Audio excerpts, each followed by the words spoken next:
When You Get Stuck with Your Famous Ex, by Leah Huney. Copyright 2022 by Leah Huney. Audio copyright 2024 by Leah Huney. For Heather and Walt, who make love look easy. Chapter 1. Rachel. The kids setting up the sound system desert their posts when they see the box in my hands. Rothberg Baccarai's distinctive pink branding acts like a homing beacon to hungry teens. They drop the sound equipment they're setting up and converge on me like a starving horde. I hold the box over my head, where only the tallest can possibly reach it, and wouldn't dare since they know me too well. One for each, and don't get any frosting on the equipment. I put the pastries on the table and step away as the kids descend. A skinny blonde boy pauses long enough to flash his braces at me. "Thanks, Ms. Foster." "You're welcome, Jaden." I run a critical eye over the stage. The kids got here only a few minutes ago, but they've made a good start on the setup. I normally teach math, but in our tiny school district, all of us cover more than our core subjects, so I also have an acting class. As a result, I've helped the music teacher with stage productions for the last few years, which makes me the expert on the sound system. Are those for everyone or just the kids? My friend Matt Hertzsprung strolls across the Rothberg High School Commons, weaving between the tables decked out for tonight's Soups and Songs fundraiser. Matt builds world-class guitars for Lockhart Guitar and teaches 2 luthier classes at the high school. This gala started as a fundraiser for his program, but has taken on a life of its own, based on the donations. We're set to earn well over $50,000. Haven't you had enough already? Dylan Mead lightly punches the older man's arm as he heads out the door to get another load of auction items. "You scarfed down 3 of the donuts I brought this morning. How do you stay so skinny?" "My excellent metabolism and workout routine." Matt reaches into the box. I slap his fingers. Tapeworm, more like, hands off, Hertzsprung, until the kids get theirs. He looks around the room at the teens wolfing down pastries. I think everyone who wants one got one. His hand inches toward the box again. I step back. Fine. 1. He pulls a bear claw from the pile. I take a slice of powdered sugar-covered stollen. The sweet bread with dried fruit is a Christmas season specialty of our faux German town. "You sure you want that one?" Matt waves his hand down his chest. On the rare occasions I eat pastries, I always have the powdered sugar. Had to deny myself for all those years in the military, where white powder on the uniform was frowned upon. Plus, this is my first stollen of the season. I take a bite, and a clot of sugar falls from my lips to my chest. I chew and swallow. Lucky I'm wearing this old thing. As I brush the sugar from my ancient military t-shirt, I raise my voice. "Make sure you grab one of those wipes and clean your hands before you touch the sound equipment. We don't want to leave a sticky mess for our country star." "That's right, kind of you, ma'am." A deep voice I haven't heard in person in 20 years sends a shiver up my spine. My chest tightens. Do I want to see him? Too late to ask that question now. I turn to see Blake Stein in all his glory. He's missing his trademark cowboy hat, but his blue eyes twinkle just like they did in high school, and on The Tonight Show last month. A matching blue Rothberg high school t-shirt stretches across his muscular chest, showing off pecs and abs he didn't have 20 years ago. Faded blue jeans and a pair of black Converse make him look more like the kids once again swarming the stage than a 40-something country singer. The cast on his right arm is covered in signatures. His eyes flick to the sugar-frosted squadron decal on my chest and back to my eyes. "Nice shirt." I close my mouth, hoping I haven't drooled. If I'd thought he'd show up this morning, I wouldn't have eaten the stollen. Or at least I'd have been more careful with the sugar coating. I take a deep breath to summon the icy calm I used to wrap around myself before a mission. Donut frosting on the mics is something you probably don't have to worry about in Nashville. I lean forward to kiss his cheek.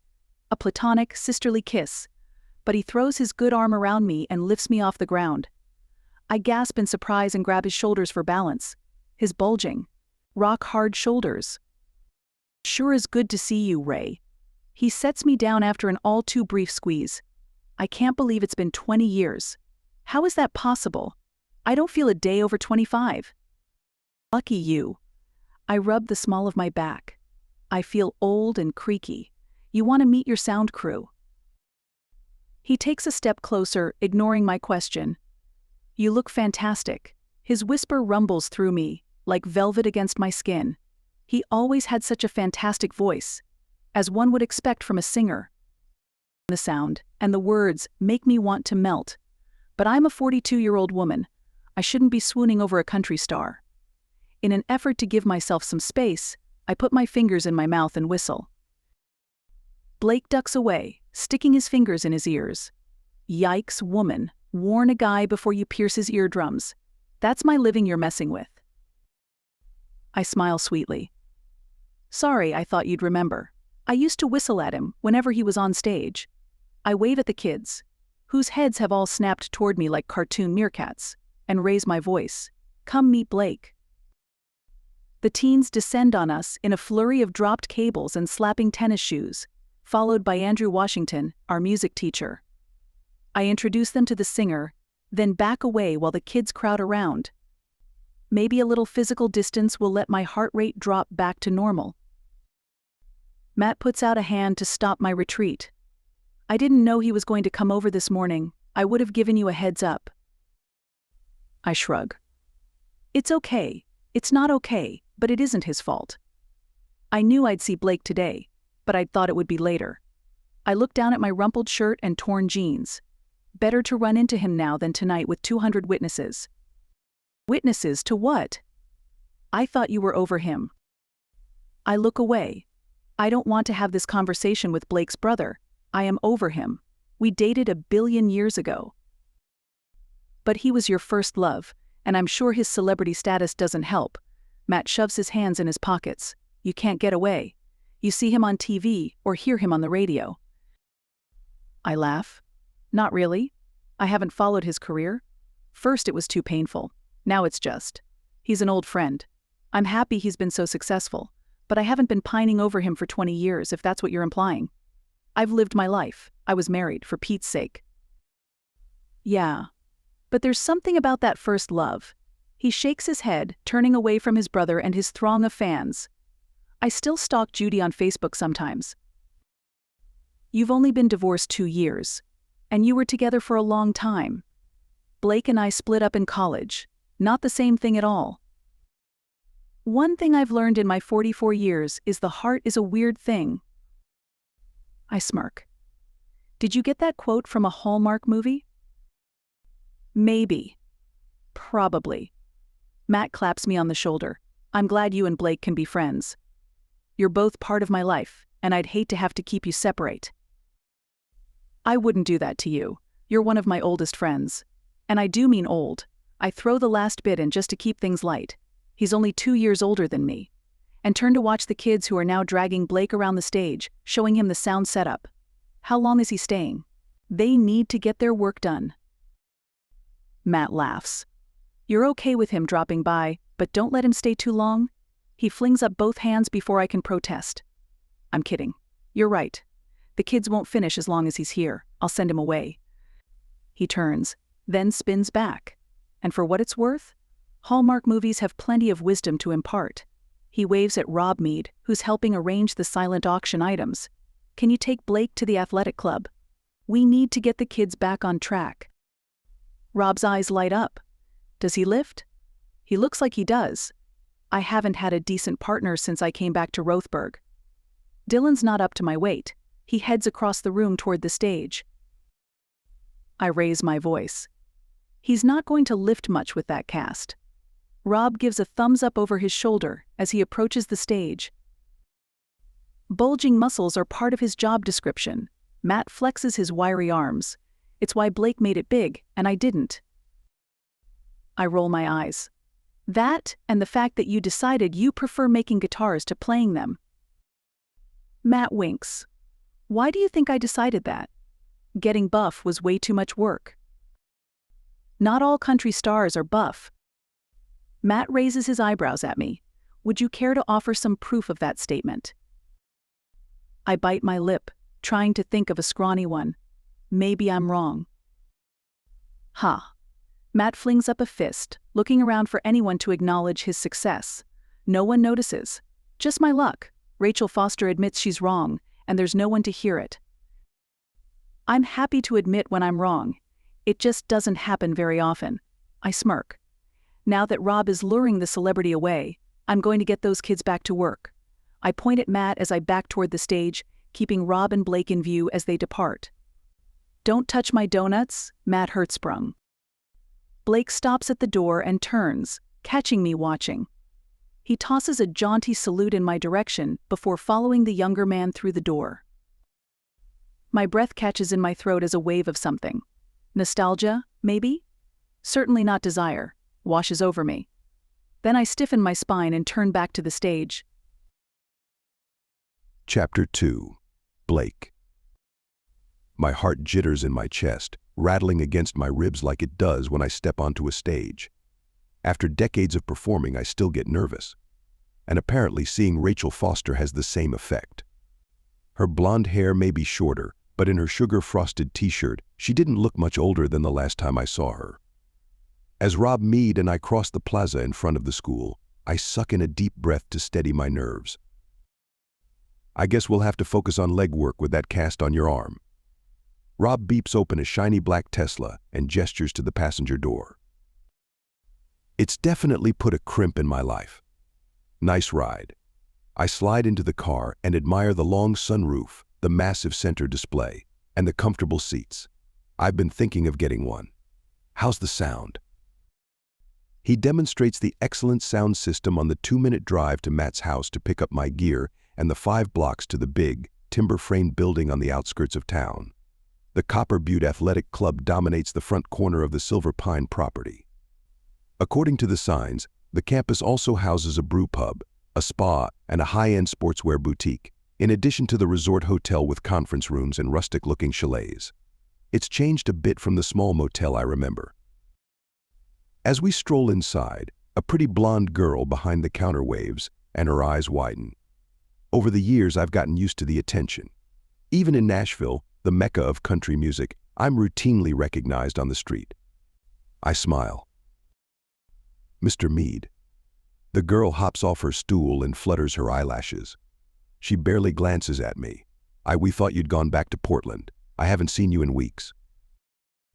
I decided to stay a bit longer. Mom's leg is still in a boot, and without someone to keep her in line, she would probably go rollerblading or bungee jumping. The girl giggles, as if this is the funniest thing she's ever heard. Apparently, my new friend has a following of his own. I guess you've been coming when I'm in school. Is your friend a member, Mr. Mead? Rob leans forward and lowers his voice. Can I get him a guest pass? He's kind of a big deal. You've heard of Blake Stein, right? The girl's blue eyes snap to me and travel over my head and shoulders. Isn't he one of those old country singers? I'm more into rap. She pulls a piece of heavy paper out of a drawer and slides it across the desk to me. But we're more than happy to extend a 2-week pass to any friend of yours. She drops a pen on the paper. Just fill that out. While I pin down the paper with my cast and scribble in my details, Rob launches into a story about his mother. Gloria Mead was well known in town when I grew up here. Based on the story, she's gotten even more entertaining over the years. I saw her try to join the cheerleaders' pyramid at the football game, but your brother wouldn't let her. The girl makes a face, as if this is the most unreasonable thing she's ever encountered. With her leg in a cast, that was probably a good decision. I'm glad I was in the locker room and missed it. I hand the completed form to the girl. I used my brother's address, since he's a local. That's fine. She takes the form, tears the temporary card out of the corner, and hands it to me. You can show that when you come in, or just tell whoever's at the desk your name, and they'll let you in. Do you want a tour? Her eyes linger on Rob. The other man waves that away. I can show him the ropes. Thanks, Tiffany. Anything for you, Mr. Mead. She bats her eyelashes again. Enjoy your visit, Mr. Stein. Call me Blake. I give her my best stage smile. She turns away to fold towels. The 12-year-old who still lurks inside my brain cowers in rejection. I pat him on the head and remind him of our CMA and AMAMA awards. Imposter syndrome is a real thing even in an old pro like me, even when it has nothing to do with performing. Ouch. Rob claps a hand on my shoulder as he pushes the locker room door open. I guess country music is a polarizing genre. Those kids at the school were all over you. I go for an easy run on the treadmill while Rob fires up an elliptical. I vaguely remember him from my childhood in Rothberg. In fact, I babysat him and his brother once. Only once. Rob was 3 or 4 at the time, so I'm sure he won't recall. But even then, the Meade family was big stuff. Over the last century, they've donated land to build the schools, the library, and City Hall. They partnered with 2 other families to create Copper Butte Ranch, a high-end home resort a few miles out of town. They're Rothberg royalty. According to my brother, the Meade boys were instrumental in getting the high school mascot changed. I haven't heard exactly how they convinced the school board to go with the Fighting Edelweiss, but it definitely fits the alpine aesthetic of our town better than Angus the Highlander did. Even if a flower with boxing gloves is a weird mascot. After the workout, we shower. Then Rob drives to Matt's house and stops at the curb. I'll see you at the gala tonight. Thanks for helping out. It means a lot to the community. I'm glad I'm here for it. I wave my casted arm. I'm not glad why I'm here, but happy to help. Thanks for the workout. I climb out of the Tesla. The passenger window slides down as I close the door. Rob leans across the seat to look up at me. You're welcome to join us for the car preview before the main event. I'm not sure what that means, but thanks. Rob chuckles. My mom donated my dad's classic caddy. My company, Aptech, is hosting a catered preview at the athletic club for the serious bidders. Wouldn't hurt to have a bona fide celebrity in attendance if you don't mind me using you that way. It kind of comes with the job. I'm happy to be used for a good cause. Great. It starts at 5. Do you need a ride? Matt can drive me. Or I can walk. It's only a few blocks. I give him a thumbs up, and the window slides up as the car eases silently away from the curb. I wave, then make my way up the walk to my brother's house. He lives on the southern side of Rothberg. But even away from the tiny town's main drag, the alpine theme lives on. Matt's house is a baby blue chalet with white shutters and window boxes. The houses on either side look similar, with pale stucco, steep roofs, and carved wooden balconies on the upper stories. I feel like I've strayed into an animated movie set in the Alps. Exactly what the builders intended, I'm sure. The front door is unlocked. Hello? I carry my gym gear upstairs, but no one answers. Matt must still be at the school. I grab my tablet and head for the living room. Matt's house is too nicely furnished for the average bachelor. But that's because his ex-wife spent a fortune on redecorating on a regular basis. That, and her string of infidelities, led to the end of their marriage long after most people would have thrown in the towel. I don't know why Matt hung on so long. I'd never liked Judy. I can't fault her taste in furniture, though. The leather couch is both comfortable and attractive, and the built-in bookshelves frame the big TV nicely. After a few minutes of scrolling through emails, I flick on the TV and page through the screens. Nothing. I leave it on a college football pre-show and get up to make a snack. The fridge looks like mine. Big, silver, mostly empty. There's a 6-pack of high-end beer on the top shelf, a half-empty carton of long-expired milk, and some dried-out sliced cheese. I pull a decent-looking apple from the drawer and take it to the sink. The kitchen window looks into the sloping backyard. It's unseasonably warm today. In the 50s, even though it's only a week before Thanksgiving. Over the side fence, I catch sight of a neighbor in her backyard, and my heart skips a beat. Rachel Foster. In high school, she was the center of my life. Well, her and my music. But every song I wrote was for her. After we graduated, we had a magical summer working at Copper Butte Ranch. I worked in the clubhouse bar while she served drinks at the 9th hole. We did everything together. Camping trips up in the mountains, a road trip to California in August. Then she went to the University of Oregon, and I headed to the legendary Berklee College of Music in Boston. We tried to do the long-distance thing for a while, seeing each other on holidays. Then my mom got sick. Rachel was there for her and I wasn't. When I finally came home for the funeral, Rachel and I argued about everything and nothing, and she dumped me. The breakup had been devastating. I dropped out of school to pursue my career. Other musicians assured me I didn't want a woman holding me back and that the emotions would make my songwriting better. They may have been right, but that didn't make it easy. And now, here she is, right next door. Seeing her this morning had thrown me off my game, but I'm ready this time. I'm Blake Stein, country star. This morning's encounter at the athletic club aside, I'm a hot commodity. Women text me proposals of marriage on a regular basis. Abandoning my apple and the insecure 12-year-old, I shrug into my hoodie and open the sliding glass door. I take a deep breath to slow my heart rate. Showtime. Hey, Ray. Chapter 3. I close my eyes, crouched over a pile my dog left behind. Of course it's Blake. Meeting him this morning with powdered sugar across my chest wasn't bad enough. Now he catches me picking up dog crap. I straighten and take a deep breath. I knew he was staying next door, but I thought I'd have a little more time before he got back from the gym.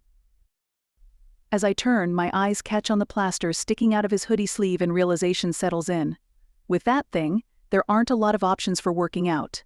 I should have expected him long before now. Hi. You have a dog? He saunters across Matt's yard and leans his cast on the top rail of the fence. At 6'2", he can easily see my scrubby grass and dug-up flower beds. I think that's pretty obvious. My massive black dog bounds around the garden shed and across the yard, leaping up to slam her front paws against the fence, inches from Blake's nose. The fence groans and smacks against his chest, sending him staggering. Woof. The single, deep bark blows Blake's hair back. Drops of dog spit spray his handsome face. Blake wipes a hand across his forehead. Holy crap, that's a bear, not a dog. This is Kitty. She's a Newfoundland. I move closer, casually dropping my bag of excrement beside an overturned patio chair. Luckily, the weather has been dry, and the stuff doesn't smell too bad. Kitty? Blake lets the dog sniff his hand, then scratches her ears. The fence groans as the dog leans into the man's ministrations. I thought it would be fun. Here, kitty, kitty. Whomp.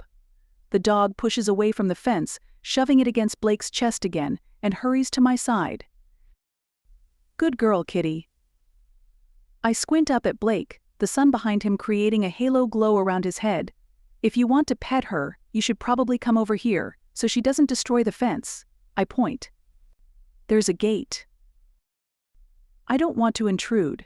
Even as he says this, he pushes the gate open and steps into my yard. You and Matt cut a hole in your fence? He looks at the double gate. A big hole. At my finger snap. The release signal. Kitty surges toward Blake, skidding to a halt by his feet. Blake shoves his fingers into the dog's hair and scratches.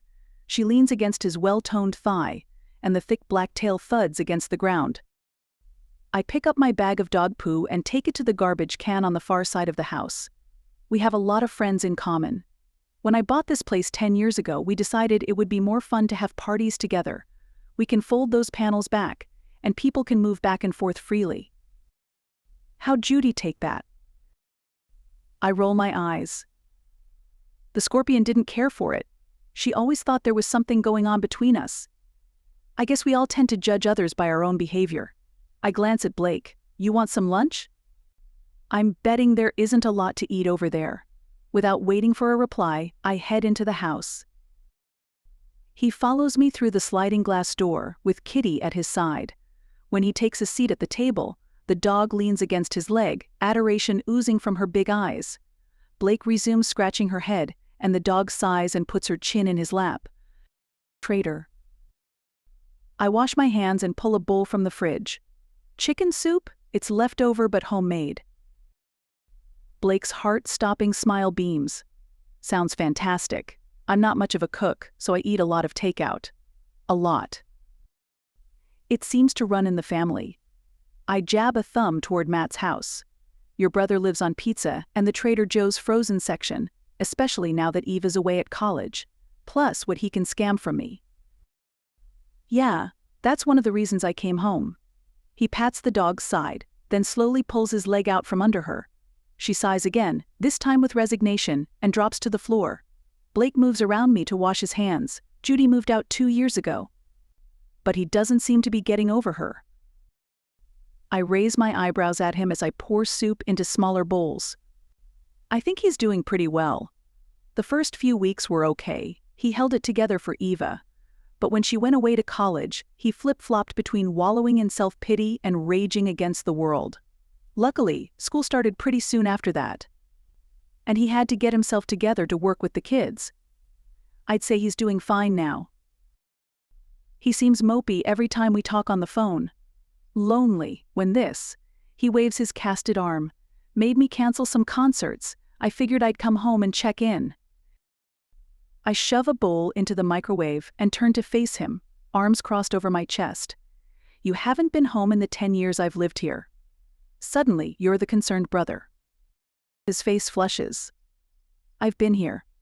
A couple times. I think you were gone. And he brought Judy and Eva to Nashville. We met up in Florida back in.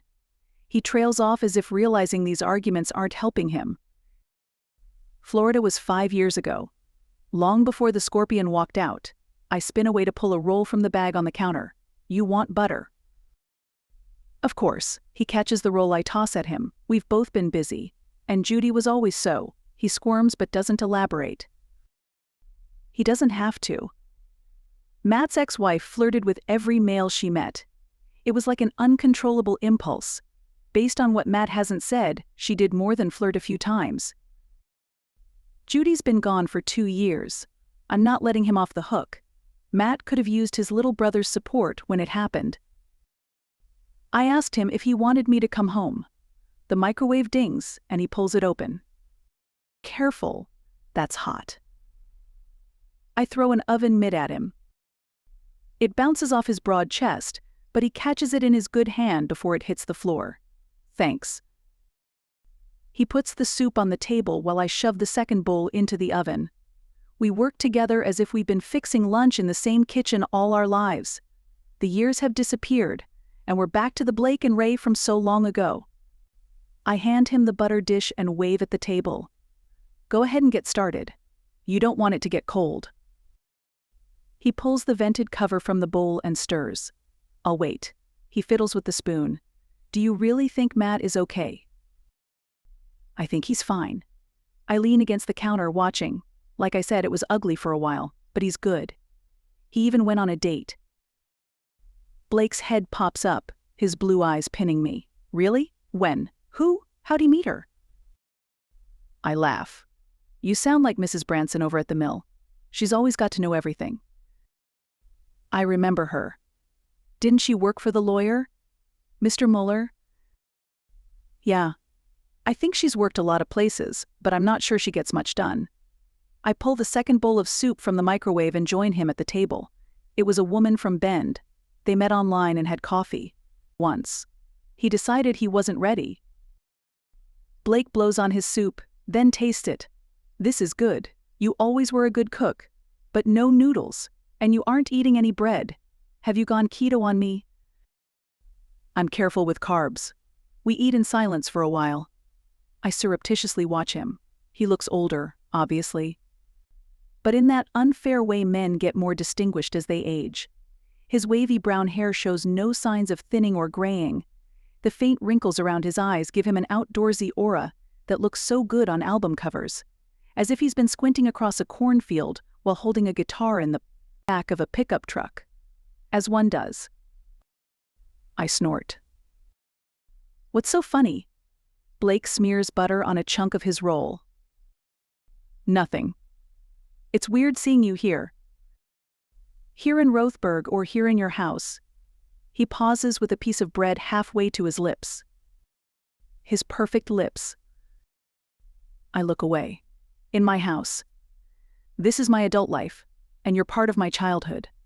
I guess that's what's weird. Those two lives are merged right now, but it seems to work. Of course, it's only been a few minutes.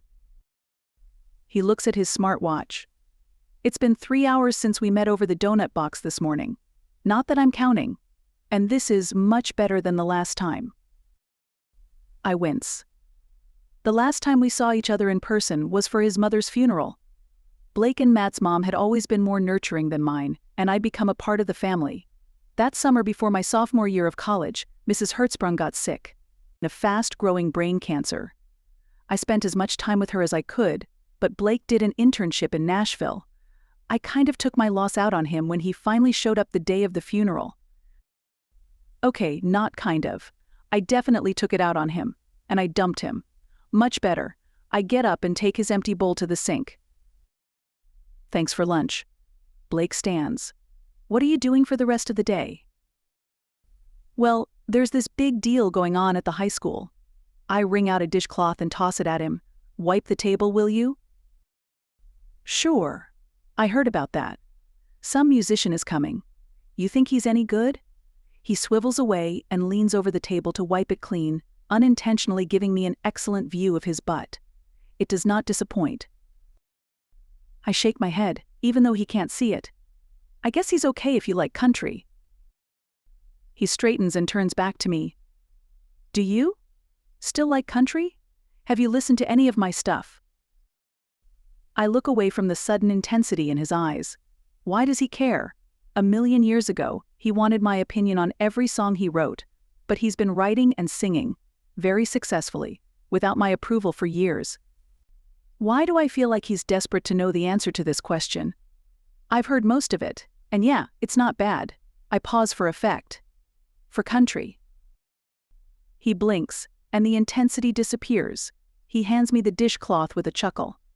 Thanks, I think. I should go. I just heard a car pull up at Matt's place. I drop the cloth in the sink and follow him to the glass door.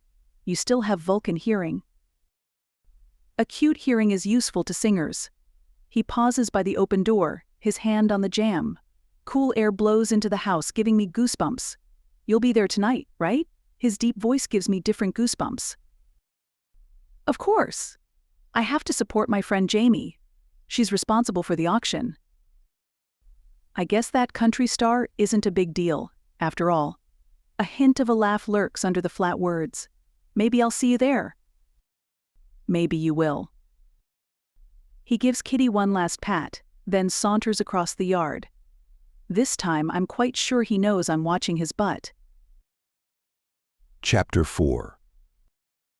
A few minutes before 5, Matt drops me in the athletic club parking lot. A section has been roped off, and a long blue-green convertible with tall fins stands under the lights. Chrome glints, and a small group of spectators lurks beyond the heavy red velvet barrier near a tall propane heater. Rob Mead raises a hand as we stop beside him and an older woman, his mother. Matt lowers his window and leans out. Can you give my brother a lift to the event? I want to get over to the school and make sure everything's ready. Gloria Mead takes my arm and waves through the window at Matt. We've got him. So good to see you again, Blake. Matt flashes a thumbs up and pulls out of the parking lot. I'm surprised you remember me, Mrs. Mead. I let the tiny woman drag me toward the men gathered around the heater. Everyone knows Blake Stein. Her sparkling blue gown glitters as she moves.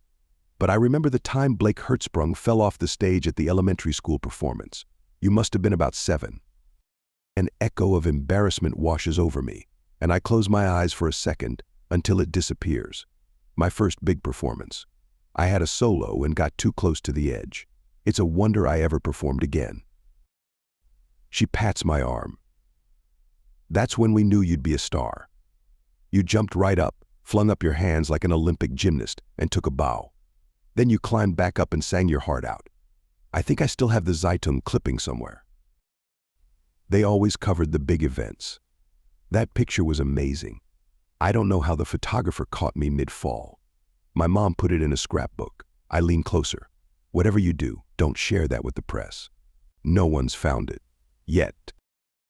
Your secret is safe with me. She puts a hand on her chest and mimes locking her lips with her other hand. But the swim team photos are up for grabs if they offer me enough cash. I chuckle. Someone unearthed my high school yearbooks the first time I won a CMA. No one's going to pay you a dime. Well, darn. Come meet some folks. She pulls me closer to the men by the heater.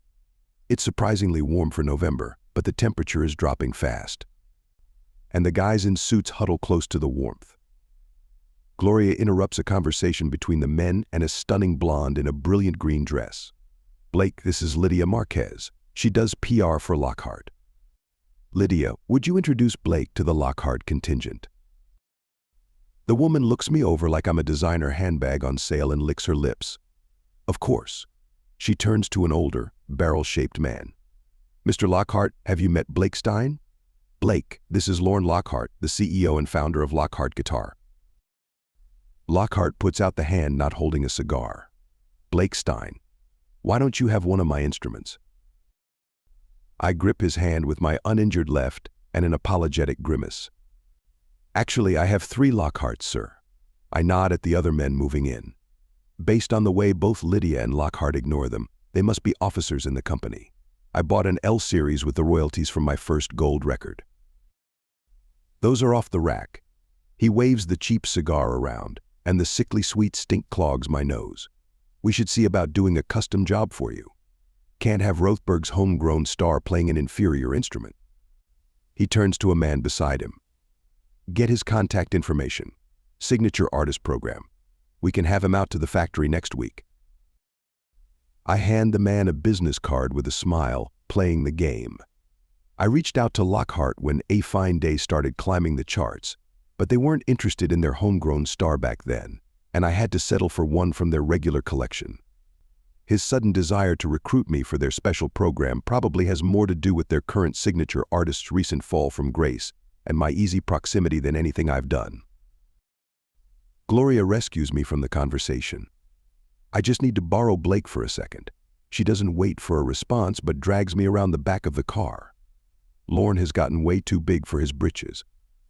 He should have given you a guitar a long time ago. Come meet our buyers. 2 older men sit in the front seats of the classic car, the doors swung wide. They both surge to their feet as Gloria approaches. The shorter one gets tangled in the steering wheel and stumbles over the door ledge, catching himself on the long door. I shake hands and chat with the men, feeling more like a politician than a musician. There are a lot of parallels. A waitress comes by with a selection of pub snacks and takes my drink order. When she returns with my beer, I join the others in toasting Gloria and Rob. The 2 car aficionados drool over the car, stopping only to swig free beer and ogle Mrs. Mead. Finally, Rob looks at his watch. Ladies and gentlemen, it's time to move over to the auction venue. Do you have any questions about the car before we go? Heads shake as they mutter denials. Mrs. Mead turns to the blonde. Lydia, will you make sure Mr. Mitsuki gets to the school? The younger woman casts another sharp look in my direction, then nods. Does Blake need a ride too? He can come with us. Gloria takes my arm again, but with his long legs there won't be room for a 4th person in the back. I peer over the side of the long blue car. The back seat looks like it could hold at least 3 football players, but obviously she doesn't want the bidders or businessmen riding with us. Is she trying to hide something? She gives me an outrageous wink, then folds the passenger seat forward. Climb in, Blake. While the waitress collects the empty glasses and discarded napkins, Lydia and the suits disperse. Rob casually passes some folded bills to the server, and she smiles. I climb into the spacious rear of the caddy and pull the seat back so Mrs. Mead can get in. What was that all about? Rob slides into the driver's seat and starts the car. The engine rumbles, the deep sounds vibrating through my body. I didn't want to make Bob Declan jealous by letting Mr. Mitsuki ride with us. Bob drove his own car here, and it will be so much easier if we don't have to ferry him back at the end of the night. Plus, this will give Blake a chance to see what he's auctioning off firsthand. As we pull out of the parking lot, she twists around in her seat to look at me. Are you comfy back there? And have you seen Rachel since you got back? I choke. You remember that Rachel and I dated in high school. Oh, did you? She smiles blandly. I figured you'd see her because Matt lives next door. How does she know where Rachel lives? You and Rachel are close. Mom knows everything about everyone. Rob signals and pulls onto the highway, which, on a Friday night in early winter, resembles the deserted dirt roads that are standard in so many of my songs. The big car rumbles down the main drag, the cool night biting through my plaid shirt. I'd waffled over dressing up. Rob's wearing a designer suit, but decided to stay on brand since I'm playing celebrity auctioneer tonight. I pull my signature cowboy hat off and tuck it into the footwell where it won't blow away. I should have bought an RHS hat. Mrs. Mead pops open the glove box. You want a beanie or a ball cap? I got 'em both. Rob gives her a surprised look. She pulls out a stocking hat with the infamous Fighting Edelweiss on the front and an RHS cap. The auction is for the school. It makes sense to have logo gear in the car. We can hang this from the mirror when we get there. She lifts an Edelweiss lei and lets it flutter in the breeze. Listen to you with your marketing know-how. Where'd you learn all that? Rob swings the caddy into the bus circle and stops. Be right back. He jumps out of the car and opens the huge trunk. I accept the ball cap. Thanks. What's he doing? He rigged up a little ramp to go up the curb. We're going to park on the plaza so people can see this beauty under the lights. She runs a hand along the top of the driver's seat, her gaze far away. Does this car hold a lot of memories? She starts, then smiles a little sadly. Not really. Eric owned a whole string of classic cars. He'd buy a wreck, renovate it, drive it for a little while, then sell it and find another. He thought they needed to be rescued. You can only drive these beauties in the summer. Of course. Don't want to mess up the paint job with snow and cinders. I rode on the top of the back seat in the rodeo parade a couple of times, but not in this car. She waves like a queen. But he got his diagnosis just as he finished this one.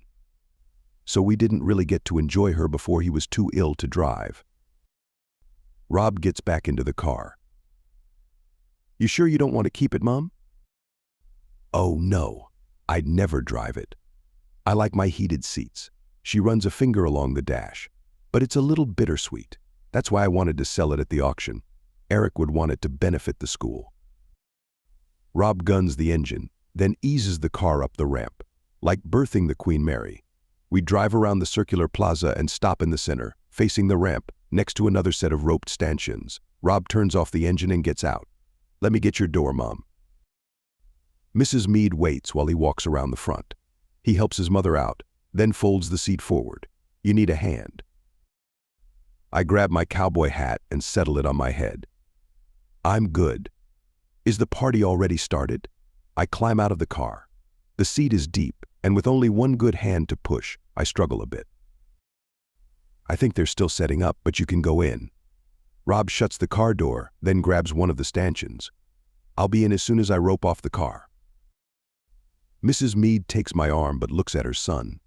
I thought you were going to stay out here to answer questions. I'll come back before the masses descend. But it's chilly out here. He shoos us toward the school, then grabs another stanchion. Mrs. Mead leans over the car door and opens the glove box. There's a flask in here with some brandy to keep you warm. Mom. I lead Mrs. Mead to the school, holding the outer door for her. She holds the inner one for me with a grin. There he is. The man of the hour. Matt hurries forward. Thanks for keeping him in line, Gloria. She shakes a finger at me. I still want to hear about you and Rachel, but that can wait until after the auction. Before I can reply, she flits away. What about you and Rachel? Matt drags me toward the stage. Nothing. There is no me and Rachel. She's here, I'm in Nashville. How would that work? Matt pauses beside the steps leading to the blue suede platform. His lips twitch. I wasn't suggesting you date her, but Gloria implied something happened. I rubbed the back of my neck. We had lunch together. How'd Gloria know that? She didn't. She just asked if I'd seen Rachel. How did she know we used to have a thing? She claimed she didn't know, but she did. I could tell. Are you kidding? Gloria knows everything about everyone in Rothberg. His words echo Rob's. The funny thing is, you never see her gossiping. She just knows. Matt points at the steps. The kids are going to perform first. Then we'll give people time to eat. Then it will be your turn. Probably about 8 o'clock. There are 3 things to auction off. He grabs a couple large index cards from a table behind the steps. Here's the deets. The deets. You've been hanging around the kids too long. Or should I say your peeps? My brother smacks my good arm. No one says that anymore. So uncool. Yeah, I've missed you too, bro. Matt smirks and points me toward a small table behind the stage. You can mingle with the crowd or hide out back here if you prefer. We didn't set up a green room. The tiny table and solitary chair sit behind a peeling wooden screen that looks like a set of plantation shutters. The spot is dim and miserable. Yikes. I think I'll mingle. Chapter 5. I pause at the end of the hallway from my classroom. A series of play backdrops encloses a large part of the commons, creating a room within a room and leaving an empty walkway around the outside. Inside, the gala is in full swing. A few latecomers hurry across the tiles and disappear through the entry between Cinderella's castle and the villa from Mamma Mia. I follow them in. The Garrick twins stand on the stage, posing and preening as they belt out a song they wrote themselves. It sounds better than it did this morning, but I have to force myself not to rub my ear as I weave between the tables. I nod at a few parents and find a chair by a table in the back, near a backdrop that looks like the Upper West Side in the 1950s. Louise Bowles, the art teacher, plunks a bowl of soup on the table and pulls out a seat beside me. White dots cover the artistically lopsided yellow bowl. Steam wafts up, redolent with braised beef and caramelized onions. You gotta grab your bowl and soup over there. She nods toward the corner as she dips her spoon into the soup. Jamie O'Callahan, the new math teacher who was drafted to teach the baking class, appears a few seconds later, holding 2 bowls with large slices of bread balanced across the top. Got one for you. She hands me a tall blue bowl and puts a flatter green one in front of an empty chair. This seat taken. You brought me bread. The seat is yours. I smear the melting butter across my slice and take a bite. Just as good as it was yesterday. You got some yesterday? Louise looks up from her bowl. Clearly, I'm hanging out with the wrong crew. Stop by the portable any time. I can't guarantee we'll always have bread, but there's usually something you can scrounge. Jamie hides a yawn behind her hand. Looks like we might have leftovers to give away at the end of the night. We chat while we eat, and the music finally ends. Matt tells the guests the live auction will start at 8, and something catches in my throat. Blake will be on stage. I'm not sure I want to be here. Seeing him today was both better and worse than I'd anticipated. A lot of water has gone under the bridge since we were a couple. I've been married and divorced, and I'm now in my second career. I shouldn't have feelings for the boy I knew so long ago. But eating lunch with him today dragged up all of the old memories. Not just things we did, but how I felt. I haven't been pining over him for all these years, but I can't deny I felt a spark today. A warm hand closes over my shoulder. Ray, you look amazing. It's him, of course. I suck in a deep breath, the faint scent of his aftershave mingling with the rich soup and yeasty bread. Thank you. I look up, our eyes meet, and that spark sings in my soul. I tear my gaze from him and gesture to the table. Have you met Jamie and Louise? Louise's students made the bowls, and Jamie planned the whole thing. Jamie waves her hands. I helped. It was your idea. She points at the empty seat. Have you eaten, Blake? I grabbed a couple of appetizers at the car showing, but I'm thinking I might have to snag a piece of that bread. He folds himself into the chair, graceful despite the cast on his arm. I can get you some. Jamie pushes her chair back. Blake puts a hand on her arm. I'm fine. I'll get it later. His deep voice soothes something inside me.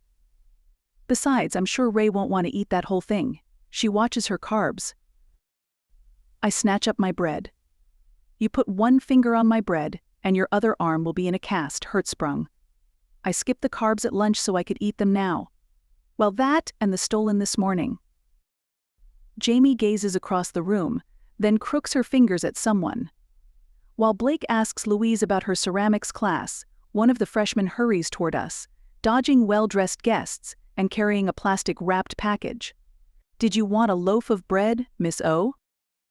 "Yes, perfect." "Thanks, Jamal. Did you get to meet Blake Stein?"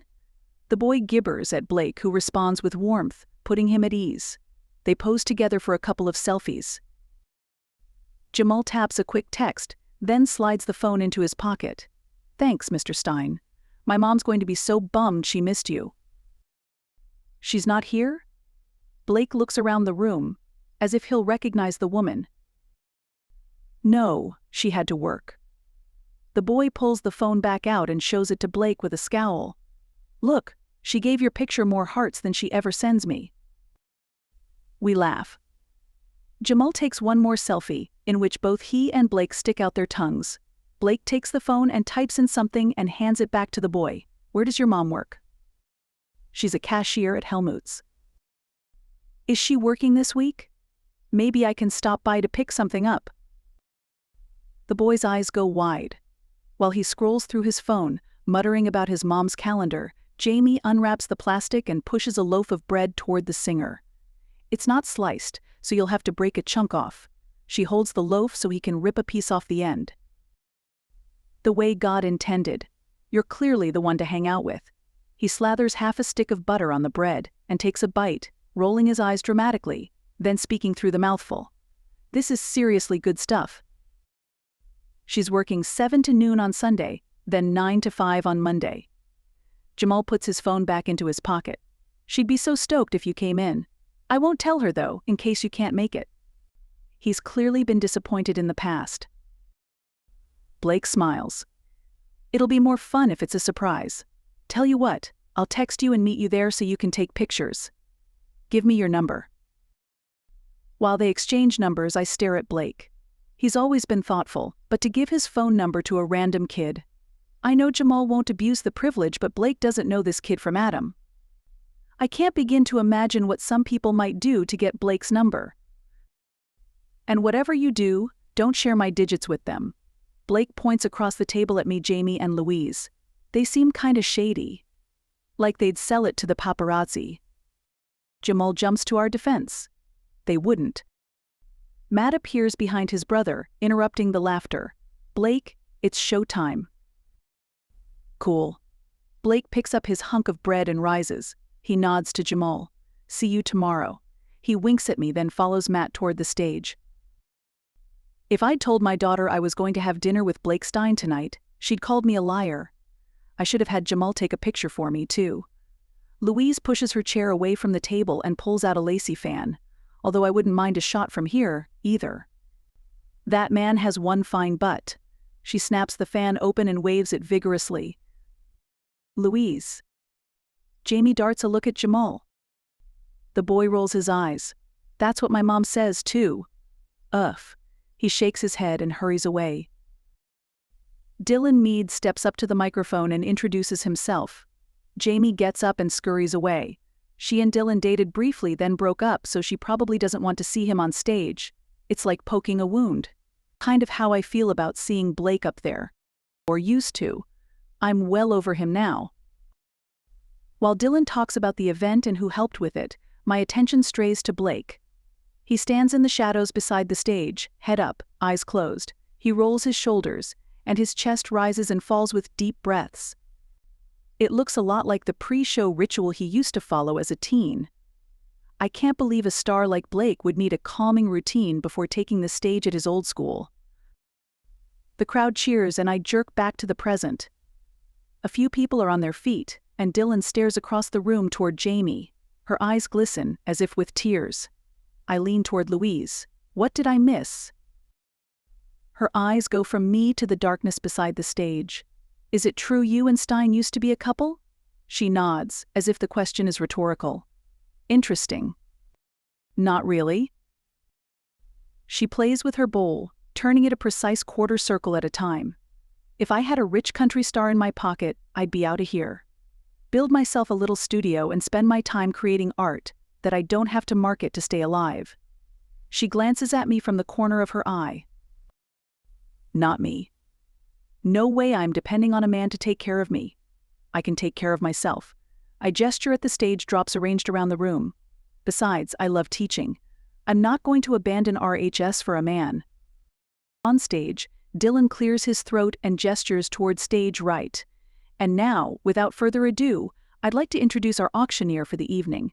If you ask him real nice, he might sing you a song too. Ladies and gentlemen, country music legend and Rothberg's own Blake Stein. Blake's eyes pop open, his famous smile spreads across his face, and he takes the steps two at a time. The crowd goes wild when he replaces his cowboy hat with an RHS ball cap.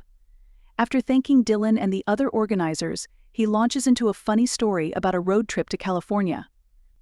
It takes me a few minutes to realize the unnamed friend in the story is me. His words disappear in a buzz of sadness. That trip to California is one of my treasured memories, the golden days of our relationship, and he's trotting it out as a humorous anecdote to share with the public. How many impersonal audiences has he charmed with this tale? I mutter some excuses to Louise and duck through a doorway in the West Side Story backdrop. Blake Stein has become a stranger to me, and the sooner I can get that through my thick head, the better. I slide behind the thin panel, catching my shoe on a support. The backdrop sways as I pull my heel free. Inside, someone gasps. I lunge forward to press a hand against the plywood, praying it won't crash down on my head. Visions of the disruption it would cause flash through my mind. The set wavers, then trembles and goes still. I got this. Louise's deep voice comes through the thin material, but I expect to hear the story later. Chapter 6. Sunday morning, I'm up early. My body is still on Nashville time, and the gala wasn't exactly a late-night rave. I put on my workout clothes and tiptoe downstairs, hoping I won't wake Matt. He's been burning the candle at both ends with this fundraiser and needs his beauty sleep. A quick rummage through the closet by the door produces a wool cap, a pair of gloves, and some yak tracks for my shoes. The snow that started last night has probably iced the roads, and I don't need another cast to add to my collection. I debate for a second, then grab Matt's puffy coat. He won't be up for hours. As I close the door, a deep bark draws my attention. Rachel and her massive dog stop on the sidewalk, or at least Rachel stops. The dog lunges toward me. "Kitty," Rachel yelps. "Sit." The dog attempts to follow her master's orders, but her massive paws slip on the thin layer of snow. Rachel jerks forward, pulled by the big animal's weight. The two of them slide up the short walk toward me, almost as if ice skating. Then the dog stops, and Rachel stumbles over her and falls into my arms. I suck in a gasp and try to sound cool. "Good morning." Holding her feels so good. The intervening years disappear, and I feel like a teen again. Then she pulls back. I help her get untangled from the leash and set her on her feet. I always dreamed women would throw themselves at me when I became a singer. But this is the first time it's actually happened. Rachel's lips press together. Somehow I doubt that I dreamed it, or that it's never happened. I stroke the dog's silky fur, and her tail thumps into the snow. Rachel doesn't answer. I try again. "Where'd you disappear to last night? I was hoping we could grab a drink after the party." She shrugs. "It was a long day. I have a lot of grading to get through today, so I wanted to get an early start. Plus, Kitty doesn't do sleeping in." I nod, as if leaving the gala at 8 o'clock was reasonable. "Maybe we can get that drink tonight." "I told you, I have a lot of grading to catch up on." She stares down the street as if she'd rather be anywhere than with me. It's a busy time of year. The weekend before Thanksgiving is busy. I stop petting the dog and reach out to touch Rachel's arm. Did I do something wrong? Her head snaps around. Her eyes are shadowed, as if she didn't sleep well despite her early evening. "No, of course not. But I'll just put it out there. I'm not interested in whatever you're trying to make this." She waves a hand between us. "You'll be heading back to Nashville soon, and I'm busy. It's no big deal. I'm sure there are plenty of women who would love to have a drink with you, including Jamal's mom." The words sound jealous, but the tone doesn't. It just sounds tired. I don't want to have a drink with Jamal's mom. Kitty butts her head against my hand, so I scratch behind her ears. She sighs and leans against me. And there's no this. I just want to have a drink with an old friend. Lunch yesterday was fun. But now you're mad, so what did I do? How many times have you told that story? Rachel's voice is tight. What story? The California trip. Her eyes burn into me. The one from last night? I've never told that story before. I only brought it up because of the auction item. The trip to LA. And I figured people here would relate to it. We were such innocents. Why? I didn't mention your name. No, you didn't. She sighs and tugs the leash. Come on, Kitty, let's finish our walk. The dog obediently gets to her feet, moving carefully across the icy walkway. I follow them to the sidewalk. Rachel, I don't understand why you're upset. I'm not upset.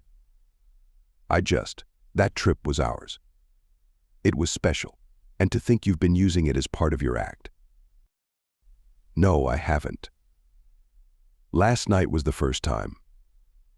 I tell a lot of stories during my concerts, but I've never used that one before. A drive down the California coast doesn't really fit my country boy brand. Most of my tales are about picking rocks from the potato fields, something I actually did as a kid, and parking trucks down by the creek. It doesn't matter. I was being stupid. You weren't being stupid. We all have feelings, and we're allowed to have them however we want. I won't use that story again. Look, if we can't get a drink, maybe we can have lunch together again. Or breakfast. I smile hopefully. Where were you going? Just a walk around the neighborhood. I can't do much with this cast, but I need to move. Then we can walk together. Kitty needs to move too. She starts down the street, the dog at her side. I hurry to her other side. That's a start. How's the traction on your boots? We argue over whether I should go back into Matt's house and grab another pair of yak tracks as we continue up the sidewalk. Before long, Rachel relaxes, and soon we're back to the old camaraderie I felt yesterday. Being friends with your ex doesn't have to be awkward, especially when it was so long ago. So, what have you been doing for the last 20 years? Rachel laughs. Not much. Went to pilot training. Flew F-16s. Got married, got grounded, got divorced. Came back to Oregon and earned my teaching certificate. Been teaching at RHS ever since. What does got grounded mean? I really want to ask about the ex-husband, but that's sure to ratchet up the awkward factor. The flight docs detected a heart murmur, so I was disqualified from flying. That sounds serious. I've heard the basics of this story from Matt, of course, but he didn't know any real details. And I didn't ask, since I've been trying to pretend I don't care what Rachel does. For 20+ years. It can be, but usually isn't. I have regular cardiology checks, and the docs say it will probably never be a problem. It was serious enough to get you grounded. The Air Force is pretty conservative about who's allowed to launch $30 million of fiery death into the sky. She pauses to let Kitty sniff a mailbox. They just kicked you out. She clicks her tongue, and the dog returns to her side. No, I could have stayed in a non-flying job. But my commitment was up, and my husband left me for another fighter chick who could still fly, so I needed a change. The words are light, but hit me like a gut punch. Something I want to do to her ex-husband. He left you because you couldn't fly anymore. The anger comes through my voice loud and clear. Rachel puts a gloved hand on my arm. Don't take it so hard. We weren't a very good couple to begin with. I was young and stupid when we got married, and he was an appearance-obsessed ass. He loved the idea of a two-pilot couple. Is that a thing in the Air Force? No, it was his own weird thing. She shrugs. Takes all kinds. I'm happy to be done with him. Plus, it was 12 years ago. What about you? Any skeletons in your closet? I snort. No chance of that. Ever since A Fine Day went gold, the paparazzi watch me like a hawk. I'm kind of surprised none of them followed me home. I widen my eyes and peer behind a pine tree. She doesn't laugh. There was a guy at the gala last night. Have you checked Twitter this morning? I close my eyes for a second, then pull out my phone. An early morning email from my manager includes a link to the tweet. It's been liked and retweeted and has a string of gushing replies. Louis Boitano, of course. Luckily, celebrities doing good don't get much traction on the old interwebs. I slide the phone back into my pocket. Maybe we should cut this walk short. If Boitano is in town, he'll figure out where I'm staying pretty quickly. Then there will be pictures of us all over with headlines like Blake Stein's new love or mystery woman with country beer. She turns around, her pace increasing. Country beer. I grab her elbow and slow her down. Careful, it's icy. I've been walking these streets a bit longer than you, Nashville. I think I know the hazards. I release her arm and hold up both hands in surrender. Grab hold if you need to. I've got my snow tires on. I nod at the spring-like wires wrapped around the soles of my Nikes. We walk in silence for a few moments. The dog stops at the same mailbox, and Rachel waits. Is country beer your nickname? It isn't a very good call sign. No kidding. Thankfully, it hasn't gained any traction. But that's what Boitano's organization calls me on their website.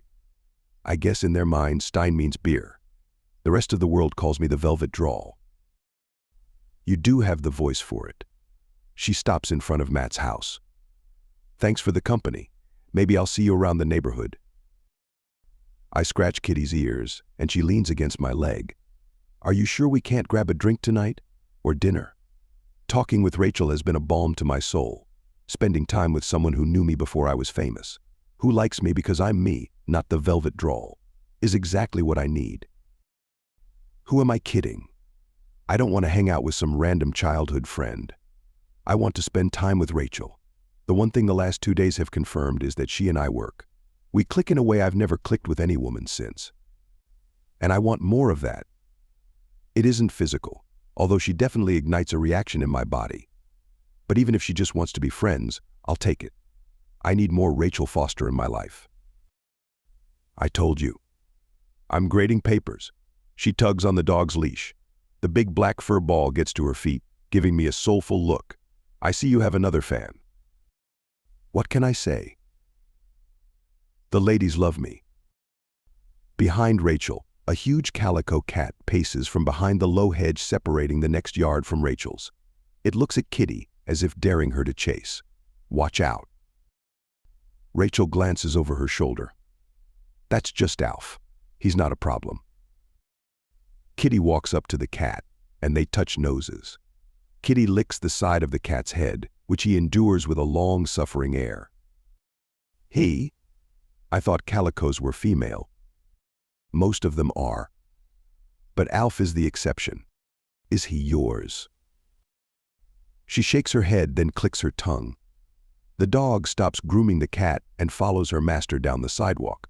He kind of belongs to the community. I watch her, admiring her backside as she retreats, still looking good after all these years. I know you're watching, Hertzsprung. The words float over her shoulder with a chuckle, and her hips swing a little more. Make the most of it. Turnabout is fair play, I holler back. I knew she was checking me out at the gala. She waves as she opens her front door, then disappears inside with the dog. I tramp up the slippery walkway, the cat pacing beside me. When we reach the house, Alf gives me a look that seems to say pathetic, then leaps to the top of Matt's fence and disappears into the backyard.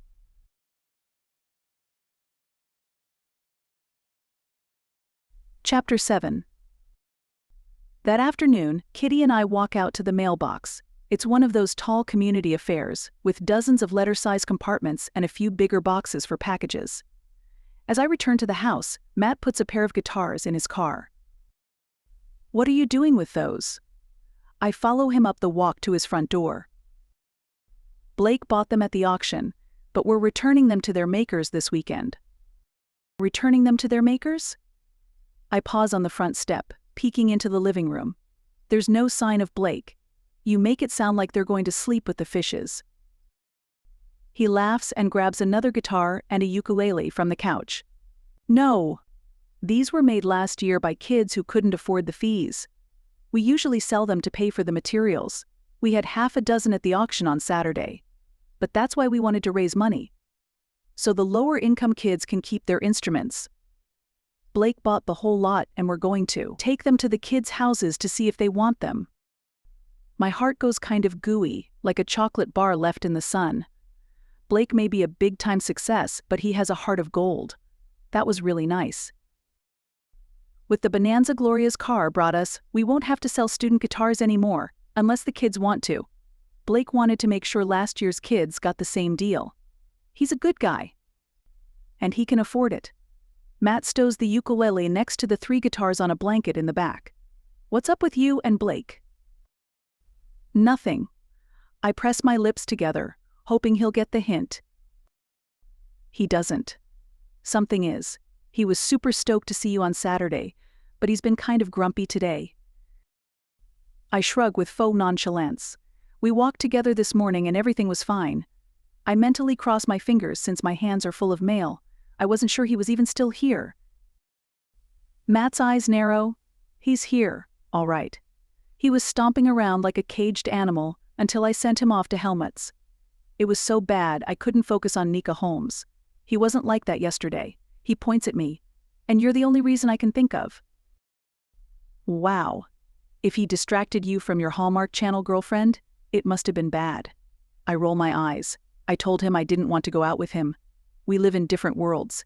He'll be going back to Nashville soon, and I don't want to get involved. Matt's eyebrows go up. Involved? Did he propose? He's just looking to spend some time with an old friend. Please, take him off my hands. I shake my head. Nope, babysitting your brother is not my job. He came here to see you. And I'm busy. I have Thanksgiving with my mom, then the party at the Meads' house. That's not until Friday. You've got the whole week off and I have to work at Lockhart Monday through Wednesday. Eva won't be home until Wednesday night, so he'll be alone. Just spend a little time with him, okay? I give a mock groan, but a little part of me rejoices at the excuse to spend time with Blake. We'll see. Kitty races to the entry, as if she's been expecting someone. I set down my red pen and follow more slowly, pausing to peer through the sidelight. It's Blake, wearing dark pants and a gorgeous leather jacket, and he has a tennis ball in his hand. He spots me and waves. I open the door. I guess I should install curtains if I don't want the riffraff to know I'm home. He laughs as Kitty shoves past me, apparently desperate to reach Blake. He leans down to scrub behind her ears. Who's a good kitty? You are. Yes, you are. She licks his face. I didn't realize you two bonded so tightly this morning. He grins. I told you. I have a way with the ladies. I push my reading glasses a little farther down my nose and narrow my eyes over them like old Mrs. Finch used to do at the library. Blake straightens and lowers his voice. That hot librarian look is really turning me on. I ignore the little spike of warmth that zings through my core in response to his velvety voice. I'm a cranky old school marm, not a hot librarian. Did you come over to play with the dog, or was there something else? You are definitely not old, and you don't have to be cranky. He glances through the door. I came to play with the dog, and invite you to dinner. Again? I glance at the clock over my fireplace as I pull the door wide so he can come inside. I didn't realize it was so late. I haven't taken anything out of the freezer, and we finished off the soup yesterday. My stomach growls, as if prompted by the thought.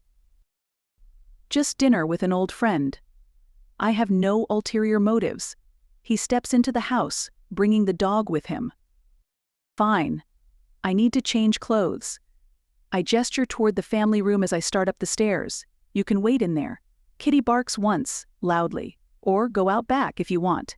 And thanks for ringing the doorbell instead of just wandering into the yard. That might have been a bit of a surprise. He pauses in the short hallway beside the stairs, looking at the pictures. They're mostly photos from when I was on active duty. Is this Iceland? Yeah. I spent a few weeks there during an exercise. It's amazing. I hesitate, expecting more questions, but he's silent. I'll be right back. Upstairs, I change into a dress I haven't worn in ages. I was going to wear it to the Meads' annual post-Thanksgiving party on Friday, so it was hanging on the bathroom door. It's a snug purple sheath with a ruched panel down the front and large gold buttons on one side. I run a brush through my straight blonde hair and debate makeup. Usually I go minimal. Very few women in Rothberg bother with more than mascara and lip balm. But today I take a few seconds to slick on some eyeliner and a hint of eyeshadow. A quick flick of mascara on my lashes, a brush of blush over my cheeks, and I'm done. I refuse to acknowledge, even to myself, why I want to look good tonight. I toss a tinted lip balm in my purse and hurry down the stairs. I wave to Blake in the backyard, then head to the front closet for my heavy coat, and the back door opens and closes. As I swing the heavy wool around my shoulders, a hand pulls it from my grasp. "Let me get that for you. You look amazing." I glance back, meeting Blake's eyes. He smiles, and my heart flutters against my ribcage. "Cool it, Foster," I tell myself. "You are not getting involved with him."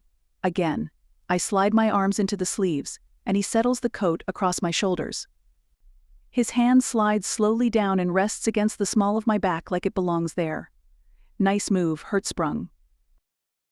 His hand jerks a little but doesn't move away. He grins down at me. "My good friend Dottie Farnsworth taught me that." Dottie Farnsworth? Is she still alive? I take my car keys from their hook in the hall. Don't let her hear you ask that. She may be 97, but she's still the queen of the Grand Ole Opry. She kind of took me under her wing when I first performed there. It's so weird to hear you talk about famous people and places like they're normal. I grab a lint roller from a drawer in the sideboard and wave it at Blake. "You might want to defer yourself." He glances at his pants and takes the roller with a groan. After a quick run across the front, he holds it out with a roguish grin, then turns around. "Get the back, will you?" My hand reaches for the roller of its own volition as my brain spins into neutral. I look from the device in my hand to Blake's rear end. My breath catches in my throat, and I gulp. He glances over his shoulder at me. I avoid his eyes, but that leaves me staring at his perfectly sculpted backside. "Get a grip, Foster. He asked you to clean your dog's hair off his pants, not take his pants off." I smack the sticky roller against his butt, swipe it down his leg, then repeat the action on the other side. "Done." My voice comes out thin and airy. Blake gives a comic leer. "You didn't have to be in such a hurry. Maybe you should take another look and make sure you got the job done." He juts his hip at me. "Nothing to look at." He clutches a hand to his heart. "That's not what the legions of Steiners say. You wound me, Rachel Foster." I ignore him as I give Kitty her stay-at-home toy and a treat. She woofs once and follows us down the short hall to the garage. I turn at the door and pat her side. It's part of our ritual. She sits, watching as I open the door. She'll wait here until the car leaves the garage. It took a long time to train her not to follow me through her doggy door, which leads into the garage then outside. But now she won't move until the door ratchets shut. As I back into the driveway, Blake grabs my arm. "Wait," he points across me at his brother's house. A man and a woman stand whispering by the front door. The sleek brunette spots us and whispers to the man. He turns and points a camera with a huge lens at us. What are they doing here? And why are they together? Blake jumps out of the car and charges toward the couple. I shut down the engine and close the garage so Kitty won't come out to investigate. Then I slowly trail across the cement. The light over the door flicks on, and I recognize the woman. Matt's ex-wife, the Scorpion. Chapter 8. I race up the walk to the couple standing on Matt's front porch. Ignoring the woman, I grab the man's camera. "What are you doing here?" Louis Boitano yanks the device from my grasp. "That's expensive equipment. Leave it alone." He snaps a couple more pictures as Rachel joins us. "Delete those photos. You have no business photographing Rachel. She's with you. She's fair game. And I can delete them if you want, but they're already uploaded to the cloud." The man gives a nasty laugh. Rachel grabs my arm and points at Judy. I don't care about him. What's she doing here? Judy gazes at Rachel, then her eyes narrow. I should have expected the girlfriend. Whose girlfriend? Boitano snaps a few more shots. Is she the one Stein came to see? Get out. I grab the smaller man's arm and hustle him toward the sidewalk. You are trespassing. If you don't leave immediately, you will get a police escort. I swing around to face Judy, and as far as I'm concerned, you can go with him. I don't really care what you think. Judy flips her long, dark hair over her shoulder in a move that looks like she practiced for hours to show off the blue and purple underside. I'm here to see my husband. Ex-husband. I step in front of her. He's moved on, Judy. He doesn't need that kind of drama. What kind of drama? The woman lifts her nose. How do you know he didn't invite me here? I don't bother answering. She draws herself up to her inconsiderable full height. I step a little closer to loom more menacingly. Behind me, the door opens and Judy plasters on a fake smile. Matt, honey, it's so good to see you. I whip around. Judy, why are you here? Matt pushes past me. Judy puts a hand on Matt's chest and pouts. I came to see you, Pookie, but your brother. She breaks off as if she realizes bad-mouthing me might not be her best move. Would you give us a little privacy? Matt puts a hand on my shoulder. I appreciate the concern, but it's fine. He takes Judy's hand and pulls her into the house, shutting the door in my face. What's she up to? We can't let her talk to him. Rachel reaches for the doorknob, but I grab her arm. Matt's an adult, Ray. He can talk to his ex without an audience. He was really broken up when Judy left. Rachel slumps against the wall. I thought you said he's gotten through it. I'm more worried about why she's here. She wants something. I rub my fingers together in the money gesture. She always wanted something. I put a hand on Rachel's lower back and urge her toward the car. We can't barge in there. Let's get dinner. What about him? She jerks her chin toward the photographer on the sidewalk, still snapping pictures. I glare at the little man. He's not going away, but as long as he's on public property, we can't do anything. It's better to ignore him. We get into the car and Rachel heads for the highway. You want to swing by the Christkindl mark before dinner? I thought they opened on Thanksgiving weekend. She flicks the blinker off and crosses the next road instead of turning. When the school district went to a full week off for Turkey Day, they moved the opening forward one weekend. She parks on the street in front of the vacant lot by the high school stadium. It isn't vacant now, of course. Rows of booths built to look like alpine chalets fill half the space, and long, narrow tables sit around the concrete dance floor on the other side. A stage stands at the end, lights stabbing down at an oompah band dressed in lederhosen and dirndls. We wander down the narrow lanes, checking out the eclectic offerings. Frau Vogelhaus's stolen stand sits next to a woman selling healing crystals and hand-drawing custom mandalas. In keeping with the town's Bavarian theme, there are countless nutcrackers, Christmas ornaments, and wooden toys mixed in with art and hand-thrown pottery. Boitano follows at a distance, snapping pictures like his life depends on it. We round the corner of the enormous Freiburg ornament stand. More of a boutique than a stall. Near the open space at the end of the field, the mulled wine hut does a stiff business, and a line snakes away from the worst tent and between the long fest tables, which are already half full. Rachel scans the dance floor. Your photographer friend followed us. I shrug and reach for her hand. As long as he stays out of my face and off my friend's property, he can go anywhere he wants. But the first rule of success: they're watching when you're out in public. I squeeze her fingers. So we gotta protect the brand. She pulls her hand away. This isn't about the brand. I squirm a little. Okay, it's partly about the brand, but mostly it's about protecting you. I'm sorry you got dragged into this. I really didn't think any of the paparazzi would fly all the way to Central Oregon. I'm not that big a deal, too clean and wholesome. Hence the need to protect the brand. She jerks her head at the dance floor. You don't want to do that, do you? Are you kidding? Why do you think I became a musician? If I'm playing, I don't have to dance. I scan the dancers.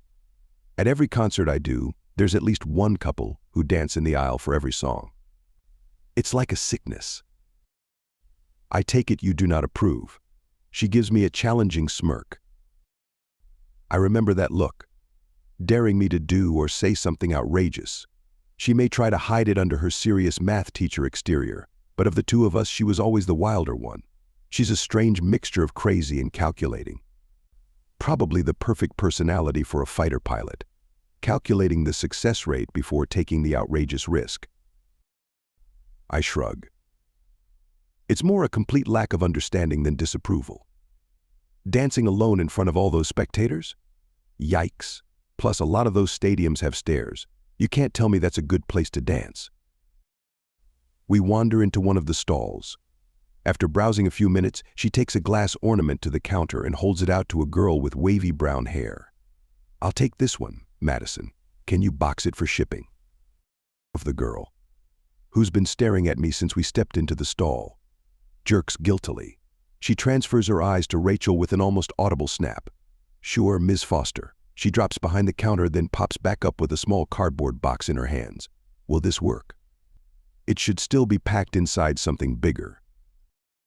Rachel glances at the box and pulls out her phone. It's fine. The girl taps her iPad, then turns it around for Rachel to finish the sale.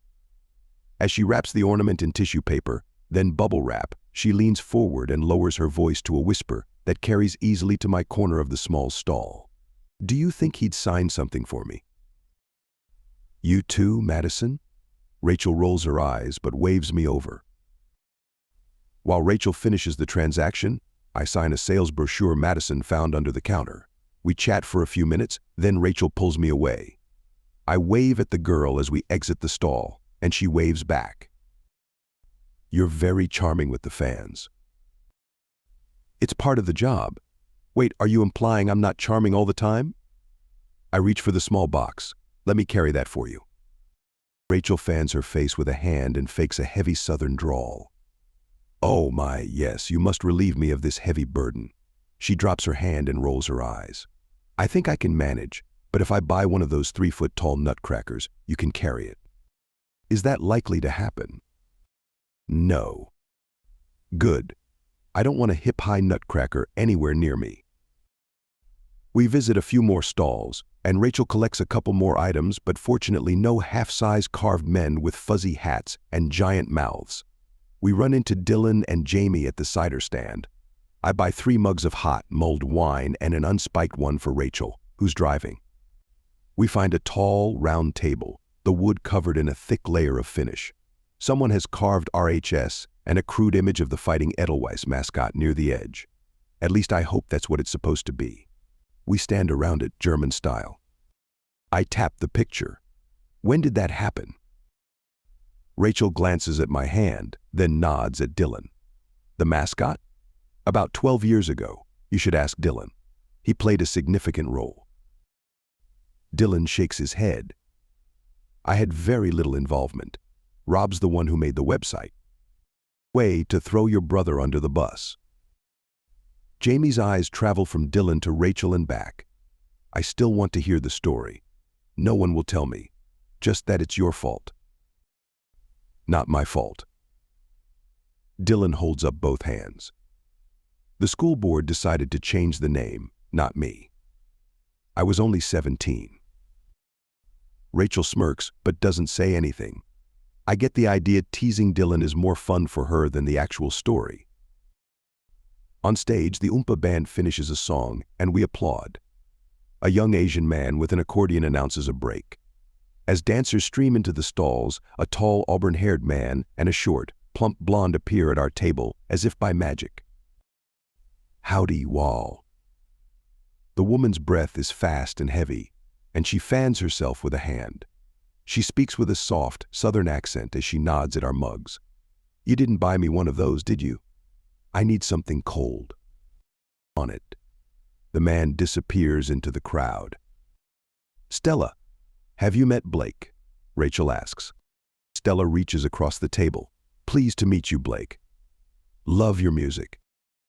I set down my mug and shake with my left. You listen to country? Did you think we only like polkas? She laughs. I'm from the South, sir. I listen to both kinds of music. Country and Western. We all chime in. I raise my mug at her. If you like the Blues Brothers, you can't be all bad. Is that where that's from?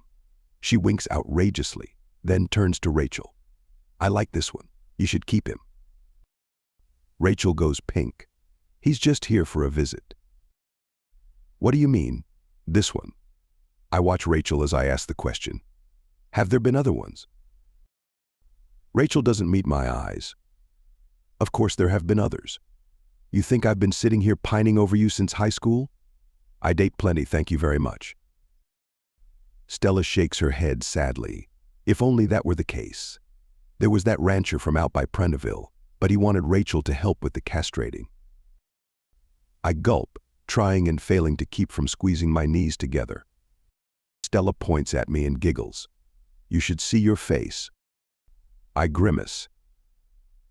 That's worse than the giant nutcracker she wanted to buy. Stella laughs harder. You're going to get a reputation, Rachel. Rachel raises her cup in challenge. I've already got one. In fact, I heard Freiburg Ornaments is creating a new nutcracker for next season. It's going to be a blonde math teacher. The red-headed man returns and puts a stein of beer in front of the chortling woman. What's got her going now? He regards his date with mock concern. She takes a few gasping breaths, then gulps some beer. Rachel's nutcracker. She starts laughing again. He glances at Stella and turns to me. I apologize for my wife's. He makes a helpless gesture at the giggling blonde. I'm Mick McMillan. Blake Stein. I raise my mug to him. Nice to meet you. Likewise. So what's the dinner plan?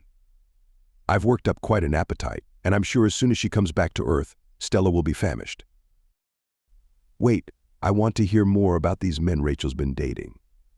The words pop out of my mouth before I can censor them. The others look at me as if I've asked an uncouth question. I mean, I want to know if I should worry about any other strange habits. Like the nutcracker. Stella starts laughing again. Mick and Rachel shake their heads in resignation. So, dinner? Dylan suggests. Are we staying local or heading to Bend? We decide to try the Lonely Goat Herd. It's likely to be busy on a weekend, but so are all the other restaurants in town. Mick finishes his beer and reaches for Stella's stein. She downs the rest of the half later and hands it to him. I turn in our mugs at the wine stand and refuse the deposit. Keep it. The woman behind the counter smiles and asks for an autograph. I sign a napkin and pose for a selfie with her. Do you have to deal with that all the time? Rachel asks as we return to the car. You get used to it, part of the game. But it usually only happens when I've performed recently. That's one of the nice things about living in Nashville. I'm a relative nobody there. She gives me a narrow-eyed look. Right, you're a nobody. I may not be a groupie, but I've followed your career closely enough to know you're more than a nobody. My cheeks warm. I'm not sure why someone acknowledging I'm well known in the music world is so uncomfortable. Maybe because it still feels like the dream of a 17-year-old kid. Even 25 years later, I often don't believe it's come true. It might also be because I really care what this woman thinks of me, and the idea that she's followed my career warms me inside more than that mug of wine did. We drive the few blocks across town to the Lonely Goat Herd pub. The sun has dropped behind the mountains, leaving a splash of red and purple behind the jagged silhouettes.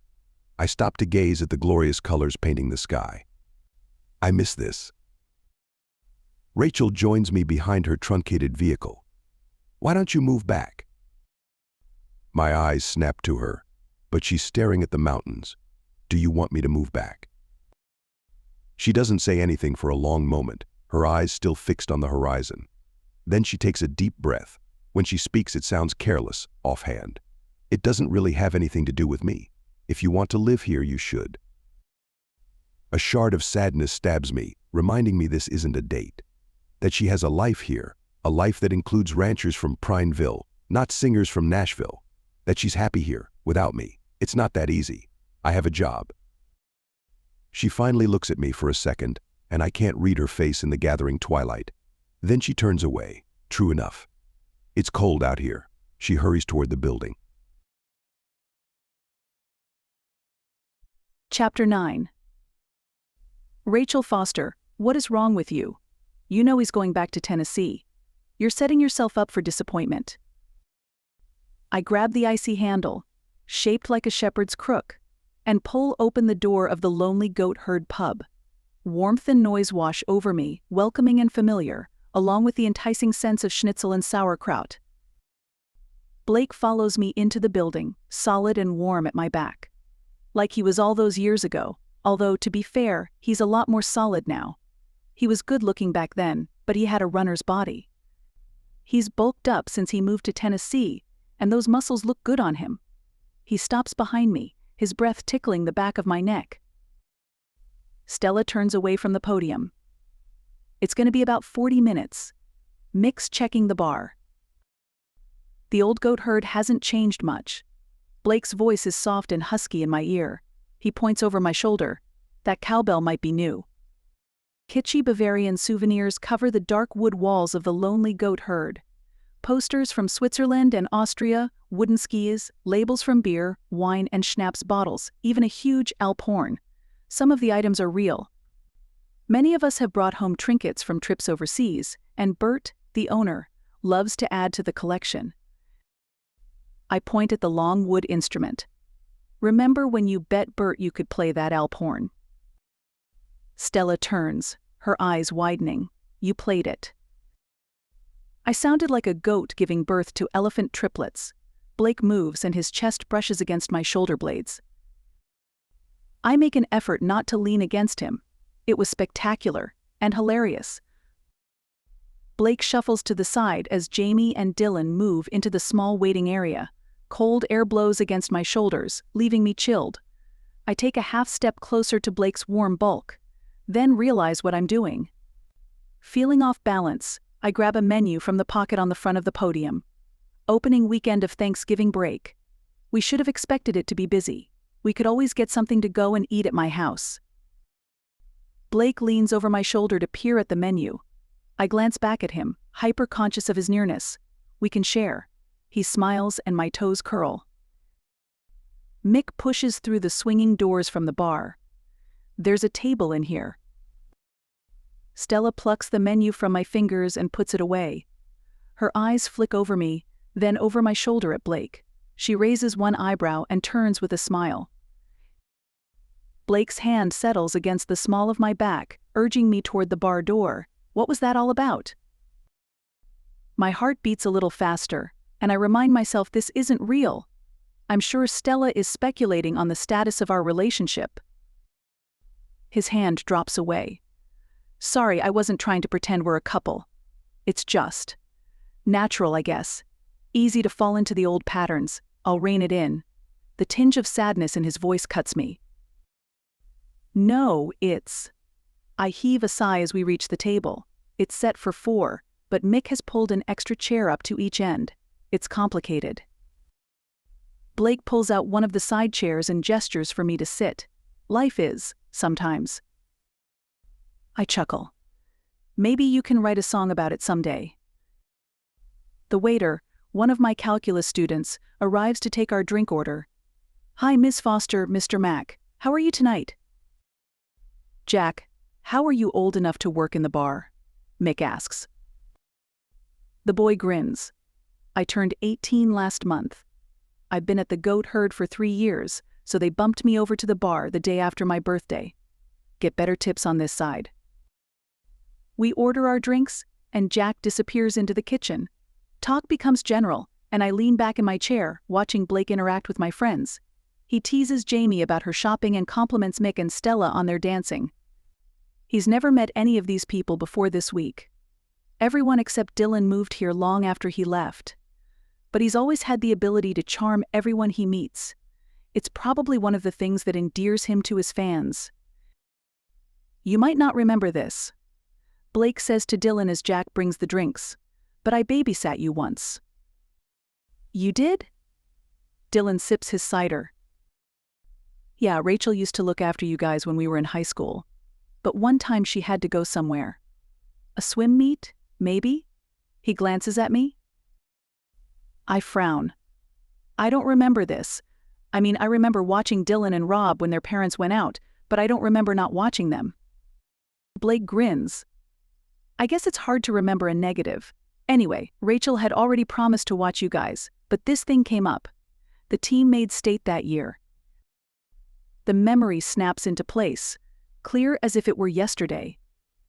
Oh yeah, we didn't think we'd make it because Madras had a really strong team that year. Then something happened. They all got food poisoning, I think, and we won the district, and I'd already promised to watch the kids on the same weekend. I shake my head at Dylan. So long ago. Right. Blake takes up the story. So I filled in for her, because I'm secure in my manhood and didn't mind babysitting. I swat Blake's arm. Also because my friends were on the swim team too, and the Meads paid well and had all the premium cable channels. Right. That. Anyway, I figured, how hard can it be? He laughs and points at Dylan. Famous last words. I'm sure I was a delight. Dylan's face has turned a little pink. Jamie leans forward, her eyes sparkling. I'll bet you weren't. He was not. Blake takes a sip from his Stein, drawing the moment out. He convinced Rob I wouldn't mind if he climbed out the second-story window to look at the stars. Rob was probably 3 at the time? He raises his eyebrows at Dylan. Dylan looks away, faking innocence. 4. But I had nothing to do with it. Rob was really into astronomy back then. He always was precocious. Yeah, you just distracted me while he climbed on the roof. Blake widens his eyes and puts on a little boy voice. Blake, show me how to play guitar. He drops back into his normal register and points at Dylan again. That kid never looked at a guitar, before or since. Some of us don't have your natural talent. Dylan speaks in an aggrieved tone, but he's clearly trying not to laugh. And I didn't talk like that. I was 5 years old. Jamie slaps his arm and rolls her eyes. Luckily, I heard the thump when Rob pushed the toy box under the window so he could climb out. Unluckily, Mr. and Mrs. Mead arrived while I was trying to talk the kid off the roof. You never told me. I stare at Blake in amazement. How'd you know it was Dylan's idea? Jamie asks. Blake shrugs. I didn't, his parents did. They didn't blame me, but we all agreed it would be better to have someone else watch their kids in the future. Rachel would never have fallen for Dylan's crap. Please, Blake, please some more music. Mick roars with laughter. That sounds just like you. I definitely didn't talk like that in high school. Dylan drinks some of his cider. I don't mean the voice. I mean the deviousness. He always liked to talk Rob into things he shouldn't have, like that website. Mick winks at me. Jamie catches the wink, and her eyes snap to my face. What website? Is this about the fighting Edelweiss? Sorry, it's classified. I hide my smile behind my beer. Not telling Jamie this story has become a game with me and Mick. If I told you, I'd have to shoot me. I know. I shake my head. I wouldn't have to shoot you, but the paperwork for accidentally disclosing classified material is horrendous. Jamie's lips press together. You will tell me that story someday, along with all the other naughty baby Dylan stories. I can't believe you used to babysit him. I don't have any bad baby Dylan stories. I glare at the younger man. He knew better when I was around. Dylan nods. Rachel was terrifying, both as a babysitter and as my math teacher. Jack returns to take our food order. Do you need more time? None of us have looked at the menu, but we know what we want. One of the advantages of a small town with a relatively limited number of restaurants is we have the menus memorized. We know what we want, but Blake might not. Stella raises her perfectly drawn brows at Blake. I always get the schnitzel at the Goat Herd. He hands the menu back to Jack. That hasn't changed, right? Jack taps at his iPad. They say it's the same recipe Herr Meyer used when he opened the pub in the 70s. That's what I want, then. Schnitzel with fries. No sauerkraut. Blake looks up in surprise when the rest of us groan. What? I never liked the stuff. Jack leans closer. Me, neither. Can I get anyone another drink? As we chat, Blake drapes his arm over the back of my chair. Physical contact has always come naturally to him, and 20 years of public life don't seem to have changed that. It's always been less comfortable for me, and my time on active duty reinforced that. The military frowns on public displays of affection, and my ex-husband agreed 100%. We never touched in public, even out of uniform. Blake's arm lies heavy and warm against my shoulder, his fingers twitching the ends of my hair from time to time. I doubt he's aware he's doing it. We've just started eating when someone shouts across the bar. Blake. There you are. It's Matt, with Judy clinging to his arm. Where did you disappear to? Matt's hair is spiked, and he's wearing a leather jacket I've never seen before. Judy has clearly been exerting her influence. Blake twists around to look at his older brother. Just spending some time with friends. I'd invite you to join us, but it might be a bit crowded. Judy pulls on Matt's arm. Come on, Pookie. You can eat with them any time. I'm only here for a few days. So's Blake. Matt frowns at Judy, then turns back to us. What time is your flight tomorrow? As it happens, I'm staying another week. Blake's eyes flick to me, then back to Matt. I managed to rearrange some things. I'd thought I'd stay long enough to see my niece if you don't mind having me. When does Eva get home? She doesn't use the guest room, does she? Are you kidding? Did you see that mess she calls a bedroom? I'm not letting her near the guest room. I was wondering why you didn't want to stay for Thanksgiving. Eva has classes on Wednesday morning, but she'll be home that afternoon. He gives Blake an odd look. Then lets Judy drag him away. I'll have dinner with Judy tonight, and you and I can talk later. What was that all about? I ask in a low voice. You got me. Blake picks up his knife and fork. I'm not going to worry about them right now, that's for sure. He cuts into the steaming breaded cutlet and takes a deep breath. Oh, how I've missed you, Schnitzel. Chapter 10. When we get back to the car, Rachel is quiet. In fact, she hasn't said much since Matt and Judy arrived. I know she doesn't like the scorpion. Neither do I. Judy made my brother miserable for years. Matt and Judy met at the University of Oregon. Matt is 3 years older than me, and they got married their junior year. My senior year of high school. None of us really knew Judy, since the university is a 2-hour drive away, but of course the whole family traveled to Reno for the wedding. My mom always treated Rachel as a member of the family, so she came along. Matt was clearly in love, and we were happy for him. Until Judy hit on me at the rehearsal dinner. I was a stupid teen, so I didn't realize what was going on, but Rachel was furious. She and Judy had a heated argument, but Judy convinced her it was a drunken mistake and that no one would believe the story if she tried to tell it. At the reception, when my brand new sister-in-law tried to kiss me, I understood what was happening, but it was too late to warn Matt. Judy and Matt's married life was rocky, to put it mildly. Judy felt monogamy was more of a suggestion than a requirement. They nearly broke up a dozen times, that I heard about, and finally divorced 2 years ago. I don't know why she's back, but it can't be good. Rachel stops in front of Matt's house. The lower floor is dark, but she points at light flickering around the edges of the curtains at an upstairs window. That's Matt's bedroom. I told you we shouldn't have left them alone together. Matt and Judy left the goat herd about half an hour ago. She's bad for him. She's bad in general.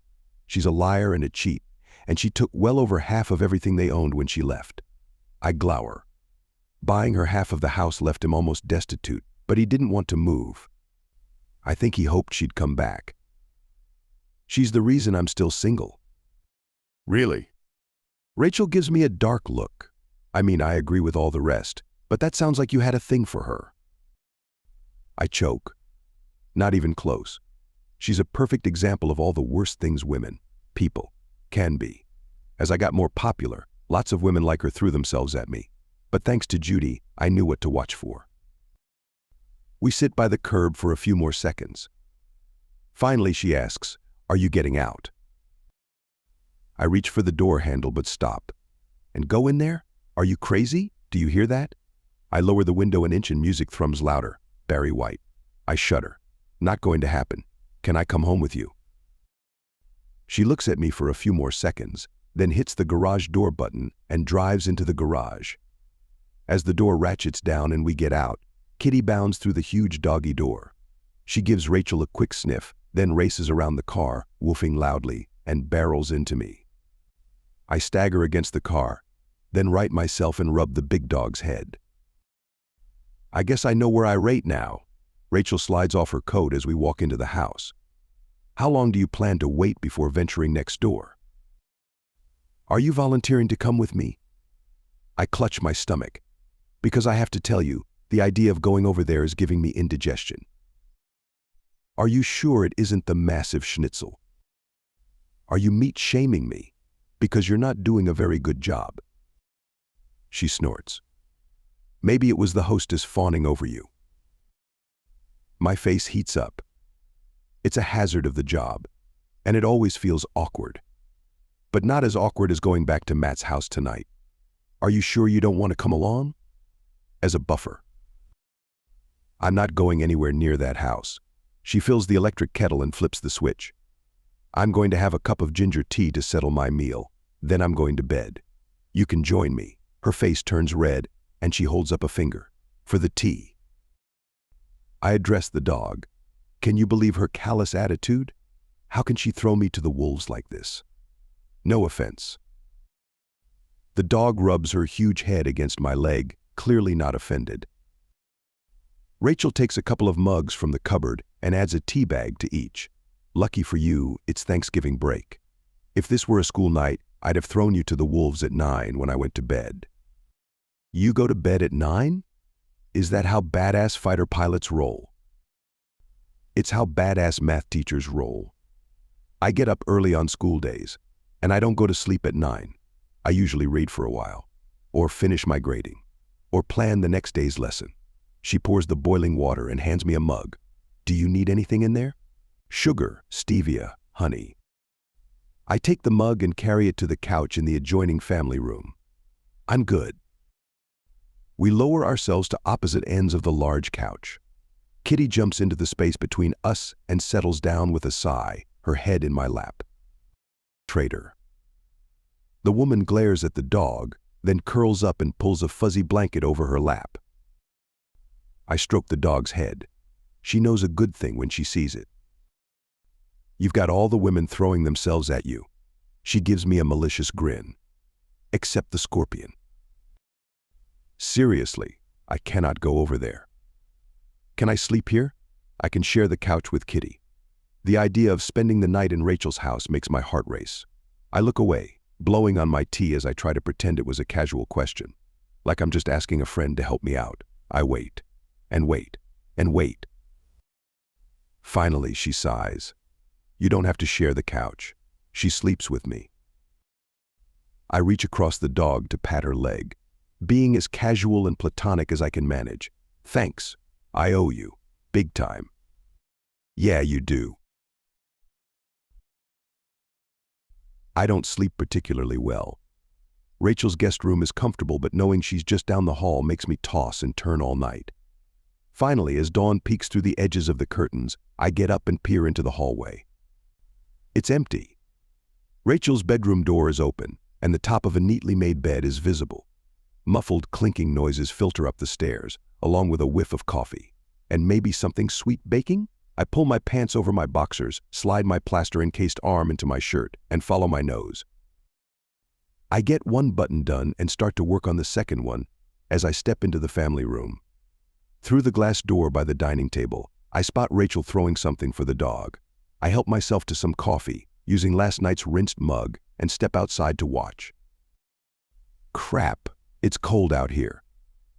A cloud of condensed breath accompanies my words. Rachel turns, laughing.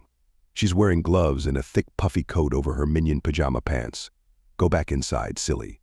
Or at least button your shirt. We'll be in soon. As she speaks, the dog abandons the ball and streaks past her, making a beeline for me. Or maybe now. I set my coffee on the covered patio table. The dog barrels at me, pulling back at the last minute to drop to a seat at my feet. She's well trained. After a good ear scratching, I pick up my mug, and she follows me back into the warm house. Rachel slides the door shut and pulls off her coat. She hangs it on a hook by the back door, covering her blue, long-sleeved t-shirt with a bright green apron that advertises Copper Butte Mills. She ties the strings around her waist, then washes her hands. I've got muffins in the oven, and I'm going to scramble some eggs. That sounds great. If you're offering to share. She gives me a considering look, then nods gravely. I'll share. But you get to help. Over breakfast, we discuss the Matt situation. He's an adult. Rachel plays with her coffee mug, making circular impressions on her barely used napkin. He knows she's not good for him. If he wants to. She makes an expansive gesture in the direction of Matt's house. I sigh. I know. But I don't think his better judgment kicks in when she's around. I'm going to try to talk some sense into him when she leaves. You'll keep an eye on him after I go back to Nashville, and let me know what's going on. She leans forward, coffee cup forgotten. I'm not going to spy on my friend and report back to his little brother. Her allegiance to him over me stings a bit. There was a time when she would have done anything I asked, especially since it's for Matt's own good. I'm not asking you to spy, I just want you to let me know what she's up to.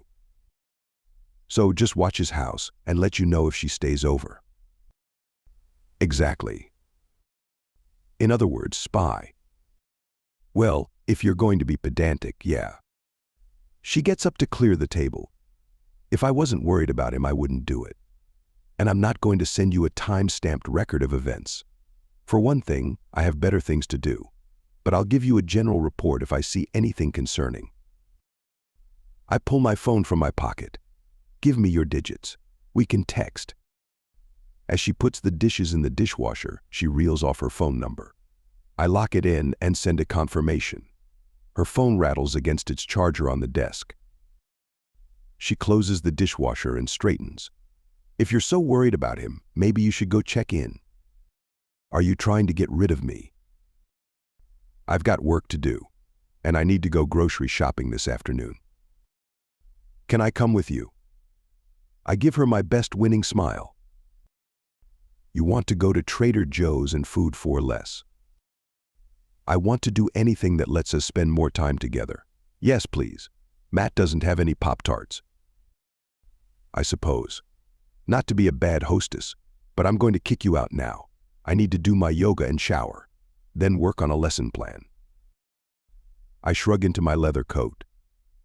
Fair enough. How about dinner tonight? I can give you the scoop on the Matt and Judy situation, and hopefully it will be just the two of us this time. She holds the dog's collar as I open the door. Don't you get tired of? She breaks off.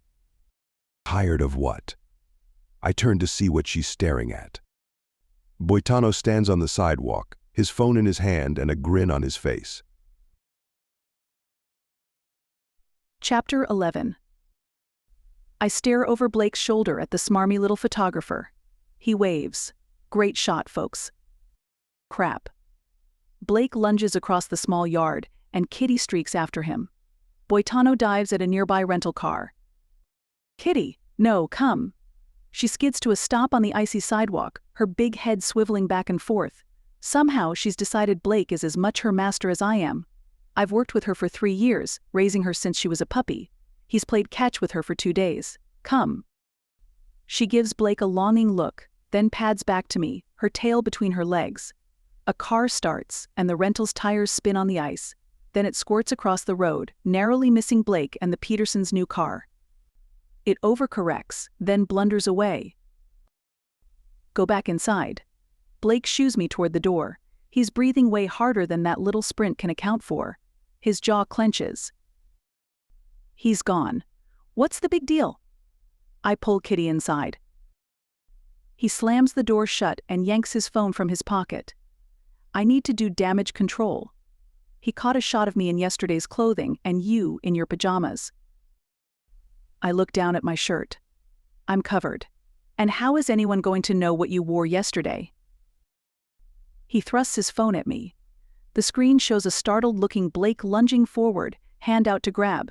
The headline reads Hostile Country Beer, and yesterday's date. That's from yesterday. He scrolls through a series of pictures of us at the Christmas market. What's the big deal? It's not like I'm wearing lingerie or something. Maybe you can say Kitty got out and you returned her. No one in Rothberg is going to believe I let you stay over. Except I did stay over. But it's not really people in Rothberg I'm worried about. No one will care what I say. The pictures will tell the story Boitano wants to spin. He taps his phone and the calling screen lights up. I don't catch the name. Cold dread sinks down my spine and into my stomach.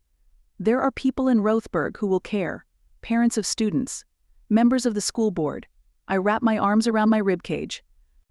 There are some really conservative people in this little town. Even in the 21st century, an unmarried schoolteacher having a one-night stand with a celebrity looks bad. Those people might think twice about trusting me with their kids. You have tenure though, right? They can't fire you. The phone continues to ring quietly. Tenure is a higher education thing, not high school. But they couldn't really fire me over this. Unless you were a student, we both make yuck faces. I don't add that parents, and board members, could make my life miserable without getting me fired, if they decided to do it. The phone screen changes and Blake hits the speaker icon. A female voice blares. Blake, are you back from Oregon? She speaks with a faint southern accent and pronounces the state Oregon. The tone turns sarcastic. Thanks for the heads up on yesterday's photo. I had other issues to deal with, but I have a bigger problem now. He describes the new picture.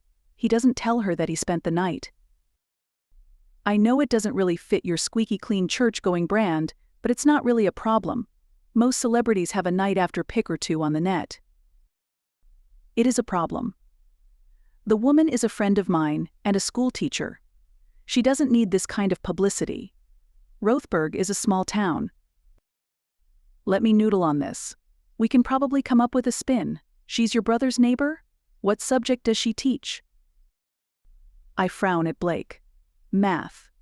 What difference does that make? Hey, I'm Zoe. The voice doesn't seem surprised to hear from me. What's your name? Rachel Foster. Got it. Rachel, here's the thing. I have no idea what we're going to say yet, but having as many details as possible will help me put the best spin on it. We're both pros here, right? I wouldn't tell you how to teach logarithmic equations, so you don't tell me how to spin a story, okay? Quadratic equations, genius. Sorry. If details are important, then you should probably know Blake and I dated in high school. I ignore Blake's indrawn breath. And his brother is one of my closest friends. Ha. The plot thickens. Great. I'll get back to you, Blake, soon. Stay in the house until you hear from me, both of you. She disconnects. Am I under house arrest? I have plans for this afternoon. I stomp into the family room and pour myself another cup of coffee. You probably shouldn't have told Zoe about our past.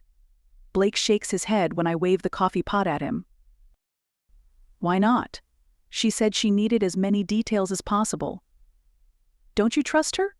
Besides, you said our yearbook was on the web. There are pictures of us together in it. I set the mug on the counter, untasted. There are lots of pictures of each of us with other people, too. Nothing that links us specifically. I checked when those pictures were first published. I glance at him in surprise. He shrugs. I wanted to make sure your privacy wasn't violated. And your last name was different then, so maybe no one would have made the connection. I don't look that different.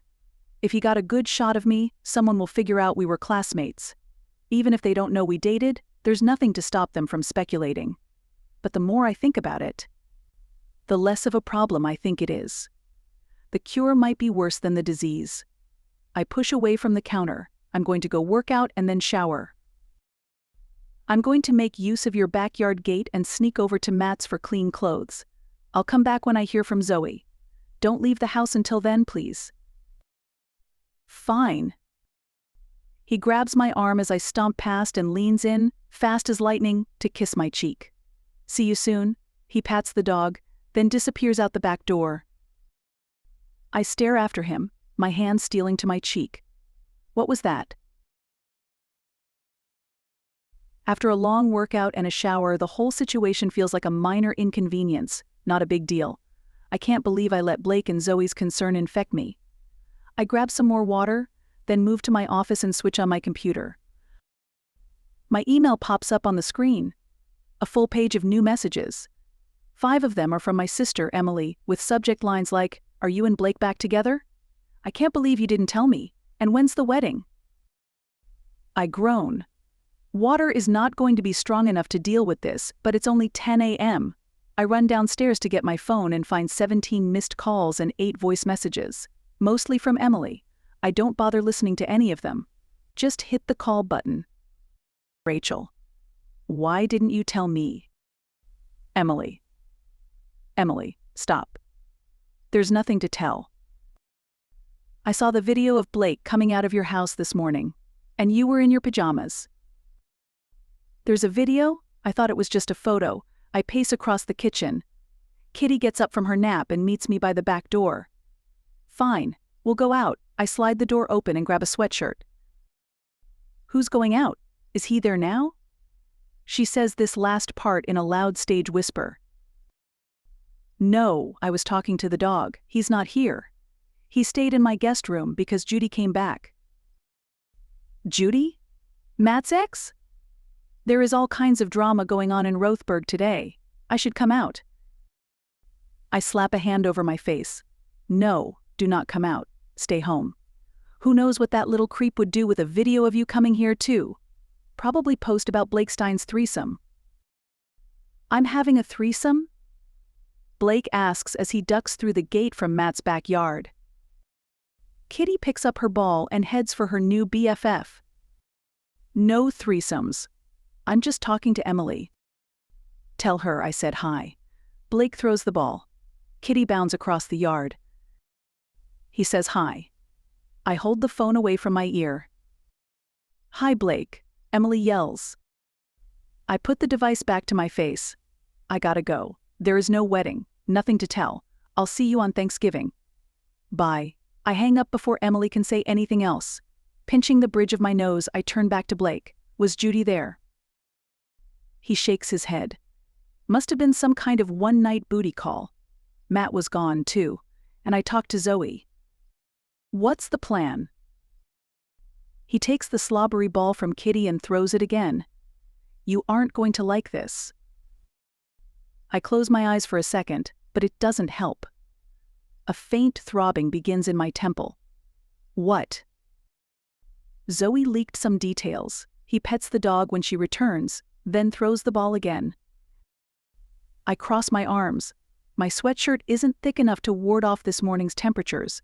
Or maybe it's not the weather that's chilling me. What details? She found some photos from the restaurant last night. Apparently another diner posted them. He wipes his hand on his jeans and pulls out his phone. The picture shows Blake and me. He's got an arm around me, and we're gazing at each other instead of the camera. It looks like we're in love. What do we do now?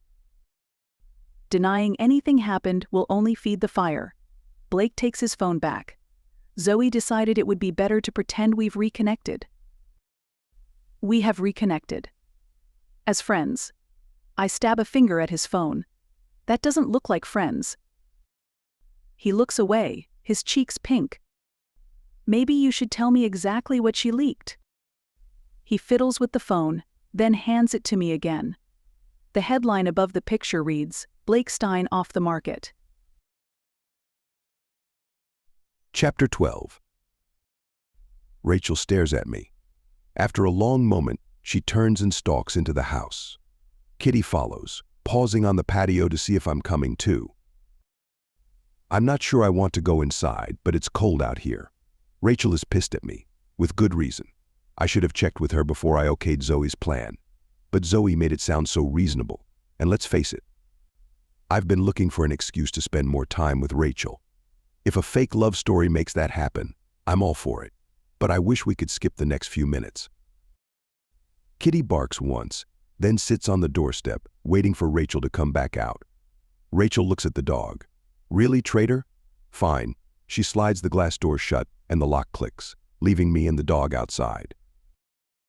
I hurry across the frozen grass and knock at the glass. Rachel ignores me. I can see you in there. Let me in. She doesn't reply. The dog barks again, then gallops around the corner of the house. Curious, I follow. The garbage can sits on a narrow strip of concrete leading to a gate to the front yard. A door into the garage is locked, and the red eye of a camera blinks malevolently at me. Let us in. Please. No one answers. I look at the huge dog flap in the wall beside the door. I glance at the gate. I could go to the front door. It's probably unlocked.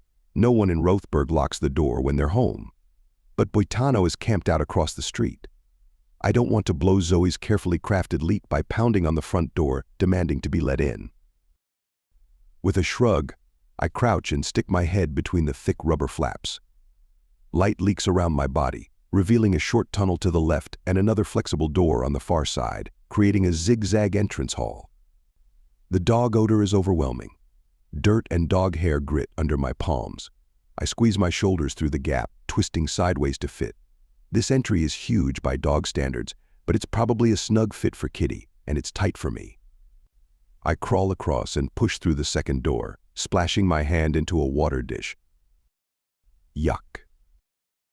A strip of LED lights glow along the floor. I crawl out of the cupboard-turned dog entry and straighten, shaking the mud and black fur from my wet hand. Rachel's smart car leaves plenty of space in the two-car garage. A neat rack of yard tools hangs by the back door. On the far side, a door leads to the house, with another dog flap cut into it. I crouch and push through, smacking my head into Rachel's knees. Kitty snuffles at my head, then licks my face. Rachel steps back, a tiny baseball bat clutched in her hand. It's only a foot long, but she slaps it against her palm with a loud smack. I sit back on my heels. Where'd you get the dangerous weapon?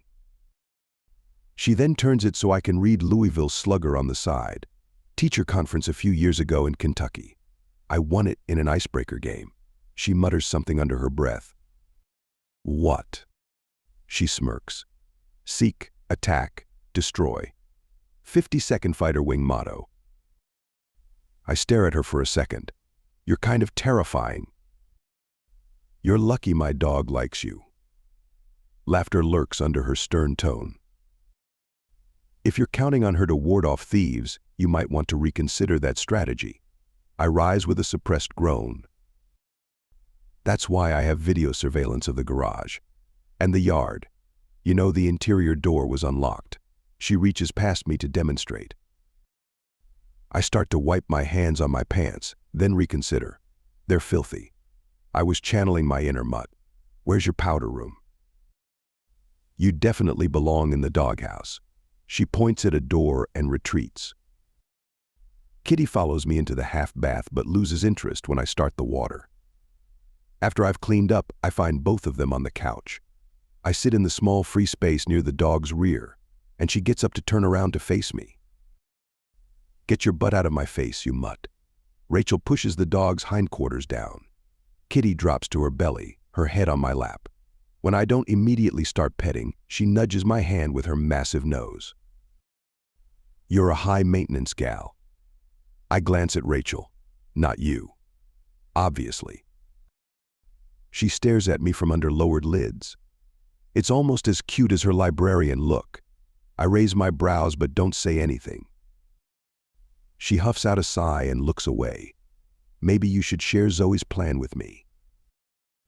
I stroke the dog's silky head. She leaked that photo and recommends we be seen in town together over the next few weeks. Weeks? I thought you were going home next Sunday.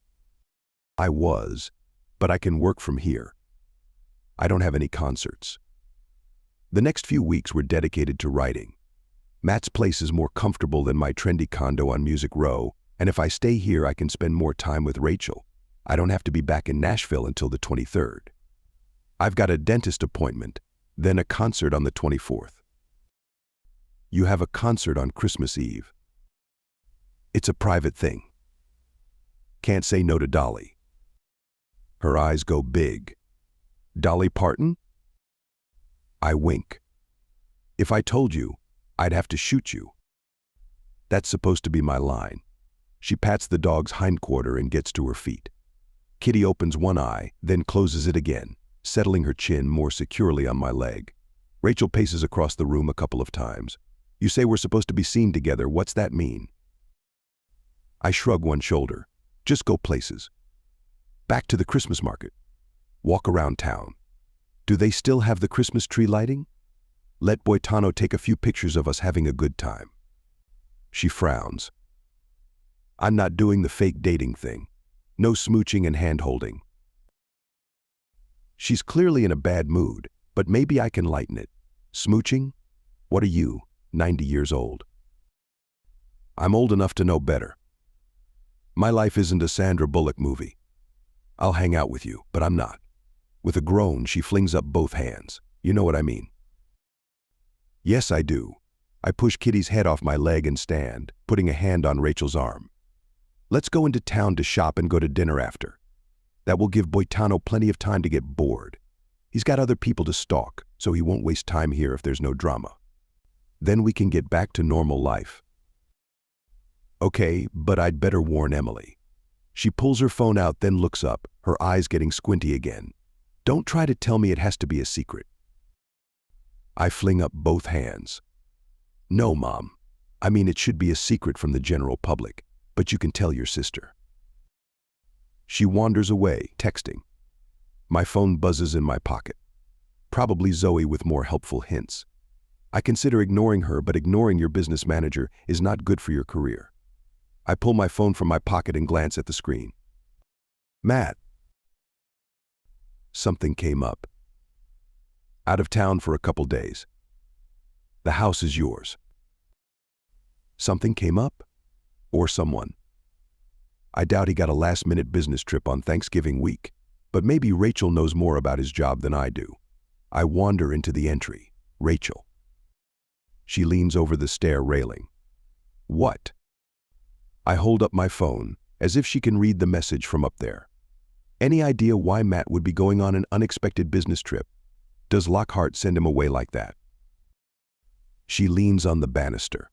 He's had to make an emergency trip to fix a celebrity's guitar once or twice, or hand-deliver one. Except that's usually planned in advance. Hang on, she pulls out her own phone and her face goes ashen. Are you okay? I dash up the steps. She looks like she might pass out. You aren't going to believe this. Her hands tremble as she holds out the phone. I take it and look at the message. It's also from my brother. Judy and I are going to Reno to visit her family. Don't tell Blake. He won't like it. After one night they're going to Reno together? She stumbles past me toward the stairs, looking dazed. Does he not remember the misery of the last 20+ years? Her phone vibrates in my hand, and I glance at it without thinking. It's Matt again. I'm going to ask her to remarry me. This weekend. No. She swings around and pulls her phone from my grasp. What the heck is wrong with him? Her thumbs fly on the screen, and it whooshes with the outgoing message sound. What did you say? I told him he was crazy, that she was bad for him. The phone dings, and she stares down at it. He says his mind is made up. They're getting married this weekend. He's making arrangements for Eva to fly down from Eugene. And he'd love to have us at the wedding.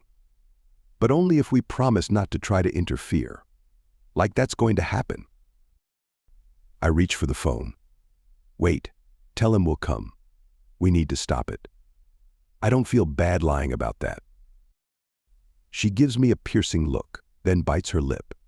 Yeah, I suppose the ends justify the means in this case. She taps the screen again, then sighs as the phone whooshes. I told him we'd love to come. I did not. Her lips twitch up in a tiny, evil grin. Promise we wouldn't interfere. I give her a high five. I like the way you think, Rachel Foster. Chapter 13. This is not going to work. Blake stares at my little white smart car. I've had it for years and love it. It's economical, fits anywhere, and it's fun to drive. So many of my fighter pilot brothers saved their flight pay to buy Porsches and Corvettes, but I love my zippy little car. It's bigger than you think. I open the back and stack our backpacks on one side, then pat the floor. In, Kitty. The dog looks at me, then trots to the passenger door. Blake exchanges a look with the dog. Are you sure we should take Kitty? There's barely room for the two of us. You rode in it last night. There's plenty of room. And I don't have any other options. I called everyone. None of the kennels have openings. I could probably talk a friend into taking her, but no one I know well enough to ask is around. We can't just leave a big bowl of food. She has that pet door to get outside. I glare at him. I hope he's kidding. You've obviously never owned a dog. Cats you can leave for a few days, not dogs. She'd eat everything as soon as we left, then tear the house apart. But that reminds me, I need to lock the pet door. Or your friend Boitano will be camped out in my house when we get back. I swing the cupboard door down and lock it. That's pretty slick, but doesn't solve the space problem. Blake stands beside the back of the car with his arms crossed.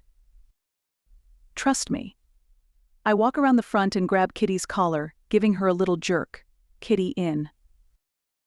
The dog gives me a dirty look, then slinks to the back and jumps in. I tuck a massive new rawhide in next to her and shut the tailgate. She prefers the front seat. Are you coming? Blake shakes his head and gets into the car, muttering under his breath. I lock the interior house door and hit the electronic opener.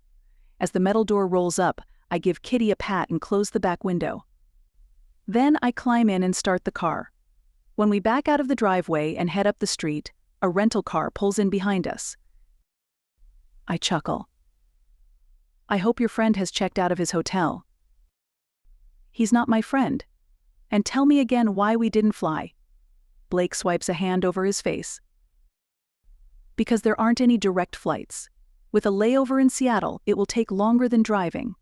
Reno is only about 6 hours from here. Kitty, sit. The dog's breath blows hot against my ear. She licks the side of my face, leaving a wet smear. And turns to Blake. I wipe my cheek with my sleeve and settle back in my seat.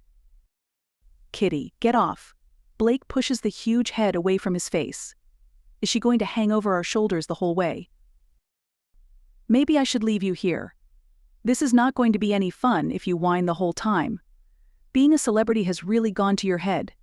I brake at a stop sign and turn onto the highway. I can't offer you drink service, but I can get you a donut for the road. He has the grace to look sheepish as I park in front of the Rothberg Bakery. Are you really getting donuts? They have healthier stuff, too. I'm going to grab some snacks for the road. I've done this drive before, and the options after Klamath Falls are pretty limited. I check my mirror, then open the door during a lull in traffic. You coming in? He looks over his shoulder at Kitty's big head and lolling tongue and reaches for the door handle. Yeah. I pop the rear window open as I round the back of the car. Kitty could easily jump over the tailgate and get out, but she won't. And on a busy day, the line at the back or eye can be long. Although based on my prime parking spot, I think we're probably fine. There is even room for our tail to park. I give Boitano a little finger wave and head inside. We return a few minutes later, laden with granola bars, cookies, and a small bag of cheese pretzels. Plus Blake's donut. He opens the passenger door, and Kitty grins at us from the front seat. Woof. Sorry, kitty cat, you have to ride in the back. I pull on her collar.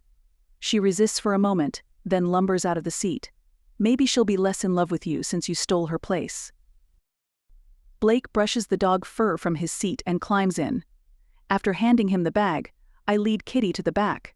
She jumps into the cargo bay and sticks her nose into Blake's ear. Hey, get off. I close the tailgate and window and we're off again. We drive for a while, alternately pushing Kitty away and chatting about nothing. The dog finally loses interest and settles down with a huff, her head pillowed on the backpacks where she can stare out the window. Blake zones out, too, as we zip south on Highway 97. An hour and a half later, I pull into a rest area. We'll have to stop more often than I'd like. It's pretty cramped for her back there. Blake jerks awake as I open my door. The wind shoves it closed. Kitty surges to her feet, and I fling up an arm to keep her from lunging over the seat. Stay. I'll let you out in a second. I get out and let her down. A car pulls in next to me, and the driver's door slams open. Where the hell are you going, lady? Boitano hollers over the wind. We're just out for a drive. I grab Kitty's collar and clip on a leash. Look, I'm just trying to do my job. You can make it a lot easier for me, you know. And why would we do that? Blake's velvety voice rumbles through me, his body a solid bulk at my back. Kitty woofs loudly. We don't have to be enemies, Boitano whines. I'm doing the world a service. Spying on innocent people? Not much of a service, if you ask me. I twitch the leash, and Kitty moves with me toward the dog walk area. Behind us, Boitano and Blake continue arguing, but the wind covers the sound. It's cold here, and we're alone in the dog walk. Kitty does her business. Then we jog up the sidewalk to get the blood flowing again. When I get back to the car, Boitano is gone. Where'd he go? I unhook Kitty's leash. Get in, girl. She jumps into the open hatch, then scrambles over the seat back into Blake's spot. No, back here. I told him we were headed for Las Vegas, and he decided to go back to Bend and fly down. Blake opens his door and pushes Kitty toward the back. I can drive part of the way, you know? Can you shift gears with that thing? I nod at his cast as I shut the cargo hatch. We can switch after Kay falls. I climb into the car and let the wind shut the door for me. Blake gets in, and I start the car. Do you hear that? I put the car in first. Hear what? It sounds like purring. Does your dog think she's a cat? No. Brake and clutch pedals pressed to the floor. I twist around in my seat to look into the cargo space. Kitty lifts her head from my backpack and sniffs my face. Over her back, I catch a glimpse of brown and white. You are not going to believe this. What? Blake twists around too, his cast making him clumsy. I drop back into my seat and point over my shoulder into the back. Kitty brought a friend. Blake gives me a confused look, then peers over Kitty. A horn honks, and I glance in my rearview mirror. A blue pickup truck rumbles behind us, the driver making angry motions. Between me and the truck, a big calico cat lifts its head and meows. Chapter 14. How did that cat get in here? As Rachel pulls back into the parking spot to let the pickup truck pass, I look down the long, empty rest stop. We're alone with the pickup truck that now parks 2 spots over. Why he had to go around us, I don't know. Do you think someone left him here? Rachel sets the parking brake and puts the car in neutral. I don't know, but she breaks off as she gets out of the car. The door slams shut. The back window opens, and her voice carries in with the noise of the wind. Let's see if you have a collar. I crane my neck, but Kitty sits up, blocking my view. The window shuts, cutting off the wind. A moment later, Rachel gets back in and puts the car in reverse. You aren't going to believe this. You said that a minute ago, and you were right, so I won't take that action. She rolls her eyes. That's Alf, the alien life form from Melmac. How do you even know that? She drives around the pickup truck that is now parked halfway out of its slot so it partially blocks the exit road. In response to the driver's rude gesture, she blows a kiss. Jerk. Are you kidding? I loved Alf. I considered doing an impression of the alien but quickly change my mind when she sends a glare in my direction. Then I remember the calico who patronized me Sunday morning. You mean Alf. The cat. How did he get here? You said he roams the town, but we're a long way from Rothberg. That's a good question. She flicks on the blinker and accelerates onto the highway. He must have hitched a ride, either with us or Boitano. He's going to be a problem. I snort. We have a 3-ton dog with us, and you think the cat is going to be a problem. I told you. Alf's kind of a community asset. We'll have to make sure he doesn't wander off when we stop. Lots of people in Rothberg would be devastated if he disappears. I rub my face. Keeping track of an independent cat while attempting to stop my brother's wedding is going to be more fun than. I can't think of anything bad enough to compare it to. The good news is no one knows he's with us, so they won't blame us if he goes missing. She glares again. I will blame us. Let's just make sure he doesn't. How about some music? She turns on the radio, getting static. I hit the scan button, flipping through talk radio, classic rock, and an energetic preacher. When Carrie Underwood's rich voice flows out of the speakers, I hit the save button and lean back in my seat. It's going to be a long drive. About an hour later, we stop at a grocery store in Klamath Falls, a town not far from the California border. While I walk the dog, Rachel runs in to buy food and a leash for Alf.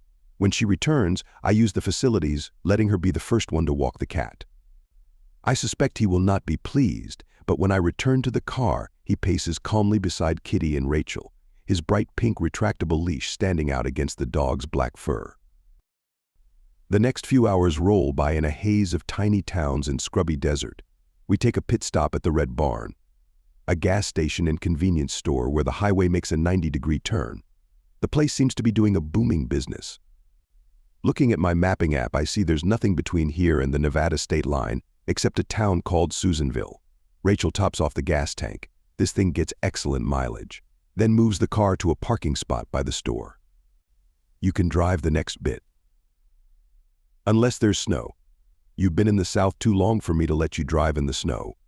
The short wheelbase takes some getting used to on the ice. I unfold my legs from the vehicle and stretch my back. Kitty whines, so we hook up the leashes and let the menagerie out. While Rachel goes inside, I walk the animals down the dusty verge of the two-lane highway across from a dental practice. It seems like an odd place for a dentist. There are no houses in view, but maybe there's a town hidden nearby. Rachel comes out as we return to the car, carrying a small, soft-sided red cooler bearing the white outline of a barn and the name of the store. Got some more water. If you need to use the bathroom, you have to get the key from the cashier. She takes the leashes and opens the back of the car. When I return, she's got the pets loaded and a bottle of water in the cup holder. She sits in the passenger seat, her legs stretched out and her phone in her hand. I texted Matt, and he sent me the address. We can stay with the family. I put on my seatbelt and put the car in reverse. Shifting with the cast is tricky, but it wasn't a bad break, so if I'm careful, it doesn't hurt. A big blue pickup truck chooses that exact moment to back out, too, and blocks us. I slam on the brakes. The driver leans out the window and flips me off. I decide not to follow Rachel's example of blowing a kiss. Is that the same truck as at the rest stop? Rachel glances up from the map. Yeah, look at the plate. 2SXY4U. He caught up to us when we left 139. Looks like he's going to Reno too. Yay. I pull onto the road behind the truck, letting it rumble away ahead of us. I'll give him a head start. You can try. I think he waited for us at the barn, just so he could block us and flip us off again. She pushes Kitty's head away from her ear and goes back to her phone. I hate dudes who have to prove they're more than everyone else. I hide a smile. Rachel drives this little car like it's her fighter plane. If she were still driving, she'd have passed him by now. I putter along until the blue tailgate is well out of sight. A few miles later, we rejoin Highway 139 and curve up into wooded hills, then back onto a wide plain. The blue truck is long gone, and we don't see any other cars for miles. Patchy snow covers the fields on either side, but the road is dry and clear. Darkness falls early this far north, but the nearly full moon provides plenty of light. Stars glitter overhead. Shortly after dusk, the road widens, and we roll down a big hill into Reno. The highway joins an interstate, and we whiz by the bright casinos of downtown. Where are we going? Rachel puts her phone into a holder mounted on the vent and plugs it in. Apparently, Judy's family has a place out near Lake Tahoe, at Incline Village. So we've got another hour. Stay on this highway toward Carson City, then get off at 431. We stop to walk the animals, and Rachel takes the wheel again. After we leave the highway, the road twists up a crazy mountain pass. Snow lines the sides of the road, but the paving is still dry. I'm glad she's driving. Steering along this road would be tough with my cast. She barely slows for the hairpin turns as the little car flies along. We whip around a corner, and the force flings me sideways, jamming my broken arm against the side door. "Slow down, woman. That hurt." She glances at me, and her foot eases off the accelerator. "Sorry, I kinda forgot you were here. Is Kitty okay?" I look over my shoulder. In the darkness, the dog is just a fuzzy lump. I think she's so big, there's no room for her to slide. The snow thickens. Flashing red and blue lights slow us even more. A state trooper waves us around the tail of a familiar blue pickup truck with its nose stuck in a ditch. A bald man wearing a dirty t-shirt that barely covers his beer belly argues with one of the cops. Rachel steers around a glowing flare on the dirty snow. He's way too sexy for me. A while later, we ease into Incline Village just under the speed limit. We pass a grocery store and a few restaurants, then work our way through a residential area toward the lake. Looks like Judy's family has a place right on the water. Rachel turns down a narrow road with huge, gated houses on either side. She pulls into a driveway. And we stop under a large wood structure in front of a metal gate. She lowers the window to type in a code Matt texted. The curved iron gate rotates inward, and we coast down the driveway. I always figured she came from money, but wow. We motor past a lighted tennis court. Empty on this cold night, and two driveways branching off this one. Then we turn onto a cobblestone road and pull up to a huge Italian-looking place. A long balcony, supported by fluted columns, forms a covered entryway. Light streams from the stained glass front doors, but the rest of the house is dark. Rachel stops the car. "This is Judy's family's place?" She looks down at her jeans and long-sleeve t-shirt.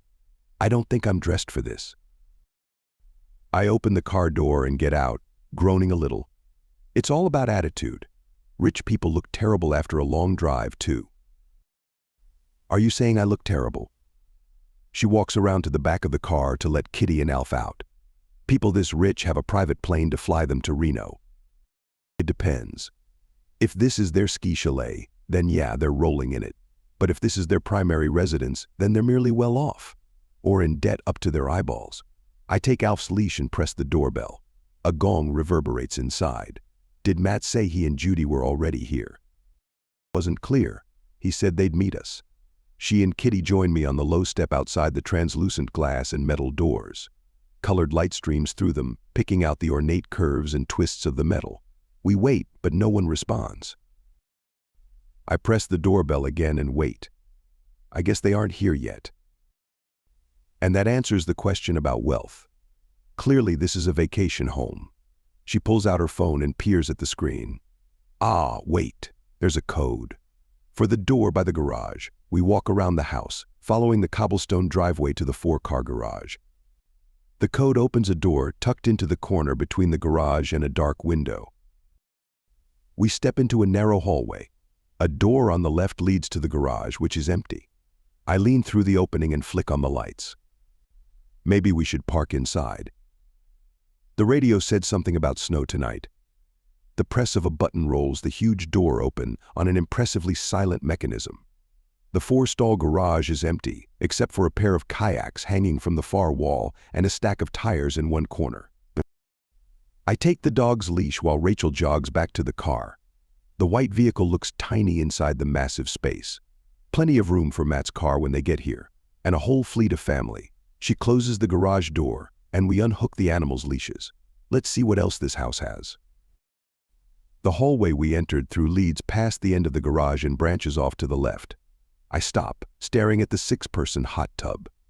Glass walls surround 3 sides, undoubtedly providing a sweeping view of the lake during the day. There's a sauna down here. Rachel's voice echoes weirdly on the wall, and a shower big enough for 3 or 4 people. That's crazy because there's a full bathroom right here. I glance at the elegant tile work. Rachel returns, followed by the animals. She looks at the bathroom. Maybe the other one is so you can rinse off the lake water after your morning swim, or an ice shower after the sauna. We explore the rest of the house, including a huge kitchen with granite counters, 2 gas stoves with a total of 8 burners, a grill and a dedicated wok burner, a double oven, and bright teal cupboards. A small office, small for this house, at least, is tucked between the hot tub room and the kitchen, with a huge dining room on the other side. That leads into a massive marble-floored living room with a large television and gas fireplace. 3 sets of glass doors open onto a wide deck. Beyond the living room, we find the massive front door and a huge round turret with stairs winding up both sides to a balcony. Another living room, library, and large laundry room bring us back to the garage. A secondary stairway leads up. The entire place is spotless. Artificial flowers stand on a table in the center of the entrance, and expensive-looking rugs cover the marble floors in the living and dining rooms. The kitchen looks like a showplace. Rachel opens a kitchen cupboard, revealing a canister of salt and a box of baking soda. I guess they don't come here very often. This is probably their 3rd or 4th home. I whistle. I had no idea. I wonder why they didn't have their first wedding here. Matt and Judy originally got married at a resort on the south end of the lake. Rachel shrugs. That was 20+ years ago. This place looks newer than that. Or maybe it isn't really theirs. They could have rented it for the week. She wanders down some stairs near the hot tub. I wonder what's down here. I start down, but Rachel reappears before I get all the way. Mechanical stuff, water heaters, storage, and 1 chair, as if the maintenance guy has to stay down there for his whole shift. She laughs. Let's go up. We round the corner and approach the back stairs. I gesture for her to lead the way. I guess this is so the servants can bring the laundry down without the family seeing them. Pretty fancy for the servants. Her fingers trail along the ornate metal railing. I lift my nose and affect a British accent. One wouldn't want one's friends to think one treats one's servants poorly. She turns to smack my arm. Your accent is terrible. Upstairs, there is another kitchen and family room. Rachel yawns and looks at her smart watch. I wonder when Matt's getting here. I'm hungry. I pull out my phone. I'll check in. I tap out a text. Then we look through the cupboards in the upstairs kitchen. Aha! I found some cup noodles and an unopened box of chamomile tea. Between that and our leftover cookies, I guess we won't starve if we get snowed in. Rachel yawns again, then puts some water in a kettle and flips the switch. I'm making some tea, and then I'm picking a bedroom. As long as we stay out of the master, we're probably safe. I pull a couple of mugs from a cupboard, this one fortunately white rather than teal, and plunk a tea bag into each. My phone buzzes. That'll be Matt. I stare at the screen. Rachel finishes pouring the hot water and looks up. What? I hold out the phone. They aren't coming. They've decided to go on to Vegas. Chapter 15. Vegas? Why?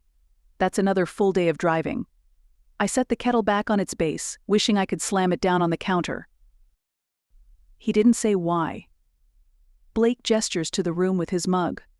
At least we have a nice place to stay. True, we could be sleeping in the car. I take my cup and move down the hall. Do you care which bedroom you get? His footsteps sound loud on the marble tile floor behind me. If I owned this house, there would be carpet up here. I peek into the first room. It has a set of elaborate bunk beds with built-in drawers and a nautical theme. I think I'll pass on those. Blake chuckles and opens the door across the hall. This one looks like a queen. He pulls back the comforter, but there aren't any sheets. I guess the servants haven't been in yet. I check the next room. This one is bare too. I wonder where the linen is. I open the closet and the bathroom cupboards, but they're empty, so I move on to the next room. This is weird. It's like the RV my sister bought. It had a fancy cover on the bed with pillows, but you had to buy sheets and towels separately. I wonder if the house is on the market? Blake checks the next room. It definitely has a staged feel. Maybe they're selling. He wanders down the hall. I make my way to the double stairs leading up from the entrance, peeking into random rooms as I go. More bedrooms, an exercise room, theater, and office. Where are you? In here. I turn left through another pair of double doors. This one leads to a short hallway. On the left are a huge walk-in closet and a door leading to the massive master bathroom. On the right, there's another office, then a big bedroom. Blake stands beside the bed. The top is folded back, revealing sheets. I guess they only use this one. I check the bath. And there are towels in the bathroom. You can stay here. I'll sleep across the hall. Is that one made up? Blake follows me to another suite beyond the top of the stairs. I flip back the covers. No, but I haven't checked the cupboards in the hallway yet. Down the hall, past the exercise room, a pair of double doors reveal another washer and dryer, plus a full linen closet. I grab a stack and return to the front of the house. I can stay here, and you can have the master. Blake sits on the striped coverlet. I drop the sheets on the bed. You still got only one arm, so I'll help you make it up. Then we get some dinner, not cup noodles. You look up restaurants in town while I take the dog out and grab our backpacks. Have you seen Alf? Kitty leans against Blake's leg, but the cat has disappeared. I'll look for him. We don't want him using a closet for a litter box. Blake pats the dog's side and stands. Kitty gets up, and we follow Blake out of the room. A toilet flushes. I frown at Blake. Are you sure he said they weren't coming? He heads down the hall toward the next bedroom. Matt? As he reaches the door, Alf struts out. Blake gives the cat a weird look, then disappears into the bedroom. A few moments later, he reappears. I think the cat flushed the toilet. After taking the animals outside, Alf wandered at Kitty's side, but declined to do any business. We settle them in the massive laundry room with Kitty's blanket and their food and water. Blake pulls the door shut and fingers the lever-style handle. I'm betting that cat can open these doors. I hope not. I'm not worried about Kitty damaging anything, but I'm not so sure Alf is as good a house guest. Plus, he's a known escape artist. I almost think it would be better to take him in the car. I lead the way to the garage. We can get takeout. He settles into the passenger seat and puts his phone in the holder. There's a German restaurant not far from here. German? Didn't you get enough schnitzel and fries in Rothberg? He shakes his head. I always try the German restaurants. They remind me of home. I follow the map, and we park in front of a large building with familiar Alpine architecture. At the entrance to the parking lot, an LED sign reads Little Bavaria. Beneath the name, a series of performers and dates flips past. Blake climbs out of the car and points. Look who's performing tonight. I wait for the sign to scroll back to tonight. Hans Ingolf and the High Alpine Players. I do a double take. No way. They were at the Christmas market at home yesterday. Blake lifts his hands as if disclaiming responsibility. So were we. It's not that far. He opens the front door and holds it for me. We step into the vestibule. When I open the internal door, the homey sound of a polka hits our ears. Accordion and clarinet riff together, with a steady brass in the background. The smells of sauerkraut and fried schnitzel hit me, and my stomach growls loudly in reply. The room is large, filled with rows of wooden fest-style tables and benches. Big, circular chandeliers hang overhead, and girls in bright blue dirndls carry 5 or 6 liter mugs in either hand to patrons. Slanted white and blue checkerboard covers the base of the stage where a slight Asian man wearing lederhosen finishes the song with a flourish. The men in the band wear short blue jackets over white shirts and black pants. No lederhosen when they're on the road. The 2 women wear matching blue skirts and vests with scooped necklines over white blouses. Dancers applaud and wander back to their seats. The room is only about half full. It's a Monday, with a snowstorm predicted for tonight.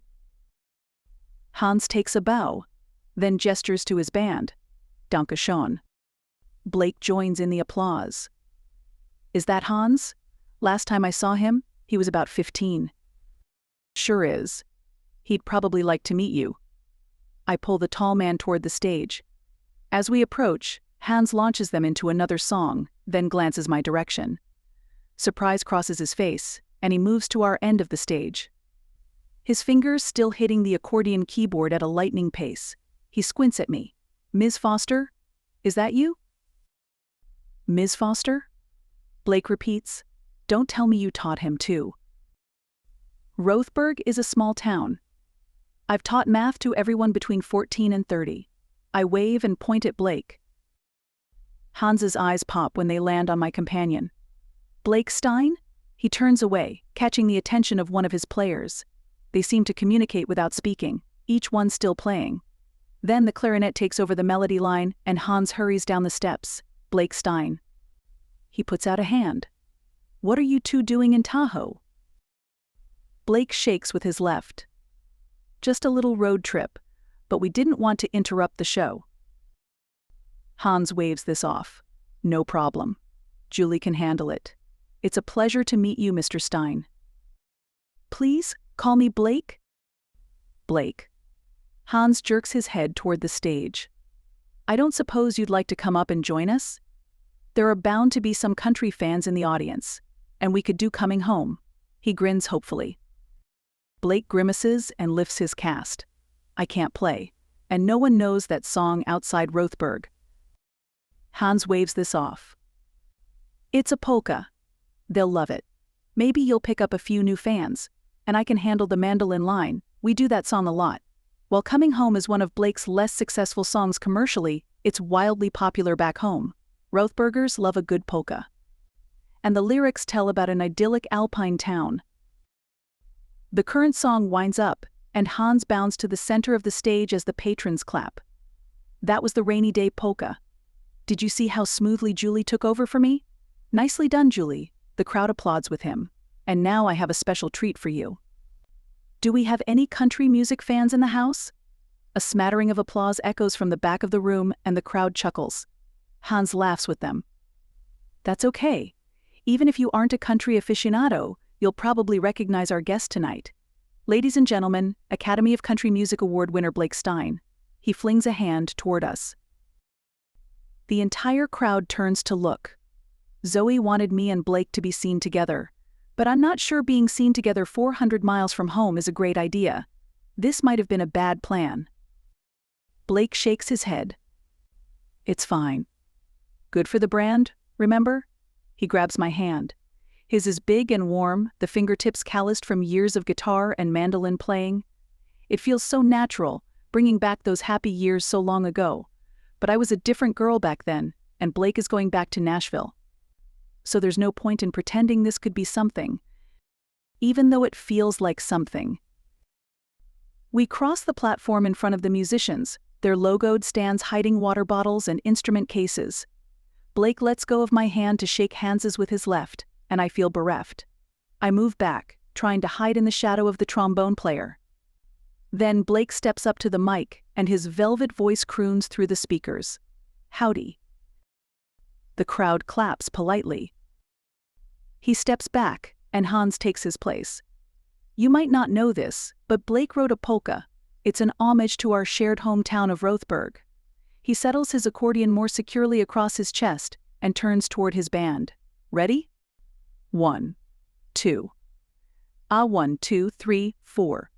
He launches into a familiar riff that settles into a rapid polka beat. I haven't been on a stage in a long time. Unless you count assemblies at the school, which I don't. The nervous pounding of my heart fades away. No one is looking at me. As Blake sings, patrons tap their feet. Before long, couples return to the dance floor, whirling around each other in time to the music. The tempo increases, and the accordion takes off, like Flight of the Bumblebee on steroids. Blake jumps into the second verse. When he hits the final refrain, a clarinet joins the accordion, and they pick up the tempo again. Most of the dancers drop out, leaving the floor for a few hardy couples. The music finishes with a flourish. The crowd cheers. Blake and Hans bump fists, then bow. "Thanks, Hans." Blake shakes the other man's hand again and turns to bow to the band and applaud them. "Thank you, Incline Village." Then he grabs my hand and pulls me toward the stairs, waving his cast at the cheering dancers as we leave the stage. At the bottom he stops suddenly and spins. I'm moving too fast and slam into his chest. His body stops me, rock steady despite my full frontal assault, just like old times. I stare up at him, my mouth dry and heart pounding again, but this time it isn't stage fright. I've seen Blake perform before, but it's been a long time since I've been this close. His eyes sparkle and his breath is fast and excited. Electricity seems to zing off him, sparking something in me. He thrives on the energy of the crowd. I'd forgotten the heady feedback of being with him after a show. I stare into his beautiful blue eyes. They're dark, like the sky after sunset. The crinkles at the corners are new, but the look in them is old and familiar, full of fun and mischief and... Hans's voice snaps me out of my trance. That was great, Blake. I've done that song a million times, but there's nothing like performing with the composer. Are you two getting dinner here? On stage, the band has started another song. I turn to face the small man. Yeah, takeout. How long are you in town? Spending time alone with Blake might be a bad idea. Look how quickly I've fallen into the old patterns. Maybe Hans and the band can provide a buffer. Only for the night. In fact, we're probably going to hit the road after this performance. Our hotel reservations got screwed up, and every place we've tried is full. Who would have expected Thanksgiving week to be busy? He laughs. Do you have to be somewhere tomorrow? Blake asks. Hans shakes his head. We've got a show in Vegas on Wednesday, but we'd planned on staying here tonight. I look up at the stage. Is that your whole band? You could stay with us. Having a few extra people in the house might make it feel less isolated and less intimate. Hans laughs. You have room for a whole band in your hotel room? You obviously stay in nicer places than we do. Blake gives me an unreadable look, then smiles at the other man. We're staying in a house down by the lake, way too big for just us, but the rest of the party got delayed. There's plenty of room. You'll have to make your own beds, though. Hans blinks at this information but waves it off. We'd be thrilled to have beds, period. Thanks. Chapter 16. While I order our food, Rachel pulls up the address to the house. A couple of the patrons come over to get selfies and autographs, and I oblige. Several ask for pictures with both Hans and me, so we ham it up a bit. The diners are polite, and when the waitress arrives with our order, they return to their own meals. We'll see you at the house. Rachel hands me the bag holding our food and picks up our beverages. What are you driving? We have a 15-passenger van. Hans points a thumb back at the band. Floyd and Deborah do most of the driving. That should fit down the driveway nicely. Park by the garage. We'll leave the side door unlocked. She gives him the gate code, and we're on our way. I climb into the car and settle the bag between my feet. Did you happen to count how many people are in that band? She shrugs as she pulls out of the parking lot. A scattering of big, fluffy snowflakes drifts across our headlights and melts on the windshield. I think 8. I wasn't paying that much attention. Why? Just figuring out sleeping arrangements. Why are we stopping here? Our food will get cold. She parks in front of a grocery store. I don't know about you, but I'm not keen to eat cup noodles for breakfast tomorrow, and I didn't see any coffee in either of those kitchens. I thought we could pick that stuff up on the way out in the morning. I follow her into the store, pulling a small, 2-level shopping cart from the row waiting by the door. There's a cute little coffee shop right over there. I jut a thumb over my shoulder. We could, but I like to be prepared. The waitress said we're supposed to get dumped on tonight. If we're going to be snowed in with a polka band, I'm going to need my caffeine fix. She commandeers the cart and pushes it toward the produce section. Rachel fills the baskets like a professional shopper. She puts in 2 containers of sliced fruit, then zips toward the dairy section. Milk, eggs, and half get added, and she's off to the breakfast row. A selection of cereals, instant oatmeal, and 2 varieties of coffee go in. Then we hit the bakery for a box of pastries and a loaf of bread. We're out the front door with our purchases in about 5 seconds. You're like a machine. I close the rear window after she stows the bag and we climb in.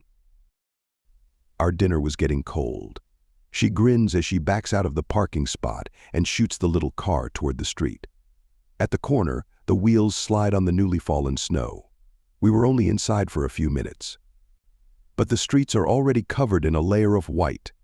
Rachel curses under her breath and straightens the car. I should have gotten my studded tires put on before we left. We were kind of in a hurry. I'm surprised you didn't already have them. Everyone gets them done in early November.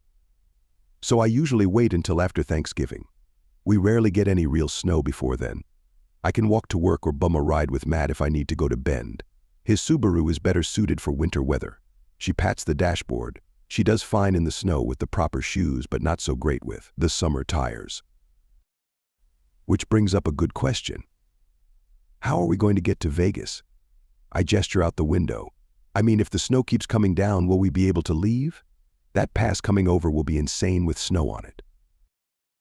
We won't go that way. We'll take the highway around the east side of the lake, then go over the mountains on 50. It's still a pass, but not as crazy. And I've got chains, but I hope we don't need them. We get through the gate and ease down the driveway to the garage. The cobblestones are a bit slick, and the car slips when Rachel brakes. She mutters again, and we glide into the garage. It's a bit icy. Kitty meets us at the garage door. Rachel pets the dog, then pushes past her. That darn cat let her out.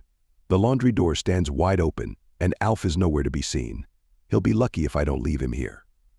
I can't imagine dealing with him in Vegas. By unspoken agreement, we take our food upstairs. That kitchen is cozier than the big one below. Alf wanders in as we're finishing our meal but turns up his nose at the piece of schnitzel Rachel offers him. She might claim she's going to leave him behind, but she has a soft spot for the critter. By the time we finish, we're both yawning. She distributes the appropriately sized sheets to the various beds, and I follow behind, dropping towels on each one. We'll have to double up to fit everyone in. I slump onto the bed in the master bedroom. Kitty jumps onto the bed beside me and drops to her side with a heavy sigh. You'd think she's the one who drove all the way here. Rachel leans against the dresser, rotating her head and rolling her shoulders. Riding is exhausting too. I wonder if that's a massage chair. She pushes off from the counter and crouches beside a leather lounger in the corner. Nope, just a recliner. Bummer. I give a pretty decent massage. I wiggle my fingers at her. With the cast, it might be a bit lopsided, I'm afraid. She gives me a narrow-eyed look. I remember. But how does that song go? A back rub is only a back rub. I chuckle and hold up a hand in promise. Deal. Have a seat. I gesture to the floor. She sits between my feet and tips her head forward. I press my left thumb into the strong muscles of her shoulders. Using the right hurts too much. She tenses, as if my touch makes her nervous, then relaxes. The plaster of my cast catches on the fabric of her sweatshirt. She smells like cinnamon and some other spice. The same essential oil she used when we were young.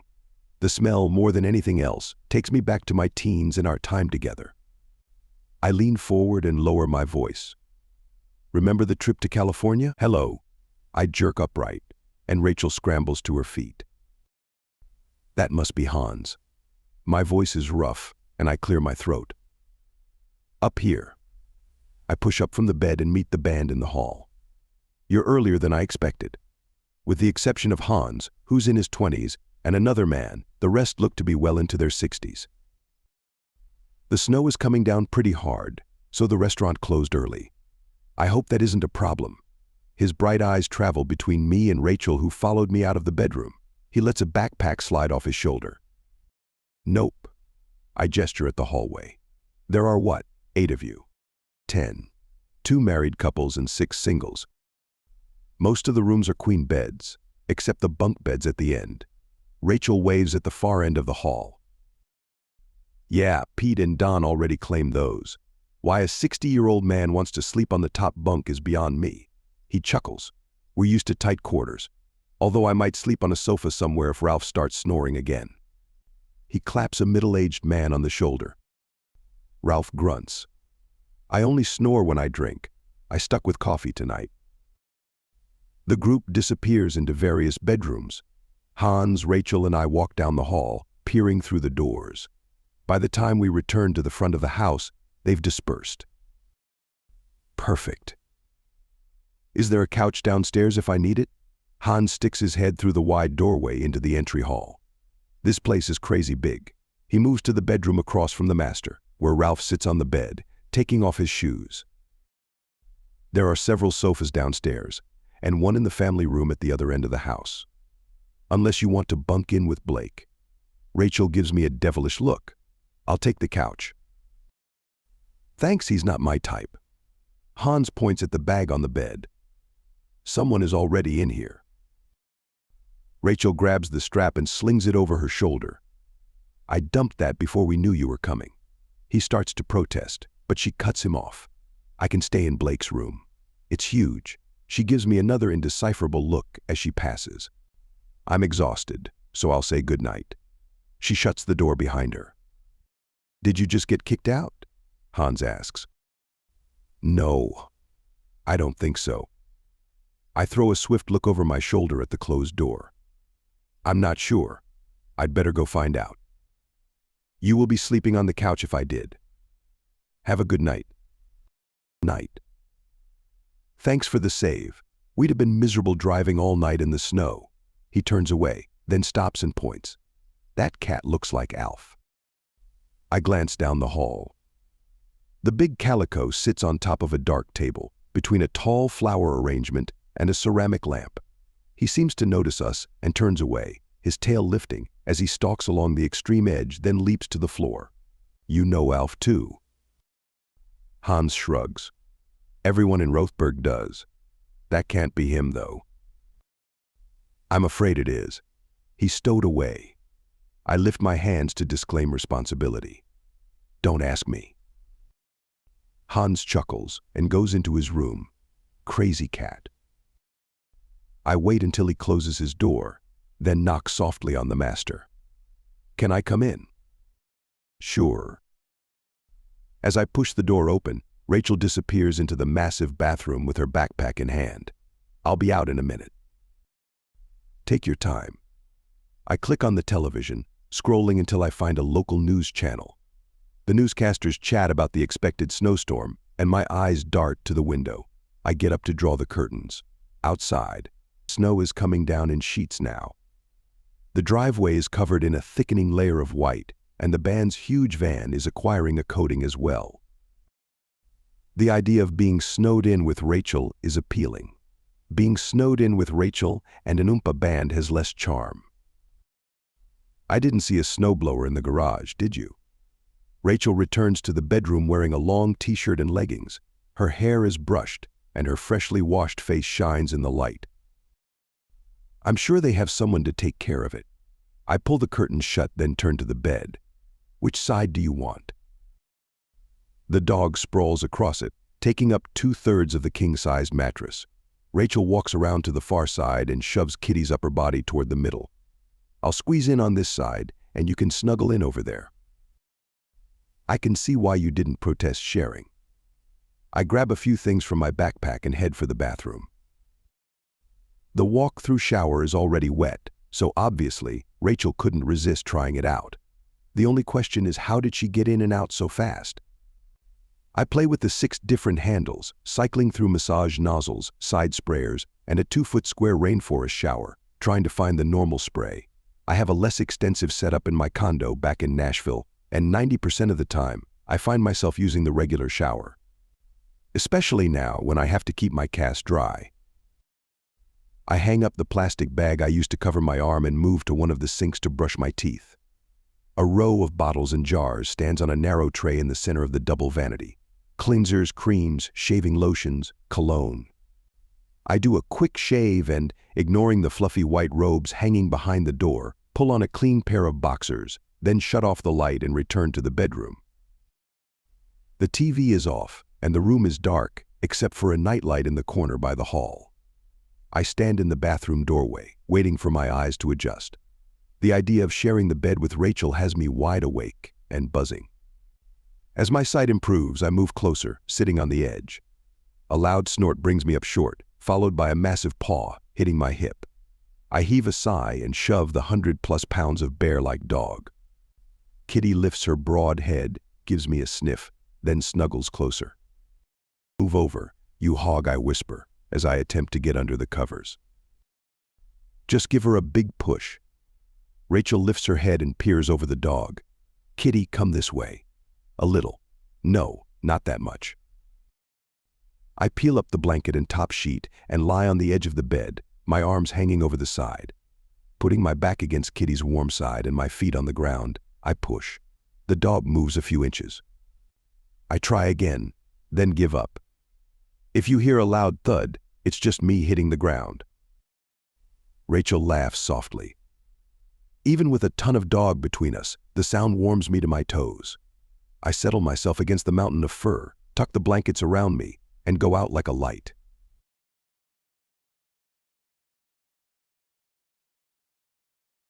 Chapter 17. I wake to a blanket of silence. The kind of silence that means the world outside is covered in fresh snow. A muffled rumble and thud break through. Snow falling from a heavily laden branch, and quickly subsides. I wiggle closer to Kitty, putting my back against her broad, warm side. She snuffles, her damp nose brushing against my face, and I blink my eyes open. Go back to sleep. It's too cold to go out. The dog heaves a sigh and thuds to the carpet beside the bed. Wait, if Kitty is on the floor, then she isn't in the bed. I turn my head slowly, knowing what I'll see. His aftershave has changed since high school, but there's some undefinable scent that lights up in my brain, identifying Blake without seeing him. His breath brushes against my temple, ruffling my hair. As I roll against him, his arm curves around my waist, pulling me closer. His eyes are closed and his breath is even. I study his face for a few seconds. His strong jaw, the slight hollows in his cheeks, the unfairly long eyelashes. Everything about this moment makes me want to snuggle in and go back to sleep, safe in his arms. But I can't do that. I'm not safe in his arms. Those arms and the rest of him are going back to Nashville, to a life I know nothing about. There's no happily ever after with Blake, and I'm not going to set myself up for heartbreak. Spending days alone with him on a road trip is torture enough. I don't need to add cozy nights in bed together to make the inevitable ending worse. I slide out from under the covers into the cool bedroom. "Behind me," he mutters, reaching for me. I stumble over the dog, catching myself on the windowsill and straighten, shivering. Blake opens one eye. "Come back. It's cold." Go back to sleep. I'm taking the dog out. I grab my coat and shoes and hurry to the door, Kitty hot on my heels. We tiptoe down the curving front steps to the foyer.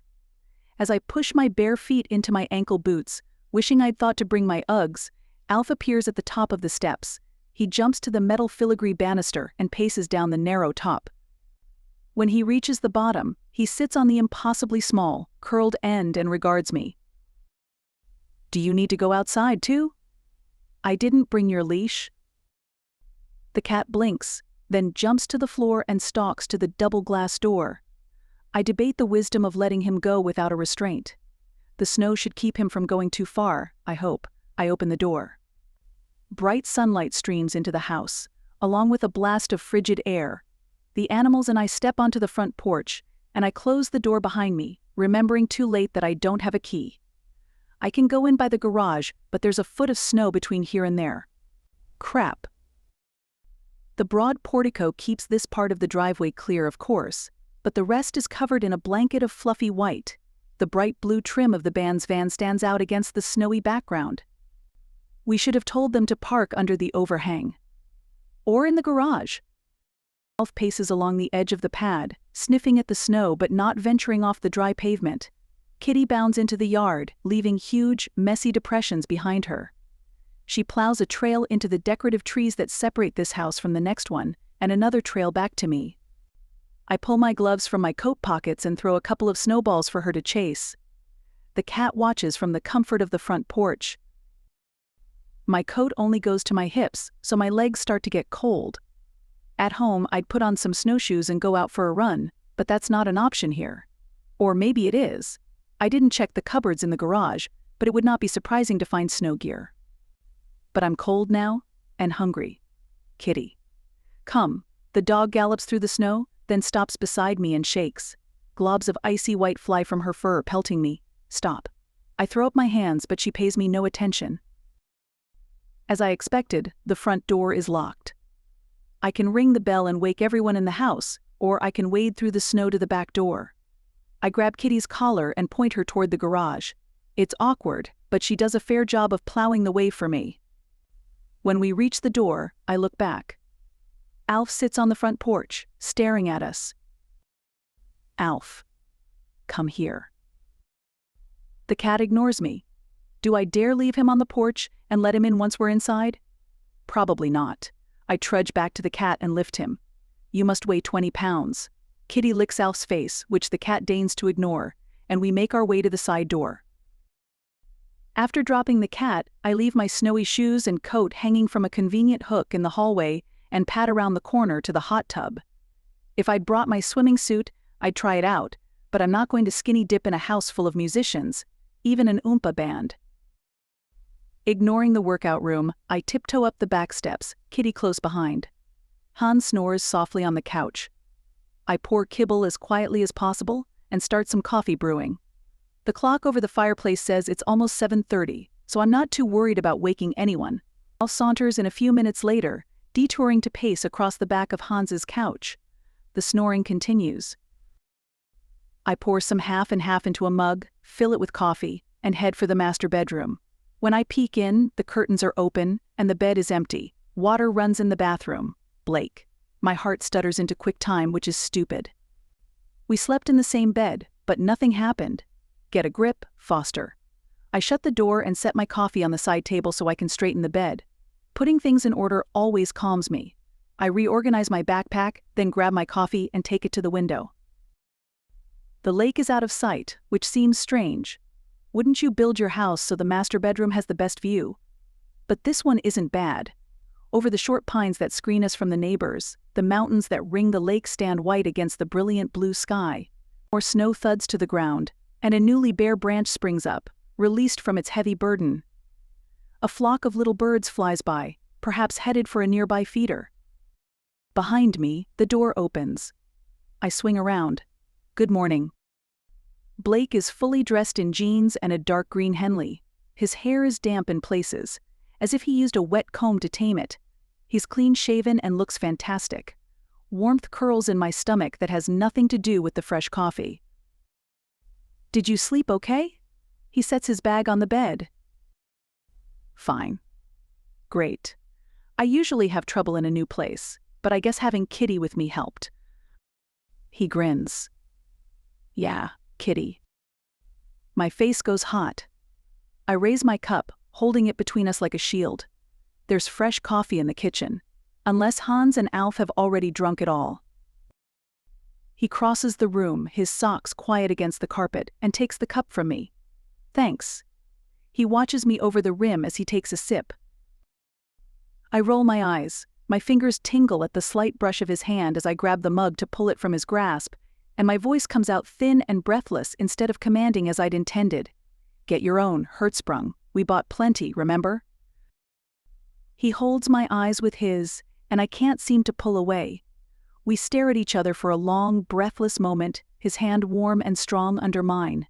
A snuffling at the door breaks the silence, and he pulls away to open it. Come in, Kitty. He scratches the dog's ears, then looks at me again. I'll get my own coffee. The bathroom is all yours. When I get to the kitchen, Hans, Ralph, and Blake sit around the 6-person table, and a sports channel plays on the television over the fireplace. Every room in this house seems to have a fireplace, including one by the jetted soaking tub in the master bathroom. And most of them have televisions above. Someone has started a second pot of coffee, and a selection of cups and bowls sits on the counter. One of the brass players scrambles eggs at the gas stove. Morning. Where is everyone else? I refill my mug. I think Deborah and Floyd are in the hot tub, and someone might be in the sauna. Hans gestures at the floor. That area is directly below us. Randy went for a run. The others are still asleep, I guess. He went running in the snow? I put some berries and yogurt in a bowl and join the men at the table.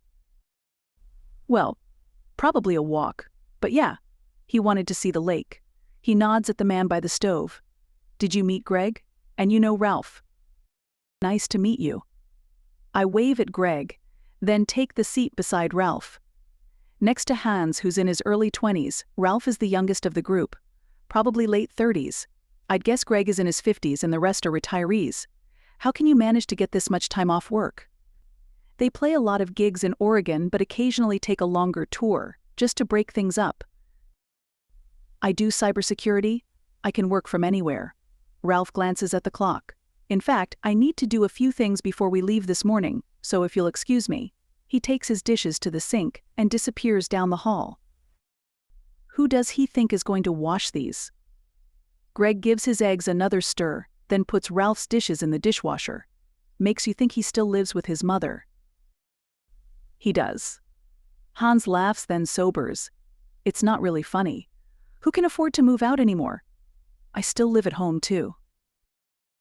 Is this a full-time gig for you, Hans? Blake spoons up some cereal. Heck no, I'm going to school. Online this term, but I head back to Oregon State in April. I'm studying civil engineering. I nod in approval. That's a good job. People always need roads and commodes. He chuckles. Roads and commodes. I like it. Although I'd prefer to design bridges or buildings. Same thing, different title. I finish my yogurt and lean back to sip my coffee. When are you all heading out? I was hoping to leave today, but with this snow. He peers out the window. We have a show at the Flamingo tomorrow night, so we've got time. But I'd planned to get settled in Vegas tonight. It's a short gig, but we'll want to pick up a few odds and ends. I guess it depends on the roads. I'll check with Floyd. I get up and put my things in the dishwasher. Don't you want some eggs? Greg lifts the frying pan. I've got enough for 2 or 3 people. I'll take some. Blake holds out his plate. As Greg loads it, Blake turns to me. When do you want to leave? I look out the window. I'd rather not drive in this stuff, but we need to get to Vegas before. I break off, not wanting to expose Matt's dirty laundry in front of the others. Are you two eloping? Hans's eyes light up as he puts his own dishes away. No. Sure. I give Blake my best evil eye. I'm a teacher, so I've got some good ones, but he fails to quail under it. He just gives me a cheerful wink and returns to his eggs. I stalk to the door. We are not eloping, we're not even dating. Hans follows me toward the stairs. That's not what the celebrity trackers say. Odds are 3 to 5 that you'll elope. I stop on the top step and swing around. Where did you see this? He shrugs and moves past me down the steps. TMZ, BuzzFeed, USMag. Do you read all of those? Not really, but I was curious about you two, so I did a search last night. Lots of hits. I groan. I've never wanted to be a celebrity and certainly don't want my fake romance in the tabloids, but it's exactly what Zoe had in mind. Did they say we were headed for Nevada? How did they know? We hit the landing and turn to start down the bottom steps. Hans stops suddenly, and I slam into him, almost tumbling both of us down the stairs. Deborah, Floyd, no, put some clothes on. 2 buck-naked senior citizens stand beside the hot tub, in full view of the stairs. They look up from drying themselves, and the woman gives a cheeky grin. The human body is a beautiful thing, Hans. Get over it. I hurry back up the steps. Maybe I'll load the car later.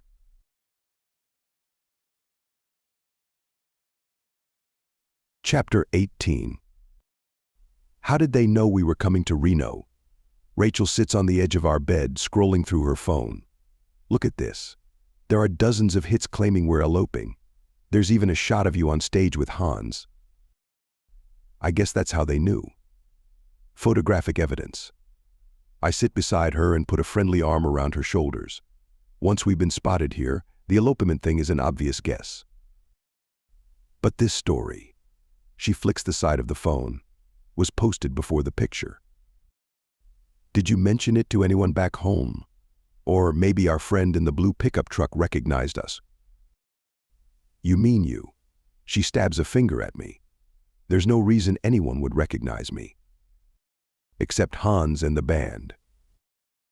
Are you suggesting one of them leaked it? She jumps up and paces across the room. I follow her.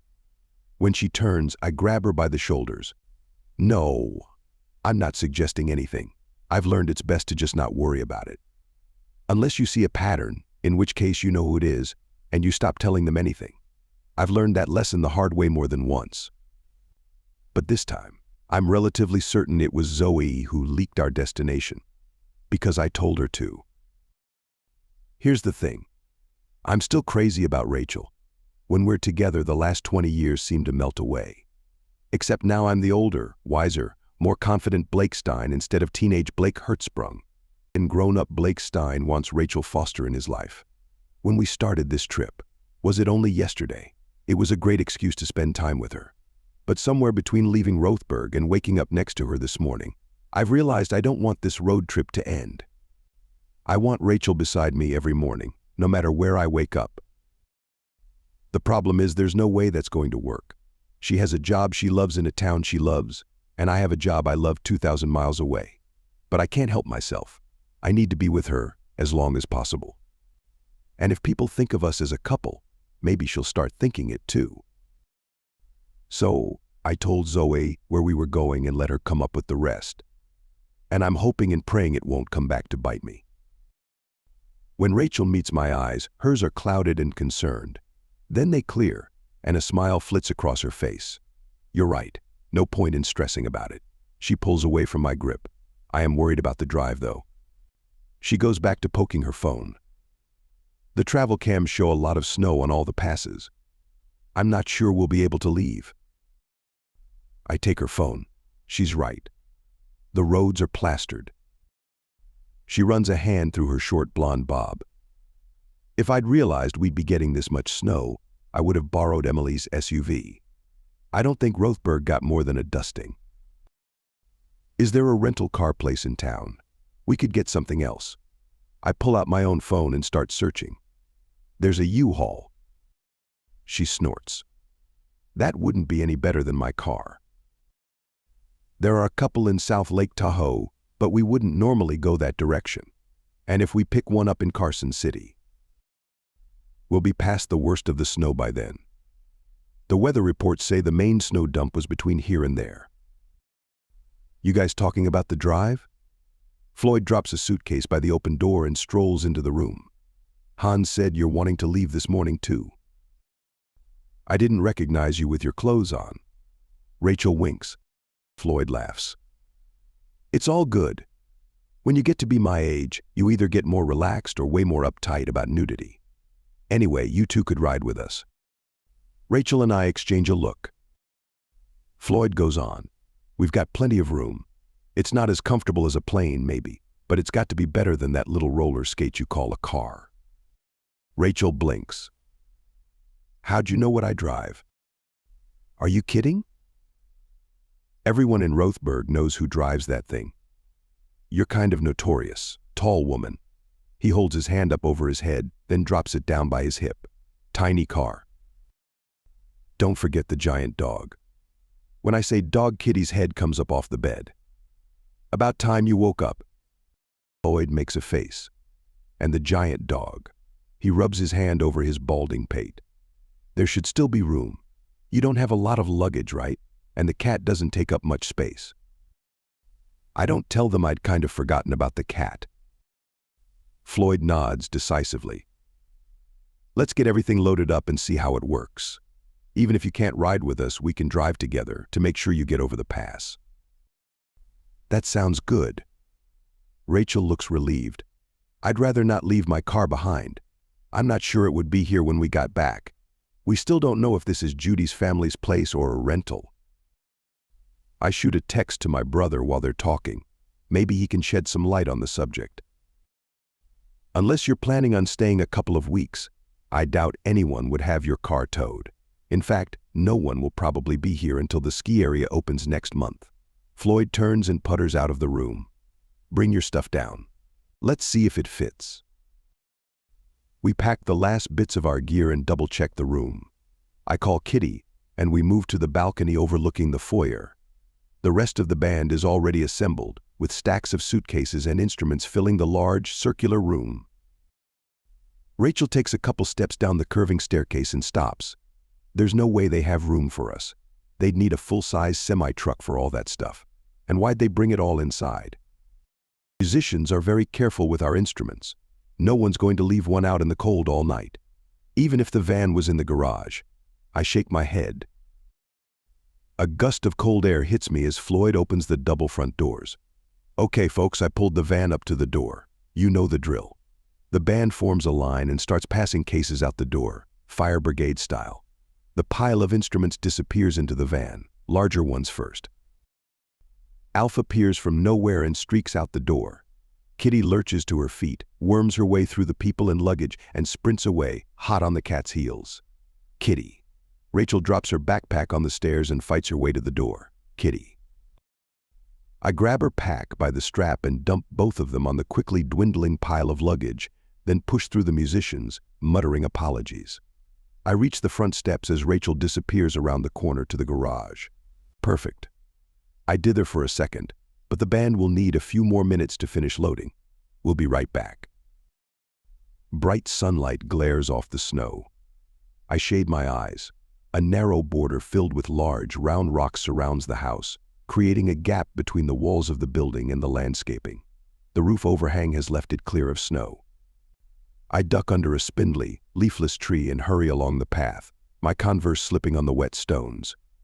At the corner, the driveway runs flush against the house. A narrow strip of snow-free cobblestones, about a foot wide, skirts the garage doors, so I follow it. The snow in front of the driveway is a maze of partially filled troughs, probably left behind by the big snow-loving dog. At the corner, the yard drops steeply toward the lake. Rachel stands a few feet down the slope, clinging to the wall of the house. Kitty, come back. Why aren't you listening? The narrow space under the eaves of the house is still snow-free, but rocky and slick. I slide down beside her, leaning heavily against the plaster wall. She turns, shaking her head. Her eyes glisten. She never chases cats. Especially not Alf. How am I going to catch her? I put an arm around her and pull her close. She's trembling, but whether from despair or cold, I can't tell. She'll come back. We'll put some food out and wait for her, no matter how long it takes. She relaxes in my arms, her face pressed against my chest. My heart thuds against her cheek. I'm sure she can feel it. She pulls back, but I fold her close again. Don't worry, she'll come back. She tenses for a second. With a deep inhale, she pulls back for real this time. Let's go up on the deck. Maybe we can see her from there. I step back into the snow to let her lead the way. This side yard is steep, and if I fall on her, we'll both end up on the patio by the pool, probably with several broken limbs. She gives me a narrow-eyed look, then struggles up the slick, rocky slope. Just before the top, her foot slips, but I brace myself and press my shoulder against her hip. Thanks. She pushes off and reaches the safety of the driveway. I scramble up beside her. We let ourselves in through the side door and hurry past the hot tub and sauna to the glass doors leading to the balcony. No one has been out here. The snow is thick and pristine. I look for something to clear it, but Rachel plunges into the deep blanket, cutting a path with her legs. Not finding a broom or snow shovel, I follow behind, squinting toward the lake, visible between the pine trees. Below us, a wide deck stretches to gated stairs that lead down to the lake. A short dock sticks out into the water. In the summer, it's probably a lovely little beach. A dog barks, higher than Kitty's deep voice. Then another. Kitty answers. Rachel calls for the dog again. Silence falls, heavy on our ears. The door behind us opens and Hans sticks his head through. We're all packed up. Do you want help finding the dog? I don't. There. Rachel points. A dark shape appears by the lake, wading through the white stuff with a jaunty bounce. Kitty. The dog looks up and barks, then flounders toward us through the thickest drifts. Rachel spins and bolts back into the house. Thanks. Maybe you guys should go on. We'll need to dry the dog. And Rachel's pants. Before we start. You want more alone time. He gives a knowing nod, which looks odd on his very young face. I don't dispute his conclusion. Look us up when you get to Vegas. We're doing a couple of shows at the Flamingo. We owe you a meal, at the very least. I'm told Circus still has a good buffet. He gives me a fist bump, then returns to the house. I follow him, locking the door on the way in. Then I find the stairs to the basement and hurry down. Rachel was right. There's nothing down here. It's utilitarian. Completely different from the opulence above. The long hall branches off in two directions, with doors on either side, neatly labeled. Machine room, storage, elevator. Elevator? How did I not notice an elevator? An icy wind blows along the corridor, so I follow it to an open door at the end. It's blank metal, with a crash bar instead of a handle. A rock holds it open just far enough for a slender person to squeeze through. I push it a little wider, shoving the rock with it, and step outside. The deck stretches the full length of the house, with snow-covered stairs leading to the level above us. More steps lead to the covered pool on the lower level. At least I assume it's a covered pool. If not, it's a huge deck with an odd dip in the middle. A temporary fence encircles the pool, probably to keep any visitors from blundering through the cover in the snow. Rachel has plowed around the nearer end and stands by steps that lead to the beach. She looks back as I step out of the house. I can't get this gate open. With a sigh, I wade through the trail she left, my jeans collecting a thick layer of snow along the way. When I get there, Kitty stands outside the gate in a trampled clearing. Her tongue lolls. The cat lies on the dog's back, his chin resting on Kitty's wide head. Alf opens his eyes a slit, then closes them again. Is she? What the heck? Rachel shakes her head. I have no idea. I guess Kitty chased him to bring him back. Help me with this. This is the latch holding the gate shut. It's frozen, and it takes both of us pushing to get the thing free. We shove the gate wide, snow piling up behind the wide arc. Kitty gets to her feet and lumbers through, the cat apparently asleep on her back. An engine rumbles in the distance, growing quieter as we trudge toward the house. Was that the van? Did they leave without us? Rachel squints up at me as I pull the door wide. I told them to go ahead. I ignore her suspicious glance. We're both soaked, and the dog too. Let's get dried off and warmed up, and then we can check the roads. Tahoe is used to snow, and the lake economy lives on tourists. They aren't going to leave the roads impassable for long. Not impassable and drivable by a rear-wheel drive smart car are not the same thing. She stops to pull off her ankle boots and knock the snow off them. These might be ruined. They aren't waterproof. I can't believe I started a road trip in the winter without my winter gear. You're a bad influence, Nashville. I pull off my soaked canvas shoes. I blame the cat. Chapter 19. The house seems quiet with the band gone. Not that they were noisy, but it feels different. Or maybe it's knowing I'm alone with Blake again that's got me on high alert. I dry Kitty as well as I can, then start a load of towels in the washer. I don't want to leave a mess, even if Judy's family has a hired service to do housekeeping. That's as dry as you're going to get. Let's go upstairs. But you are staying in the family room, young lady. No wet dogs on the bed. I grasp Kitty's collar and lead her up the back steps. Alf slinks along behind, trying to look like he's doing his own thing. Blake already has the gas fire burning. It produces a surprising amount of warmth, and both animals settle down on the dog blanket in front of it. I lay my boots next to the grate. Where did you leave our backpacks? I need to change. I point at my soaked leggings. Me, too. I'll get them and meet you in the bedroom. He gives me a comedic leer and hurries out. I close the door to the hall behind me. It's got the same lever-style handle as the laundry room, but I can pretend it will keep the pets contained while we dry off.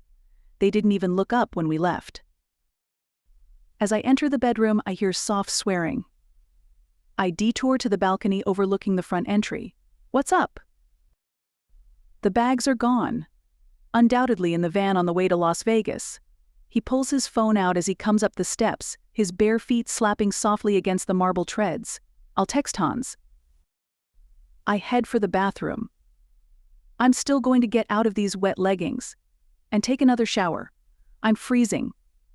Toss your pants out here when you get them off. I'll put them into the dryer. Blake reaches for the button of his jeans, so I give him a quick thumbs up and shut the door. While I shower, I consider our options. The road to Vegas is likely to be decent after we get over the mountains ringing Lake Tahoe. The worst bit will be the pass between here and there, but as Blake said, the state isn't going to leave that blocked during Thanksgiving week. Funny, I keep forgetting it's this week. Not being at home to do the usual family meal at Emily's house has thrown my internal calendar off. Hopefully I'll get back in time. But do I really want to? This little road trip with Blake has been. I can't claim it's been calming or peaceful, and it hasn't been very exciting either. But the hours of driving, the quiet meals, even the brief turn on stage, have all been a taste of a life I hadn't realized I'd missed. It was the life we'd dreamed of in high school. Traveling and performing. A life I'd given up on when I accepted an AFROTC scholarship and signed to join the military. I don't regret that decision. The federal government paid my college tuition, and in exchange I learned to fly fighters. The 8 years I served on active duty were exhilarating. But after I was grounded, I realized how quickly everything could change and decided to move back to the stability and familiarity of Rothberg. I'm not ready to give that up to go adventuring with Blake. If he even wants me. He seems to be enjoying our trip as much as I am, but maybe that's enough for him. Maybe he doesn't want anyone slowing down the rest of his life. The hot water pounds on my shoulders, loosening the tension I hadn't noticed settling in. As I warm up, I imagine what life with a country star would be like. Traveling to glamorous cities, being backstage with A-list bands, living in Nashville. That brings me up short. I've never been to Nashville, and I'm not sure I want to live there. It's hot in the South. And muggy. I've done a few TDYs in Alabama and a 3-year tour in South Carolina. I enjoyed my time in both places, but that had more to do with the job and the people than the location. Besides, I've got 12 years in the Rothberg school system. Since I left the Air Force before I reached 20 years, I don't have a military retirement. The state of Oregon's retirement plan is a good one, and I'd have to start from zero if I moved to Tennessee. I shut off the water and grab my towel. No, moving to Nashville is out. This, whatever it is, isn't going to work long term. So I have 2 options. Keep it strictly platonic, or go into it knowing it's a brief vacation fling. I don't do vacation flings, not even with Blake. I pull on my shirt, then wrap one of the white robes around me, grab my clothes, and return to the bedroom. Blake sits in the armchair in his boxers with the cat in his lap and the dog at his feet. He's scrolling through his phone but looks up when I come out. His eyes focus on me with laser-like intensity, flicking over my bare legs and back to my face. He licks his lips. You look comfortable. I cinch the robe's belt and turn in a circle. The latest in fashion bathwear. My throat is a little tight. He stares, then looks away. Our pants are in the upstairs dryer. I should check if they're done. His voice is rough, too. He leans forward, as if to sit up. Alf's eyes open, and his head turns in what I imagine to be a death glare. Or maybe you can check. Sure. Have you looked at the road cams? Not in the last 20 minutes. His lips twitch. Relax. We have plenty of time. I pause by the door. How do you know? Did Matt tell you when they're getting married? If it's tonight, we need to get on the road. Vegas is 7 or 8 hours from here. His smile dies. You're right. Maybe we should fly. How long would it take to get back to Reno? I can probably book us flights this afternoon. He taps the phone again. Better give us at least 2 hours. Plus boarding time. It took less than 1 to get here, but with this snow. He doesn't respond, so I go in search of the laundry. My leggings are dry, but his jeans are still damp. I slide the warm fabric over my chilly legs but leave the robe on. The temperature in the house has dropped. They probably have it programmed to decrease when visitors would normally be out skiing. I run downstairs to throw those towels in the dryer, then back up to check the kitchen. Someone, my money's on Greg, cleaned up and ran the dishwasher. They also cleared out the food. I sigh for the chocolate croissant I'd been planning on eating later, then return to the bedroom. The band took all the food. And your jeans are still damp. Blake grunts, still working on the phone. The cat has disappeared, and Kitty has her head in Blake's lap. Almost got the flight set up. Wait, how can we fly? Kitty isn't exactly a carry-on, and I'm not sure we could get Alf into a crate if we had one. Not a problem. I have a friend who can give us a lift. He gives Kitty another pat, then pushes her head gently off his knee. She sighs and settles to the floor. As it turns out, his family is in Tahoe for the week, and he said we can use his plane. We still have to get to Reno. Jets can't land at Lake Tahoe Airport. I stare. You have a friend who will lend us his jet. Can you fly a jet? No, but you can. I can, but not legally. Grounded, remember. He hurries across the room to me. I'm sorry. I wasn't trying to bring back painful memories. I shake my head. It's fine. I've come to terms with it, although I haven't flown in anything smaller than a 737 since then. Might be fun to get a little stick time, if they'll let me. Who's this friend of yours? If I told you, I'd have to. The 90s called. They want their catchphrase back. I untie the belt of my robe. He stares at my hands. I don't think it's that old. The words come out faint and hoarse, as if he's not really paying attention to what he's saying. I dip my head to hide my smirk. I don't know if he's looking for anything beyond friendship, but he's obviously still attracted to me. And since I'm 42 years old, I appreciate the vote of confidence. Don't get too excited, Hertzsprung. I'm fully clothed under here. I peek over my shoulder as I turn away, sliding the robe off my shoulders. He mutters something I can't quite make out. I toss the robe on the bed and pull the hem of my shirt over my hips. I'm ready to go any time the roads are. He peers out the window. Hans's van didn't have any trouble getting through the snow, but I doubt your car is going to make it, even if we try to follow their wheel tracks. I would have expected a place like this to have someone out plowing the driveways early this morning. Can't do it too early. You'll wake the rich people. I twitch aside another curtain. It looks like the main driveway was cleared. It's just our little bit that's got snow. I'll go see if there are any shovels in the garage. He waves his cast at me. I'm afraid I won't be much help. Nice try. You can still push, if our shoes are dry enough. You should have thrown yours in with the pants. I head down the hallway for the kitchen. My boots are still damp but wearable. His Converse have dried on one side faster than I'd expected. I turn the other side toward the fireplace. Then head downstairs, with Blake on my heels. I didn't check for a boot warmer in the laundry room, did you? Boot warmer? You haven't been skiing this century, have you? I open the laundry room door and start checking cupboards. They're like a hair dryer for your boots. They have them at ski resorts, so it wouldn't surprise. Bingo. I gesture to the open cupboard. 4 pairs of tubes protrude at an angle from the back of the cupboard. I slide my boots onto 2 of them and flick a switch beside the tubes. I've never seen them built into a house like this. I expected a freestanding thing. I should have grabbed my shoes. While he returns to the kitchen, I pad out into the garage. The cement floor is cold under my bare feet, and the typical garage smell of oil and rubber hits my nose. On the far side of the room, a tall cupboard hides a tool rack with brooms, rakes, and snow shovels neatly lined up. I grab 2 of the shovels and leave them by the outside door. I also find several leashes. Ours were in our backpacks. I'm sure whoever owns this house won't mind if we borrow a couple, or will bill us for replacement if they do. While we wait for our shoes to dry, we go back to the kitchen.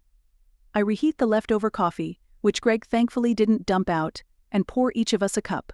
Blake turns his down, which means more for me. While I check my email, he makes reservations at a hotel and calls Zoe. As he's speaking with her, he wanders out of the room. A trickle of suspicion drips down my back, but I ignore it.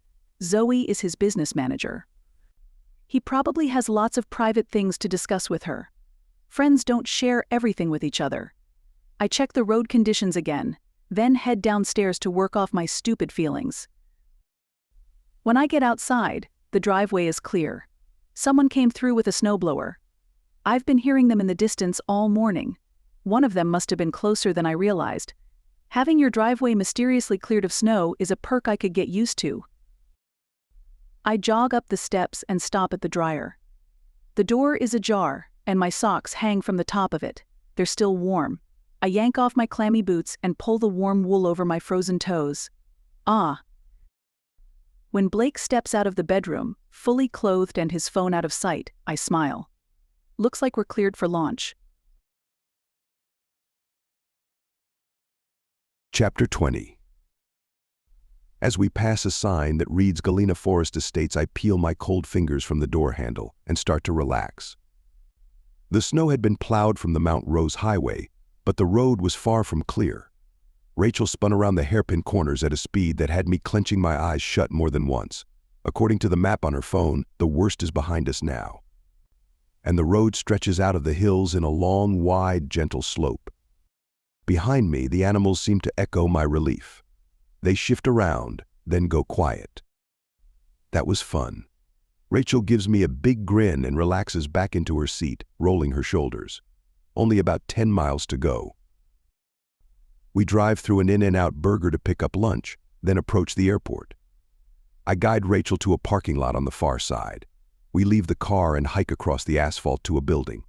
Kitty paces beside Rachel, but Alf drags at the leash. I finally pick him up. He weighs a ton. Good thing Rachel has the lunch bag. Inside, a woman asks if we need help with luggage, but doesn't blink when we say we have none. She leads us across the room to a glass door overlooking the runway. A small jet stands on the tarmac, with its door folded down into stairs. Kitty almost balks at the steps, but Rachel tugs gently on the leash. I carry Alf up. He seems to accept this as his due. When we get to the top, I duck through the door and into the plane. There are 4 seats. 2 facing each other over a small table on either side, with a narrow aisle running between them. To the left, a curtain is pulled back to reveal the cockpit. A man and a woman sit in the pilot's seats, flipping switches and reading checklists. The man glances back at us, then climbs over the side of his seat to greet us. I'm Hank, the co-pilot. Sarah is our pilot. I understand one of you has some flight time. Rachel shakes hands with the man. Rachel Foster. I flew Falcons at Shaw and Spangdahlem back in the day. The guy's eyes widen. Another military pilot, and a Foster too. What are the odds? Hey Sarah, one of our guests flew Falcons. The female pilot turns her head. Her brown hair is pulled back in a severe braid, and her rather pointed nose stands out against the blue sky visible through the front window. She raises a hand without really looking at us, then turns back to her checklist. Do you want to ride up front? I can't give you any stick time, since this isn't my plane, but you're welcome to the right seat once we're at altitude. Rachel's body stiffens as I lean forward to peer past her into the cockpit. She backs against me, forcing me away from the cockpit door. No, thanks. I'm good back here. Her voice is low and strangled. Hank gives her a puzzled look. I don't mind a break. Let us know if you change your mind. You can reach us through the intercom. Or just poke your head through the curtain. We'll be ready to rotate in about 10 minutes. I back into the small cabin while Hank checks the door and returns to the cockpit. Rachel settles Kitty under one of the tables, then drops into a rear-facing seat. I drop Alf on one of the other seats, step around the dog to take the spot opposite Rachel, and put our lunch on the table. What's up? I thought you wanted to fly. Rachel's eyes dart toward the open curtain. Then she leans forward and speaks in a low voice. That woman, the pilot, that's Sarah Foster. Should I know who that is? The guy said something about another Foster. Is she a relative?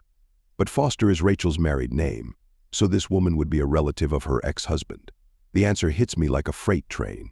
Is she the... What had Rachel called her? The fighter chick, your ex. Give the man a prize.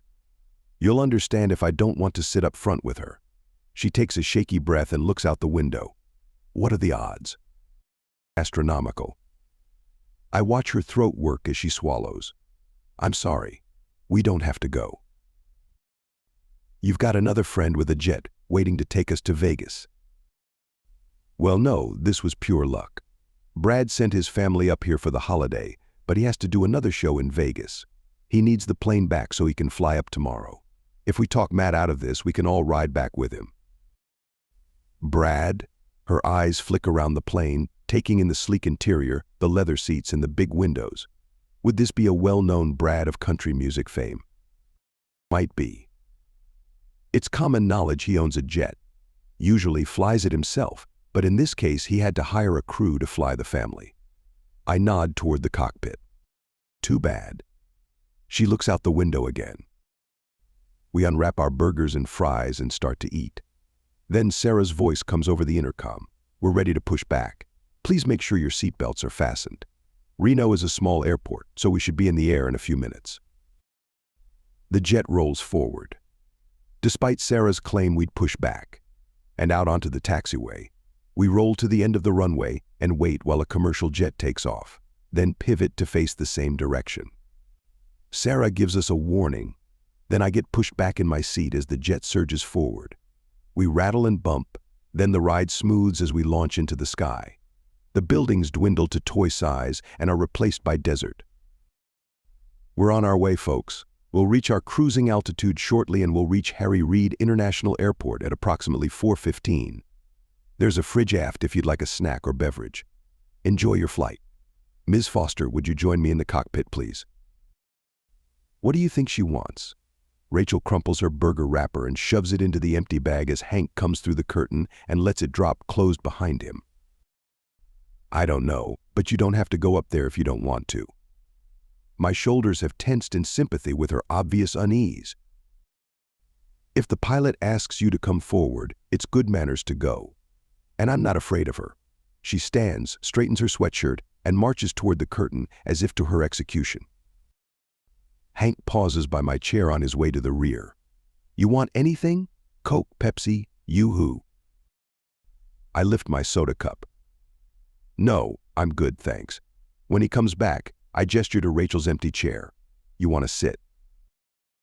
I'll be trapped in that cockpit for the next hour and a half, so I'll stand if you don't mind. He leans a hip against the high back of the chair across the aisle from Rachel's. What's the story on those two? Are they cousins or something?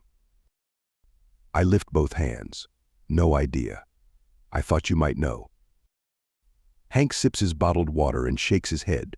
Nope. Sarah and I have flown together before, but not a lot. She's pretty new to the private thing. She just retired from the Air Force last summer. He leans forward. Those military folks have a sweet deal. Retirement check at 42, medical coverage for life, plus their flight training was paid for. I had to fund my own flight school and work my way up from props to jets. Took me years. Yeah, all they had to do was fly combat for 20 years. Nothing easier than getting shot at. Dude, that's the fun part. I refrain from rolling my eyes or punching him. I have the utmost respect for our service members, not just because of Rachel but because of others I've known over the years. This civilian claiming a vet had it easy gets my goat. I've met a lot of military folks at USO shows. Very few of them report getting shot at as being fun. I could have done it. I thought about it in college. My roommate freshman year was in ROTC. But it was so much work. They had to get up early to go running and march around and wear uniforms. He pulls at the fabric of the white button-up shirt that stretches tight across his pudgy middle and laughs. Now I'm wearing one too. Military flight suits are much cooler. If I'd only known. He swigs the water and laughs again. I'm sure he would have been an excellent combat pilot. Not. Do you fly for a lot of people? I find myself asking, if only to redirect the conversation. He shifts his butt against the seat, settling in for a long gossip. The stories I could tell you, but I can't, of course. He glances furtively at the cockpit, but the curtain is closed. We had to sign NDAs to work here. But there was this one time. He launches into a string of scandalous stories, revealing the passengers' identities without actually saying their names. By the time Rachel reappears, I'm sure my eyes have glazed over, and I'm only half listening to Hank's monologue about a certain former senator flying to meet a rising movie starlet in Jackson Hole. He breaks off when Rachel taps him on the shoulder. You gals cousins? Sisters? Sister wives? He laughs loudly. Rachel gives him a stare that probably makes teen football stars cower. It has no less effect on Hank. I can almost see his tail tucked between his legs as he scurries back to the cockpit. Rachel raises an eyebrow at me, then heads aft. She returns with a bottle of water and a chocolate yoo-hoo. That guy is a piece of work. He won't be with the company much longer if this is how he usually behaves with customers. I take the yoo-hoo and put it into the cup holder. Thanks, I'm not thirsty, and I wouldn't drink that if I was. I thought all country singers drank yoo-hoo, or whiskey. I lean back in my chair. I thought all fighter pilots drank Jeremiah weed. She does a double take. How do you even know that? Dos Gringos or ZZ Top? Neither. I've done a lot of USO shows. Sometimes we get to throw back a few with the guys and gals in uniform before we move on to the next venue. She nods. I saw you in Bagram. My brain goes blank. You. In 2009. I was deployed from Spangdahlem and got a ticket for the show. You were really good. Why didn't you come back and say hello? I can't wrap my mind around the idea that our paths crossed. The powers that be like to let the enlisted folks meet the stars. I guess they figure officers will have a chance to hang with the rich and famous on our own? She smirks and gestures at our current surroundings, then looks away. Besides, I was still married. Barely. Speaking of which, I'm not going to let you distract me so easily. What did the captain want? She winces at the word captain. To apologize. If you can believe it. She dumped Sean 5 years ago, when she caught him cheating with another young, female pilot, and she was not the first. Seems he has a thing for pretty captains. Funny that you both kept his name. Are you kidding? Foster is 3 letters shorter and way up the alphabet from Otradovec. Plus it's way easier to spell. She laughs. And Sarah's maiden name was Smith. She pulls a tissue from the box on the table between us and blows her nose. Are you okay? I lean across the table and reach for her hands. Yeah, I'm fine. I'm much better off without him. And once I'd gotten over the hurt, that was so clear. But seeing her now, we weren't friends. We barely knew each other before I left, but we were squadron mates for a few weeks. The only 2 women. We should have bonded. And then he. She pulls her hands away to blow her nose again. That was a long time ago, but she shrugs. It feels kind of good to have closure. I didn't even realize I needed it, and it helps a bit to know it didn't last for her either. She smiles sourly, kind of petty, but I'd guess it's 100% normal. And if I ever meet this ass, I'll have a few things to say to him. I flex my fingers around the plaster of my cast. She shakes her head and opens her water. He's not worth it. Let's talk about our tactics for the big wedding crash. It's not crashing. We were invited. Yeah, but we're definitely going to make sure it crashes. Chapter 21. The plane lands, and we take an Uber to the casino. Our driver takes us the back route through several parking lots before pulling up in front of Paris. We check in at the opulent white and gold desk, and a uniformed attendant comes to help us with our non-existent luggage. Blake tries to send him away, but he insists on escorting us to the suite. I guess that's what you get when you travel with Blake Stein. The man opens a door marked Louis XV with a flourish, letting us into a short hallway with dark ornate paneling on either side. He hands Blake the key card. I almost miss the folded bills Blake slides to him. Then the man departs with effusive expressions of welcome and thanks. Beyond the dark hallway, the room is done in shades of burgundy, with a patterned red and gray carpet and arched windows with heavy red drapes. 2 big gold and burgundy armchairs face a cream-colored sofa. Behind the chairs, a baby grand piano stands next to a wet bar. A table for 6 faces the second window. Through doors on either side are big beds covered in more burgundy fabric. We got lucky. Someone canceled their stay. Blake unclips Kitty's leash. Is this the only room in the hotel that allows pets? I move to the window and stare out at the Eiffel Tower. A regular old double queen would have worked. This must have cost a fortune.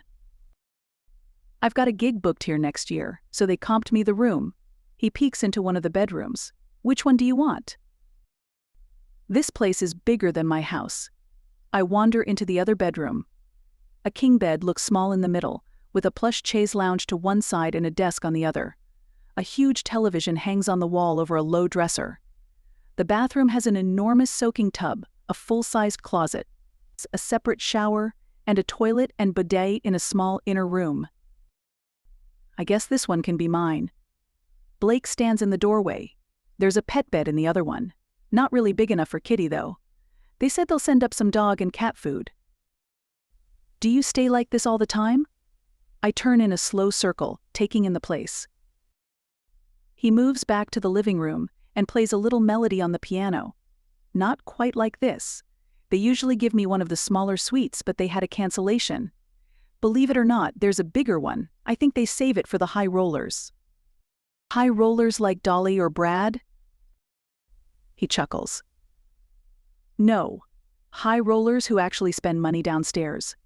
They aren't usually this generous with the paid help. Where are Matt and Judy? I feel like we got a better deal than the bride and groom.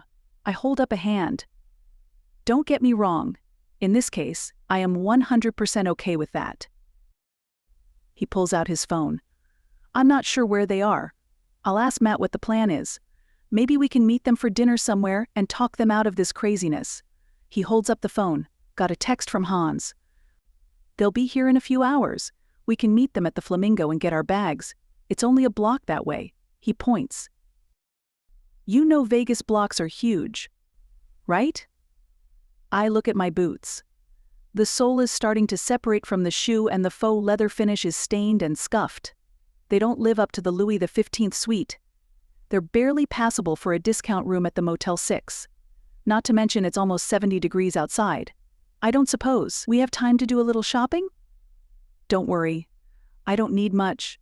Just some shoes and maybe a new shirt. I see ads for TJ Maxx every time I'm in Vegas. A doorbell rings and Blake answers. A team of uniformed staff bring in a huge dog bed, 4 ornate metal bowls, and a litter box. Where would you like these? The man who brought us upstairs asks. I point at my room. But there's already a dog bed. I don't tell him Kitty will sleep on the big bed with me. Housekeeping will figure that out when they make the beds in the morning. I love my dog, but she sheds like crazy. We'll remove it. The man snaps his fingers and his minions scurry into the bedroom, arranging their equipment and removing the smaller cushion. Will you require anything else? You can walk the dog beyond the pool. We do ask that guests clean up after their pets. He makes a face as he says this, as if asking for responsible pet ownership is shameful. Or we can arrange for a certified dog walking service. Blake nods. That might not be a bad idea. We probably won't be able to take Kitty with us for the wedding, and who knows how long we'll be out. I can schedule a dog walker. When do you want them? The man holds his hand out again. Is he expecting me to hand him a schedule or another tip? Blake slides something into the man's palm and turns him toward the door. They did their business before we came in. I'll call the concierge when we figure it out. Very good, sir. Again, enjoy your stay. The minions depart, and the man literally bows himself out of the room, closing the double doors with a flourish. I blink. Wow. Blake grins. You want to shop now. We leave Kitty and Alf in the suite with one of the many televisions playing Animal Planet. The express elevator whisks us to the lobby, and we stroll out into the brilliant sunlight. Should have brought my sunglasses. I squint as we cross the plaza, ignoring the hawkers and vendors trying to catch our attention. We skirt the leg of the Eiffel Tower and stroll around the green wrought iron enclosing a set of umbrella-topped tables. I'll add 2 pairs to the list. Blake taps his temple. As we reach the street, someone screams, "Blake," and a gaggle of middle-aged women surround us. You look just like Blake Stein. You're the best impersonator we've seen. Can we get a selfie?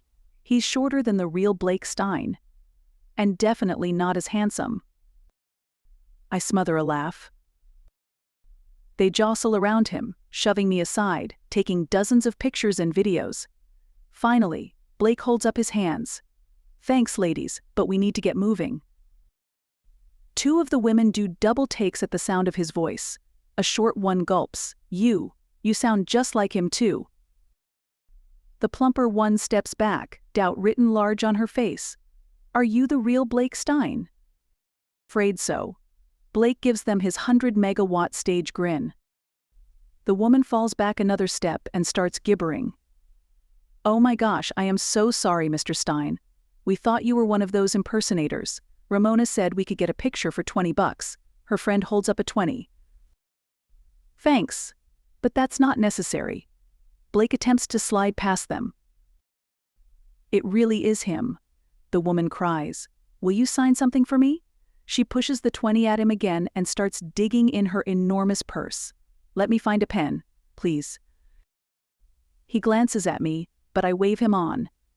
He clearly enjoys being in the spotlight, and I'm not going to dump on his parade. He signs random pieces of paper for 4 of the women and poses for another selfie with all of them, then beckons to me. Thanks, but we have to get going.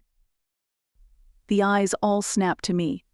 I can almost hear the click. Some are friendly, some jealous, all curious. They whisper to each other, and the tallest woman grabs Blake's arm. Who is she? Is that your fiancé?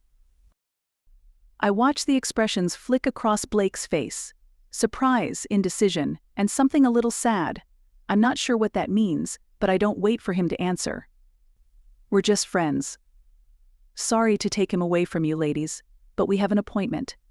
Enjoy your stay in Vegas. I raise an eyebrow at him, then turn away, not waiting to see if he follows me. Behind me, a chorus of goodbyes rings out, and Blake catches up to me. I have the best fans. You don't feel like they're kind of needy? I mean, we were obviously going somewhere.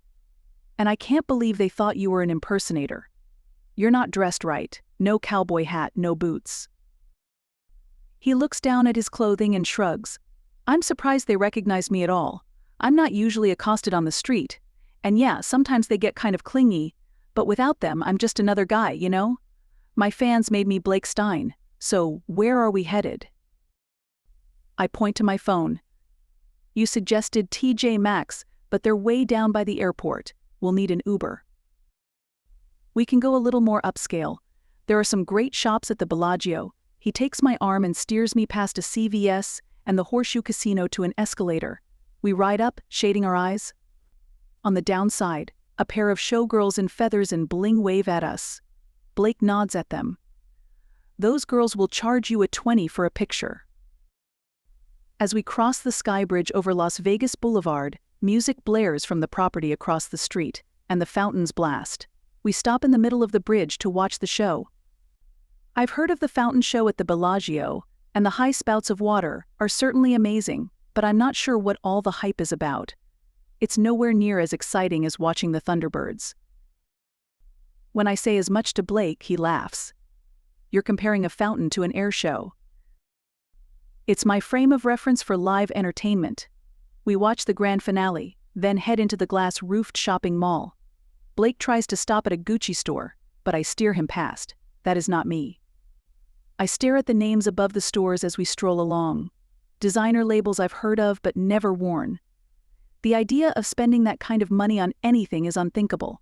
I don't mind splurging on good things, but prices that high don't exist in my universe. Which is another reminder that Blake and I inhabit different worlds.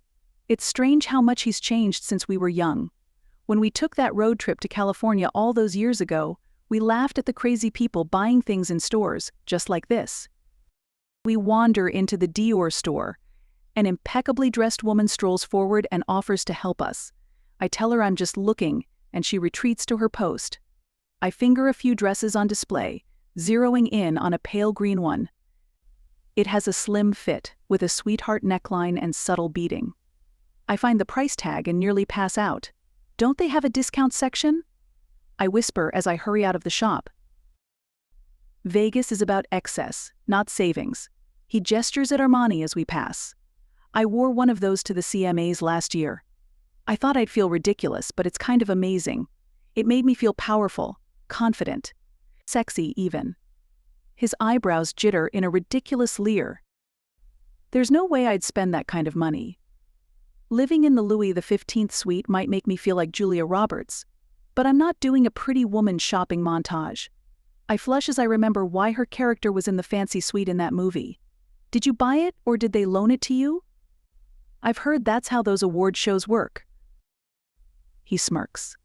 I did not buy it, but I won't hesitate if they offer to dress me again. What's this confident thing? I stop in the middle of the opulent hall. You're big stuff. You should feel powerful and confident all the time. He shrugs and urges me on. Artists are notorious for imposter syndrome. Even after all these years, it's hard to believe I belong on that stage. I cock my head. You fake it well. That's the key. Fake it until you make it. He takes my elbow and urges me forward. But if you don't want me to spend thousands on you, I have an idea. Chapter 22.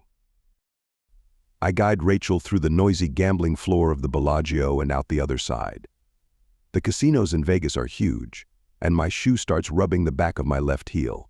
I guess soaking and drying them wasn't good for the canvas. We cross another sky bridge and enter the Miracle Mile. I haven't spent a lot of time in this city, but enough to remember the general layout. We make our way past the shops and enter Planet Hollywood.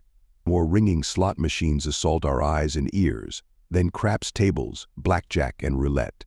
I pause at a bar. I need to call someone. You want a drink? We order a pair of beers and take seats in front of the Keno screen. While Rachel watches the people, I pull out my phone and send a text. I get a response almost immediately. I hit the call button. Hey Jess, how are you? Do you have a minute? I tell her what I need. Sure, Blake, come on up. We've got some things that might work. She gives me directions to find her, and we hang up. I tap Rachel's arm. Come on, your fairy godmother awaits. She tosses back the last of her beer and puts the mug down. Finish your drink, Hertzsprung, no alcohol abuse.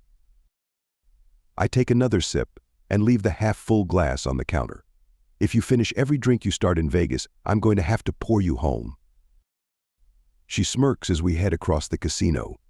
I'll bet I can drink you under the table. Got plenty of practice on active duty, she chuckles. Actually, I'm kind of rusty. Teachers don't spend as much time in bars as pilots do. We take the elevator up to the 38th floor, and I knock on the double door closest to the elevator. A short, friendly-looking woman with long blonde hair and a jeans jacket answers. Blake, you old coot. Come in. She swoops in for a hug. Rachel does a double take. I've seen you. You were on The Tonight Show. Jessica grins. Yes, Mom, I was. Her drawl is thick and totally fake. She's actually from Denmark, but you'd never know from her accent. She and I exchange looks. It took both of us a while to get to our current status. And it still feels surreal to be on one of the big talk shows, or to get recognized in front of the Eiffel Tower in Vegas. Jess, this is Rachel. I pull Rachel into the room. Jessica is doing a show here. She's got a big band, and they have a lot of costumes. They've probably got something that will work for us, since you didn't want to spend any money. I turn to Jessica. Can you believe this woman? She wouldn't let me buy her anything over in Bellagio. Jessica gives Rachel a shrewd look. I get it. That stuff is uncomfortable and overpriced. The two do a high five. I was just trying to be nice. Rachel pats my arm. It's okay. It's not that I don't want to be spoiled, but the idea of spending that much money on something I would probably never wear again is kind of. I don't know, it just feels wasteful, of course. It would be completely different if you just gave it to me. She chuckles at my baffled face. Then I don't feel responsible for you buying it. Besides, I really only need a pair of tennies and a t-shirt. She turns to Jessica. No offense, but I don't think any clothing you have is going to fit me. Rachel is tall and willowy while Jess is short and curvy. This show has a big cast with musicians, backup singers, and dancers. You're about the same size as Angeline or Susanna. But don't you need all those clothes for tonight's show? We tried several different wardrobes before we settled on the current one. Mostly country, but we have several numbers we went swanky for. There were a couple of iterations before we found the costumes that work best. Jessica turns to me. Y'all want a drink? We both shake our heads, and Rachel wanders across the room to look out through the tall, arched window. I can see our hotel from here. You staying at the Paris? Jessica pulls out her phone and taps at it. Selena will be here in a minute. I nod. Yeah, they got a cancellation on the Louis somebody or other suite, so they let us have it. No way. Party at Blake's place. She does a little dance. I chuckle. When would you have time for that? You have a show tonight. 2, actually. Then 2 more on Thanksgiving. I'd rather be home, but I couldn't turn this down. Something pings. There she is. She hurries across the room to open the door. A slender woman dressed in severe black pulls a rack of clothing into the room. Let's see what I'm working with. She pulls out a measuring tape and advances on me. I point at Rachel, still staring out the window. Her first. I've got a pair of boots being delivered to our room. Rachel spins. You're having boots delivered? Like takeout? I ordered a custom pair last time I was in town. There's a guy on the south side who makes the most amazing custom boots. You got a pair of Ronaldo's? Jessica swings the door closed with a thud. I'm on the wait list. Last time I checked, he said maybe next year. I've been on the list forever. But yeah, they're finally ready, and it's perfect timing. Jessica stretches up on her tippy toes to kiss my cheek. I've got to start getting ready for the first show. If you need anything, Selena's your gal. She waves at Rachel. Nice to meet you. Get Blake to bring you to the CMAs next year so we can hang out. She disappears into the bedroom. I settle on the sofa and try to focus on my phone while Selena measures Rachel. Rachel protests again that she only needs shoes, but I told Jess on the phone to set her up with a nice dress. I'd like to take her to my favorite restaurant for dinner and don't want her to feel out of place. Not that you can feel out of place in Vegas. Anything goes here. But the more upscale restaurants tend to expect a dressier clientele. The 2 women talk in low voices, then move behind the rack of clothing. Selena pulls a few hangers down. Rachel's shirt gets flung over the top of the rack, followed by her pants. I swallow hard and move to a seat facing the windows. I don't want to come across like a stalker or a sugar daddy, but knowing Rachel is taking her clothes off behind that rack gets my imagination revving. What do you think about this one? When she comes around the end of the rack, I don't bother pretending I wasn't paying attention. She's wearing a brilliant blue dress that fits her like a glove. The skirt hits a few inches above her knees, showing off legs even better than I remembered. She shimmies her shoulders a little, drawing my eyes up. She points to her face. I'm up here. I close my mouth with a snap, hoping I haven't drooled. Rachel is attractive in leggings and an oversized sweatshirt, but in this dress, she's stunning. Even more stunning than at the gala last weekend. Was it only 3 days ago? It feels like we've been together forever. You look incredible. It's an amazing dress, but I really just wanted to get some shoes that haven't been soaked in a snowbank. She looks at her bare feet. You're a 9, right? These should fit. Selena holds out a pair of black stilettos with thick platforms. I'll be over 6 feet tall in those. Rachel's hand reaches for the shoes, seemingly against her wishes. You got a tall man to show you off, so make the most of that height, girl. Selena shoves the shoes into her hands. Jess said you wanted casual shoes too. We've got a couple pairs in your size that we won't be using. She pulls 2 boxes from the shelf at the bottom of the rack. Trainers and some ankle boots. Her eyes fall on Rachel's abandoned boots in the middle of the room, and she looks away as if she spotted a dead body. Keep them. You need them more than I do. I can't take your shoes. Rachel grabs the back of the sofa for balance and slides her foot into one of the black heels. Well, I'll borrow these shoes, but...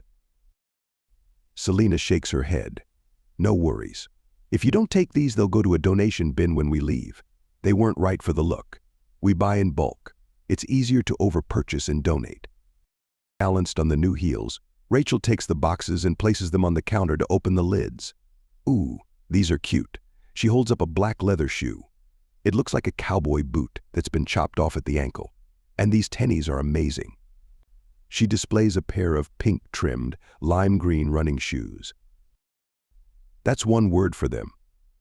I mime rubbing my eyes, then get up and shove my phone in my pocket. Are you going to wear that dress back to the hotel? No, I'll carry it. I'm not sure I could walk all the way there in these. She lifts a foot to admire the heels. They are gorgeous, though. The bedroom door opens, and Jessica looks out, a towel piled high on her head. Hey, Blake, can I talk to you before you go? Rachel's going to change. Is now good? Sure, if your fiancé doesn't mind you talking to a woman in her bathrobe. She steps halfway out of the room wearing a hotel-branded terry cloth robe and does a little spin. Rachel stops halfway across the room with the shoes in her hand.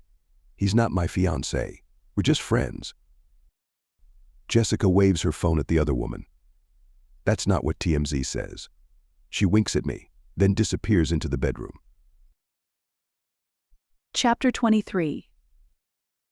I slide out of the beautiful blue dress and pull my t-shirt and leggings back on. I like my comfortable clothing, but there's something about that dress that makes me feel sexy and powerful. Maybe I should have let Blake buy me that Dior, but the price tag, borrowing clothes from a friend, or a famous singer, is even better. I tuck the heels into the drawstring bag Selena gave me and stack them on top of the boot box, then pull on the tennies. Another thing that reminds me how different Blake's world is from my own. I can't imagine buying dozens of outfits, then giving away the ones that didn't work. Of course, it's a business write-off, and these people are making so much money they probably need lots of those. I loiter by the windows. Long shadows from the tall buildings paint stripes of dark across the brilliantly lit street below. From up here, the people look like ants. I try to locate Nellis Air Force Base, home to the Air Force's Thunderbird flight demonstration team. But it's not visible from this angle.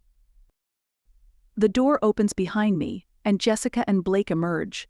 His smile flashes when he sees me, triggering a rush of warmth through my body that I recognize too well. Despite telling myself we're just friends, my body and my soul don't really believe that. In the few days we've spent together, contentment has spread through me like a blanket of warm puppies. I can try to fight it, but I won't win. Which means this will only end in tears. But if I can't win, then maybe I should just enjoy the ride. I can get swept up in the nostalgic romance of spending time with Blake Stein, who is both my old love and a new and exciting man. And when he goes back to Nashville, I'll pull up my socks and get over him. Because no matter what I try to do, I'm headed for the same end back in Rothberg without him. I may as well say yes to the adventure and fun, so I have memories to cherish. Decision made, I turn away from the spectacular view and smile at Jessica. Thank you so much for your help. I'll send the dress to a dry cleaner when I'm done with it. Which one do you use? She pulls the towel from her damp hair. It's yours. Selena told you. We won't use it. I'm glad I could help. She flings her arms around me, her wet towel slapping against my back, then steps away. You two look so cute together. I can see why everyone is all giddy about this. She waves the towel at us. I'll sing at your wedding. We both start to speak, but she laughs, hard. You should see your faces. I lean over to pick up the shoes, hiding my hot cheeks. Blake touches my arm. Just leave those. I've got someone coming to pick them up. Definitely a different world. I set them back on the coffee table, thank Jessica again, and follow Blake to the elevator. When the doors close, he turns to me. What do you want to do now?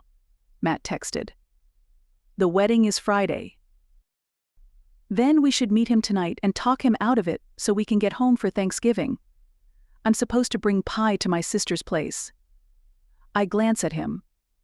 Do you have plans for Turkey Day? The original plan was a Marvel movie marathon with my brother, but then all this happened. He gestures at the mirrored walls of the elevator, As if in response, the indicator dings and the door slides open.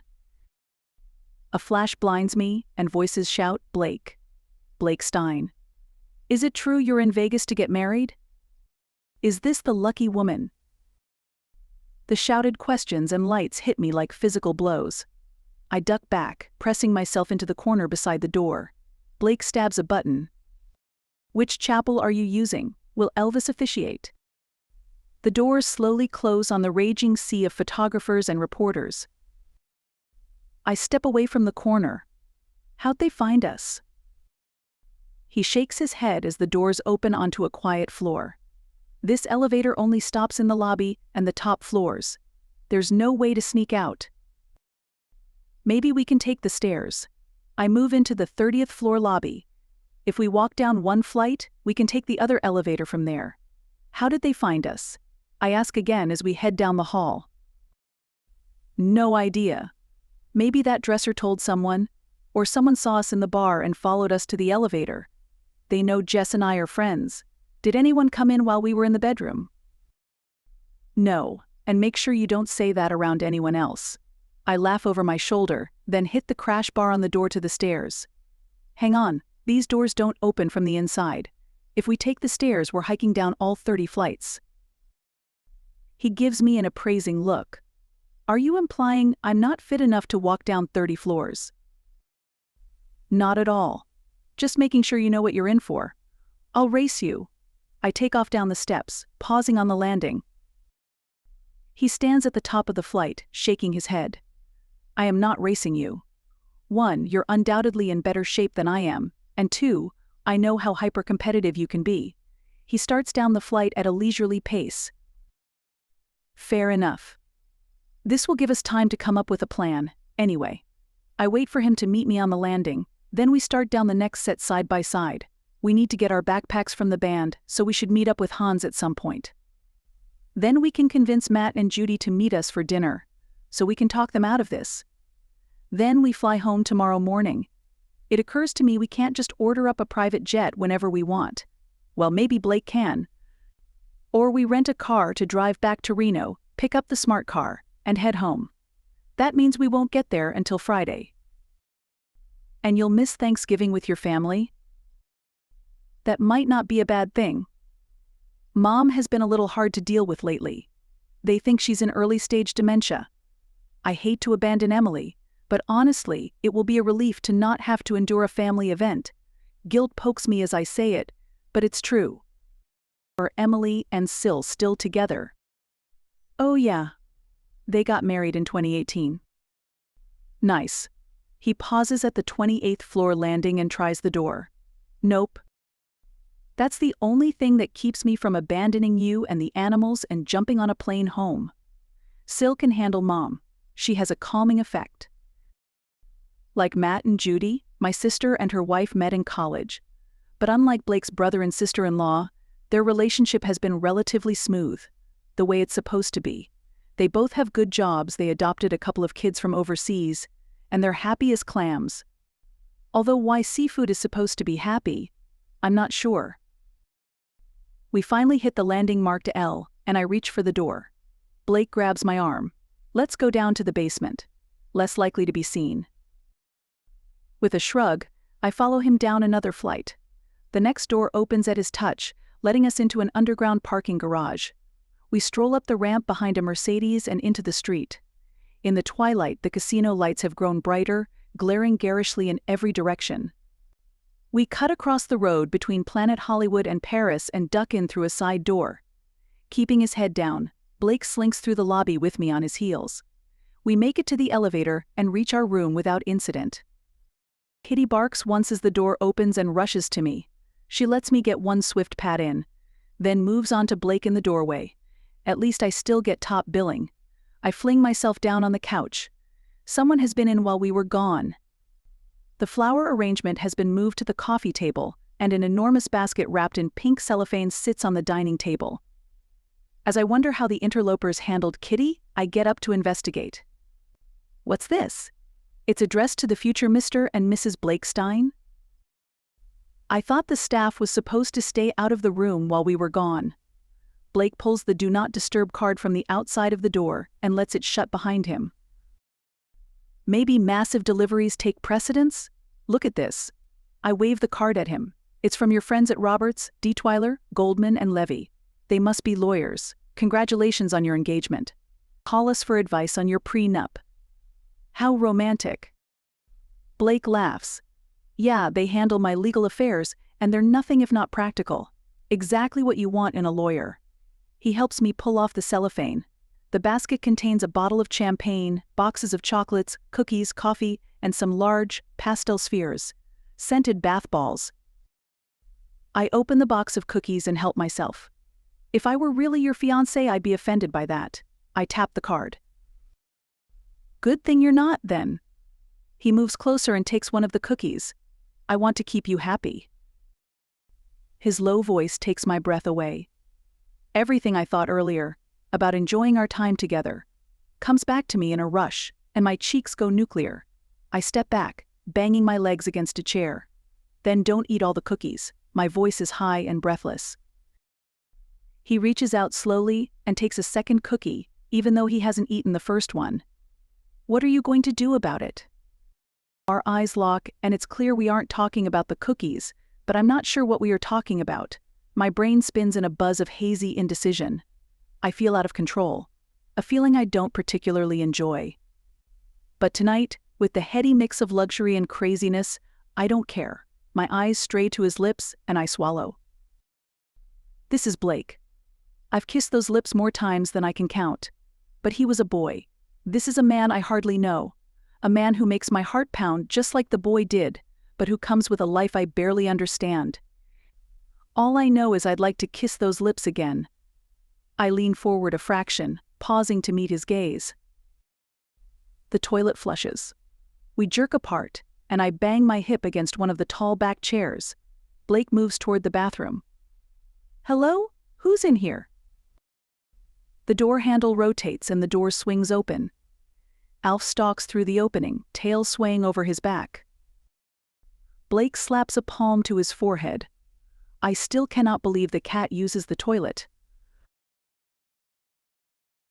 Chapter 24. Kitty thrusts her nose under Rachel's hand and whimpers. Speaking of using the facilities, I need to take this girl out before we go anywhere. She finds the leashes we stole from the house in Reno and snaps one onto Kitty's collar. Where did that guy say we can walk her? They gave me a map. I text the link to her. I need to make a couple of phone calls. Are you okay walking her by yourself? She gives me a look that clearly says I'm being ridiculous, so I open the door. Alf streaks through. She pulls Kitty after. Catch him. We can't go back to Rothberg without him. The band knows he's with us. The dog catches the woman's excitement and lunges after the cat who waits by the elevator, calmly licking a paw. Does this cat seem way too human to you? I click the second leash's clasp around the ring built into the cat's collar. She pushes the elevator button. It's weird that he doesn't object to the leash. He's used to roaming around Rothberg on his own. Maybe he really is an alien life form. The door opens. You sure you don't want me to come? I'm good. The three of them get into the elevator, and the human pushes a button. I point at the cat. He must know he can unclip the leash and get away at any time. That would be difficult without opposable thumbs. You only think he doesn't have opposable thumbs. Maybe he's a shape-shifting alien. She laughs as the door closes between us. As I return to the suite, I tap Zoe's icon on my phone. I grab the box of cookies and drop onto the couch. Zoe answers on the third ring. I don't give her a chance to say hello. Have you seen TMZ? Seen it? I wrote it. Zoe's self-satisfied tone comes through loud and clear. We aren't engaged. You said you'd like to be. I'm just giving you a little push. Who wouldn't want to be engaged to Blake Stein? Zoe, Rachel is not happy about this. She made it very clear she wouldn't do the fake dating thing. And now you've convinced the public that we're getting married. If anyone talks to her, we'll be sending very mixed signals. She laughs. They'll think she's being coy. I'm not worried. This can only be good for your brand. The unobtainable Blake Stein has been caught by an ordinary woman. It's like a fairy tale. I'm glad you're enjoying it, but I don't think forcing a happily ever after is going to end well for me and Rachel. It's fine. In a few months, we'll leak that you've broken up, and you can be seen with someone else. Unless. Is that the problem? Do you have a secret girlfriend who's pissed about this? You need to tell her this is how the PR machine works. No. I shake my head violently, even though this is a voice-only call. There's no one else. But Rachel is a friend. I don't use my friends. If she's your friend, she'll understand. You've already dealt with the paparazzi, so she knows what to expect there. And frankly, there's nothing she can do about it. You can blame it on me. I already have. Because it's your fault. I'm not the one who spent the night with her. I didn't. Never mind. Please stop with the engagement rumors, okay? You are so hard to work with sometimes. It's a good thing you pay me a lot of money. I'll stop pushing the engagement angle, but I'm not sending out a retraction. That will look bad all the way around. You don't want your fans hating her for breaking your heart, do you? Or painting you as a bad boy because you took a woman to Vegas then dumped her. That will not be good for your squeaky clean image. Fine. No new announcements. Period. I start to hang up, then remember I have another piece of news. Jessica Lee wants me to do a show at the Zappos Theater with her.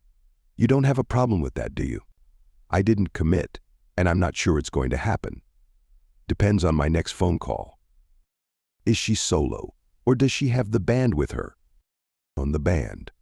What does it matter? A cozy duet with a female singer doesn't fit our current narrative. I slap a hand against my forehead. Oh, that. No, she has the whole band. No coziness. Then definitely do it. Performing with Jessica Lee can only bolster your career. Grab a selfie or two on stage. I can use those. She hangs up without saying goodbye. As usual. I dial my brother. It goes to voicemail, so I leave a terse message. Matt, call me. Now. I let some of my frustration leak through. He brings us to Vegas for an ill-advised wedding, and now he's avoiding me? What the heck? The phone jingles, and I click on the answer icon. Matt appears on the screen. What's up, little brother? I glance at the wall behind him, then my eyes zero in on a picture. I recognize it. What are you doing at home? His face goes a little pink, but his lips twitch in a smirk. I never left. I stare at him. You were in Reno. Then you came to Vegas. Nope. But you said. He chuckles. I can't believe you bought that. Did you really think I was going to run away to Nevada with Judy? Please. She's trying to get more money out of me. 2 years after papers were signed, and she's back to get another cut. Don't worry, I called Chuck. Chuck Muller is his lawyer. I fling up a hand. I am so not worried about your divorce. I'm trying to figure out why you invited me and Rachel to a wedding in Reno if you never left Oregon. You said you have feelings for her again. Still, whatever. He shrugs. I made sure you spent some quality time together. You sent us on an 800-mile wild goose chase so we could spend time together? We were doing fine in Rothberg. You have too much history here. Good and bad. I figured you could use a new environment, and a you and me against the world quest. How's it working? It's none of your business how it's working. Did you know we drove to Reno in that little tin she calls a car? Along with her ginormous dog and a crazy cat. We almost got stranded in a snowstorm with an oompah band and had to hitch a ride to Vegas. Couldn't you have pretended to get married in Portland? Or on the coast? Where'd you get a cat? That's your question. The rest sounds like a great adventure, and a long story. The cat part should be easy to answer. He leans forward, as if the cat is the most interesting thing he's heard in years. It's Alf. He snuck in and hitched a ride. Luckily, Kitty seems to like him, and he's house-trained. Did you know he can flush a toilet? That cat never ceases to amaze me. He leans back, chuckling. So tell her we changed our minds and came home. Tell Rachel, not Alf. Or take advantage of the situation and put a ring on her finger. Again, Rachel, not Alf. The internet says you're already engaged. Mazel tov. I look away. Matt has stirred up a lot of complicated feelings. Do I want to have a real relationship with Rachel? No question. I told Matt that the morning after the gala. But do I want to marry her? The answer hits me like a ton of bricks. Yes, I do. I always have. There have been other women since she and I split up 20 years ago, but none of them have been serious. In fact, 2 of my long-term girlfriends eventually left me when they discovered I had no interest in a more permanent relationship. And yet, here I am, after less than 5 full days with Rachel, ready to propose. I won't, though, because she doesn't feel the same about me.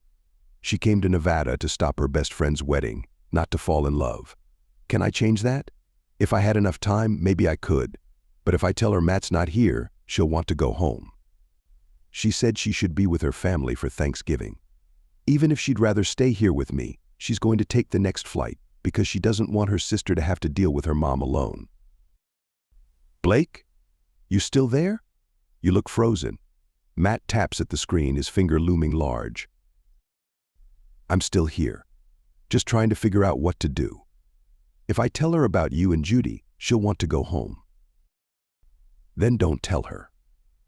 As far as she knows, we're ready to tie the knot on Friday. Use that. In fact, I'll reinforce it.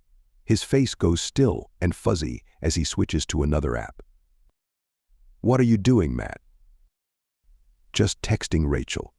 So glad you and Blake are here for the wedding. See you Friday. Where do you want to break the news? I can book a chapel for you too. How do you feel about Elvis impersonators? I shake my head, wishing Matt were within punching distance. No wedding chapels, definitely no Elvis, and stop lying to Rachel. His face returns. You want me to tell her the truth? Then you're screwed. She'll be on the next flight to Redmond because she's feeling guilty about leaving Emily and Syl alone with their mom. Yeah, she's my best friend, remember? I know what's going on in her life. He goes fuzzy again, and send. You're expected at the Sci-Fi Chapel at the Horseshoe Casino at 3 p.m. on Friday. The Sci-Fi Chapel? They have one of those. That's what the website says. Check it out. You can get the 10th Doctor or even Yoda to officiate. That would be totally up my alley. Rachel will love it.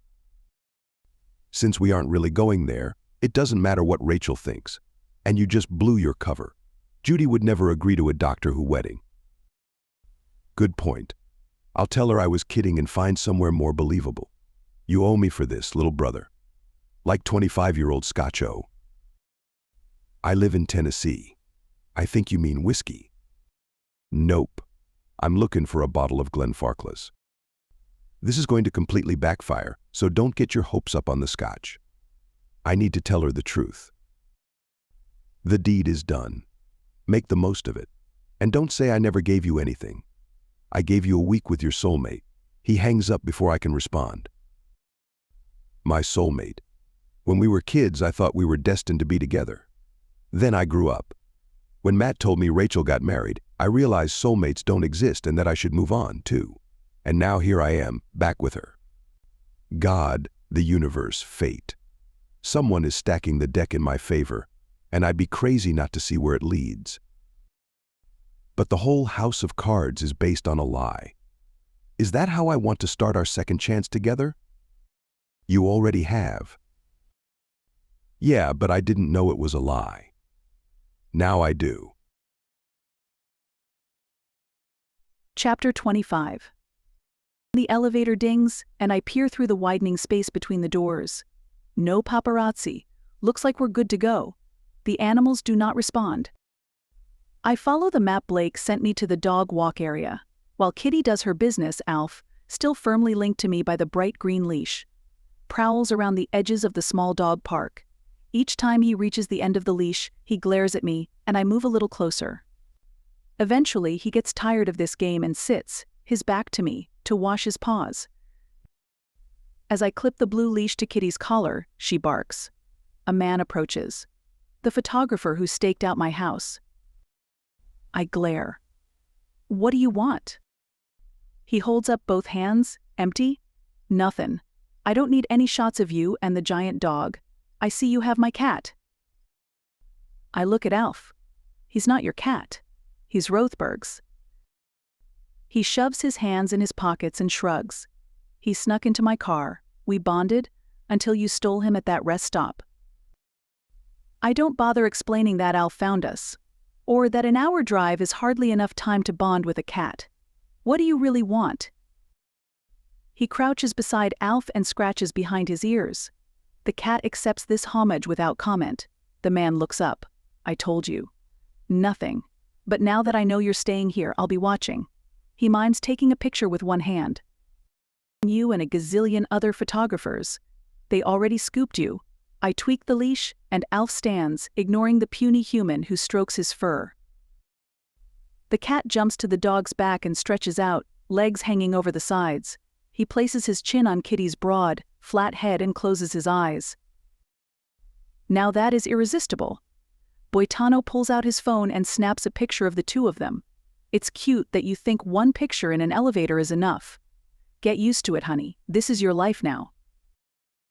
I give him my best don't even try it glare and turn my back. The dog and cat follow me back into the hotel, and I pretend I don't care if Boitano photographs my behind. My phone pings with a text message as I enter the casino. I read it, then hurry to the elevator. Back in the room, I collapse onto the couch beside Blake. I can't believe how tired I am. I haven't done anything today. Well, we chased the dog in the snow, drove to Reno, flew to Vegas, walked around the Strip and down 30 flights of stairs. But even though my smartwatch says I've barely met my daily step goal yet, I feel like I've run a 10K. Did you get a message from Matt? He says they're getting married on Friday. At a sci-fi chapel. I can't believe Judy would agree to that. Blake pulls his phone out of his pocket, reads the screen, then grunts. I think it was a joke. He shows me his screen. Matt sent me an e-invite to a wedding at the East Chapel at the Bellagio on Friday afternoon. He says they can't meet us tonight. And tomorrow they're with Judy's family. He didn't invite us. Nice. Isn't Thanksgiving supposed to be about family? All your family? He shoves the device back into his pocket. Great, we're stuck here until Friday? I rouse myself to pull out my own phone. I'm going to call him. Why? Is that a tinge of distress in his voice? Is there some reason he doesn't want me talking to his brother? It must be my imagination. Matt and I have been best friends for years, and he knows it. I pull up my contacts and press Matt's picture. The phone goes to voicemail, his standard greeting. Matt, it's Rachel. You invite us to a wedding, then blow us off? What the heck? Call me. You know I hate Vegas. I'm only here for you. You hate Vegas? Blake flips on the television, then starts flicking through channels. I hate the Strip. Too expensive. Plus, cheating the unwary seems to be acceptable. No, not just acceptable, but expected. That's just wrong. I shoot a text to Hans and a reply pops up immediately. Just arrived in Vegas. Hitting the Caesars buffet in 30 minutes. You gonna make it? I reply, we're at Paris Hotel. Flew in a private jet. Airplane emoji. Jelly. I knew we shouldn't have left you behind. Only 4 seats. You would ride on the wing. He sends back a string of laughing emojis and a poo. I look up to find Blake staring at me. I make a face and set my phone on the table beside the flower arrangement. How far is Caesars? Just the next block. He waves toward his bedroom. That away. 10, 15 minutes, tops. Hans said they're heading for the buffet in 30 minutes. I yawn. I need a nap. You only have 30 minutes. I'll do 10. That should give me time to freshen up before we leave. Is 10 minutes even worth a nap? Do you want me to set a timer? He taps his phone. Don't bother. I've got a built-in alarm. I can do as little as 5. Really handy when you're sitting alert. I lean back against the sofa's low back. Jessica's room might have been less opulent, but this fake French furniture is not built for comfort. Blake scoots to the far end of the couch. Stretch out. You can put your head on my leg. I'm told I make an excellent pillow. I look at him for a second, then scoot over and lie down. Who told you that? Taylor Swift? Cher. He snorts. I've never met either of them. It was a girl named Ray. I yawn again and poke his thigh. She's crazy. Your leg is like a rock. I lay my head on it anyway. All that working out. Gotta stay in shape for the fans. He flexes his arm over my head. Matt said muscles are in your job description. I let my eyes close, but I'm not sure I can sleep. It's been a long time since I used Blake's lap for a pillow, and his proximity has my pulse turned up to high speed. I take a few deep breaths. Normally I can sleep anywhere, for any length of time. Back at RHS, I'm known for rolling out my yoga mat behind my desk for a 10-minute snooze during my prep period. Sometimes, I recline the seat of my car and grab a quick siesta at lunch. I never have trouble falling asleep or waking on time. But this is different. Blake's hand moves lazily up and down my arm. Instead of relaxing me, the movement has every cell in my body on high alert. His leg shifts under my cheek. His scent lingers in my nose. A faint whiff of cedar and coffee and Blake. Someone could patent that and make big bucks. Maybe I can start a cologne business. Scents of the stars. I'll start with Blake, and then maybe some of his celebrity friends would want their own scent. Jessica would probably be on board. And maybe Dolly. I surface from a dream in which I'm traveling around the world in Brad's jet, smelling famous people for a living. Hello. Blake flicks the TV off and leans forward to put the remote on the table. His hard abs brush against my cheek. You weren't kidding. That was 10 minutes on the dot. I sit up. It's my superpower. I'm going to wash my face. Then I'll be ready to go. I push off the uncomfortable couch, rubbing my hip where it rested against some hard underpinning. I stretch, making a few things crack and pop, then head for the bedroom. As I wash my face and brush my hair, I wish I'd insisted on going to TJ Maxx. The dress Jessica loaned me would be fabulous for a wedding, but I'd really like a clean shirt. When I get to the living room, Blake stands beside the table, munching on something. He nods at a Planet Hollywood bag on the table. We got a delivery while you were in there. We're going to a buffet. Don't fill up on lawyer bribes. I open the bag and pull out a pink t-shirt with a green Jessica Lee logo that matches the trim on my new pink and green running shoes. She sent me a clean shirt. That woman is an angel. He tosses a handful of something into his mouth and dusts his hands together. No worries. I have the Hertzsprung metabolism. He presses his hand against his stomach, stretching the snug t-shirt against his abs. They look nicely packed from here. Tapeworm. I know I've said it before, but it's the only explanation. I give Kitty a quick scratch, then look for Alf. Have you seen the cat?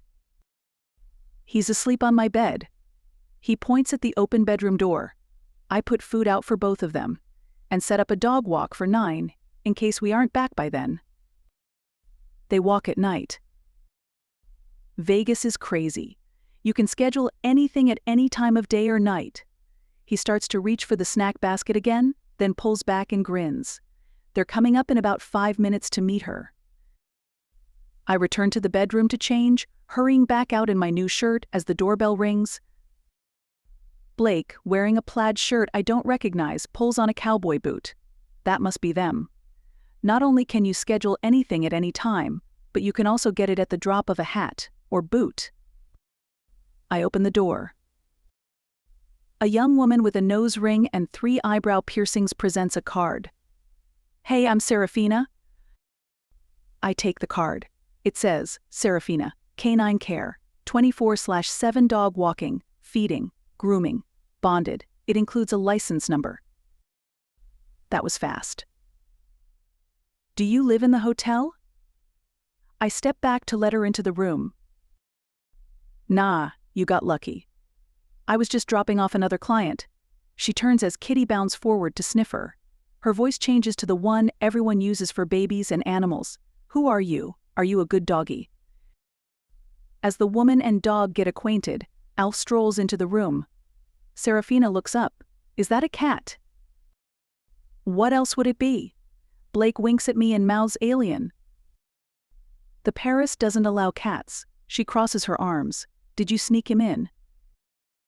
Nope. They know he's here. Even brought up cat food and a litter box. He'll walk on a leash if you want to take him outside. She eyes the cat. I'm not taking him anywhere. I'm a dog person. She turns her gaze on Blake, and her eyes narrow even farther. They said you were a celeb, but you must be someone really special to get away with a cat. You don't recognize him? I turn with her to appraise Blake. He looked good in the t-shirt, but in the new button-down, with the collar open and sleeves rolled up to reveal his strong forearm. And his cast. He looks downright sexy. Nah, but I don't recognize most old celebs. Except Jack Nicholson. And the James Bond guy. Nicholson is old enough to be my grandfather. Blake clutches a hand to his chest. This is the big one. You hear that, Elizabeth? I'm coming. I smack his arm. Are you trying to prove you're ancient? No one under 50 quotes Sanford and Son. I turn to Serafina. You don't have to walk the cat. But be careful. He's a bit of an escape artist. Chapter 26. After Serafina bonds with Kitty, the three of us ride the elevator together. We stop by the concierge's desk to arrange for her to have access to the room, then head out the door. It takes about 10 minutes to walk to Caesar's palace, with excellent people watching along the way. No one accosts us this time, and my new boots feel like walking on a cloud. As we approach the buffet, voices singing a familiar song reach my ears. Is that Coming Home? A group of Japanese businessmen move aside, giving us a clear view of the buffet entrance. Hans and the others stand in a clump at the front of a long line snaking through a set of stanchions and ropes.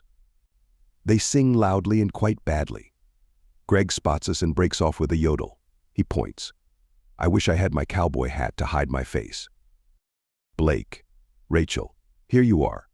Hans motions for us to join them at the front of the line. They won't let us in without our full party.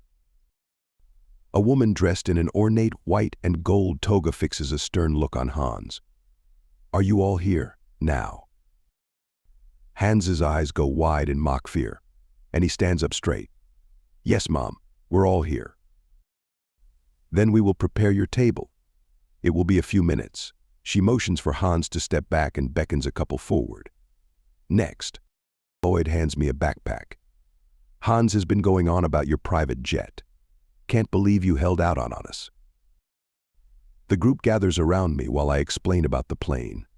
There wouldn't have been room for all of you anyway. It sounds amazing. Deb gives Floyd an arch look. I can't believe you never wooed me with a private jet. Floyd rolls his eyes as he hands Rachel's backpack over. Sure.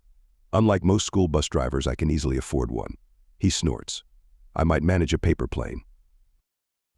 The toga woman returns and leads us to a long line of tables that have been pushed together. We find seats. Then she gives us the rundown on the buffet and takes drink orders. Half the group disappears to get food while the rest of us hold down the fort. Rachel sets a plate opposite me, loaded with crab legs, rare roast beef, and a beautiful little Yorkshire pudding.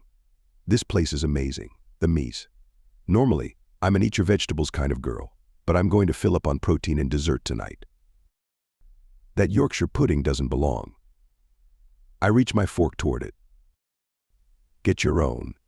She reverses her grip on her fork and threatens to stab my hand. Keep your mitts off my carbs. I'm trying to eat a balanced diet here. I put my fork back on the table with a laugh. I'd better get busy, or I'll never catch up. I return to the table with a loaded plate and dig in. The Oompa band is excellent company, and the food is fantastic. Floyd regales us with tales from his bus driving days. As one of the senior drivers, he got his pick of extracurricular trips and had some truly epic adventures with his yellow bus full of teens. He's an excellent storyteller.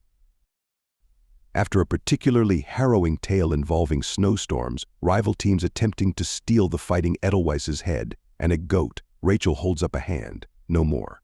My stomach hurts from laughing, and if you keep it up, I won't be able to squeeze in that lava cake calling my name. We finish the meal. As we head out of the restaurant, Hans takes a look at his watch. We need to hustle, folks.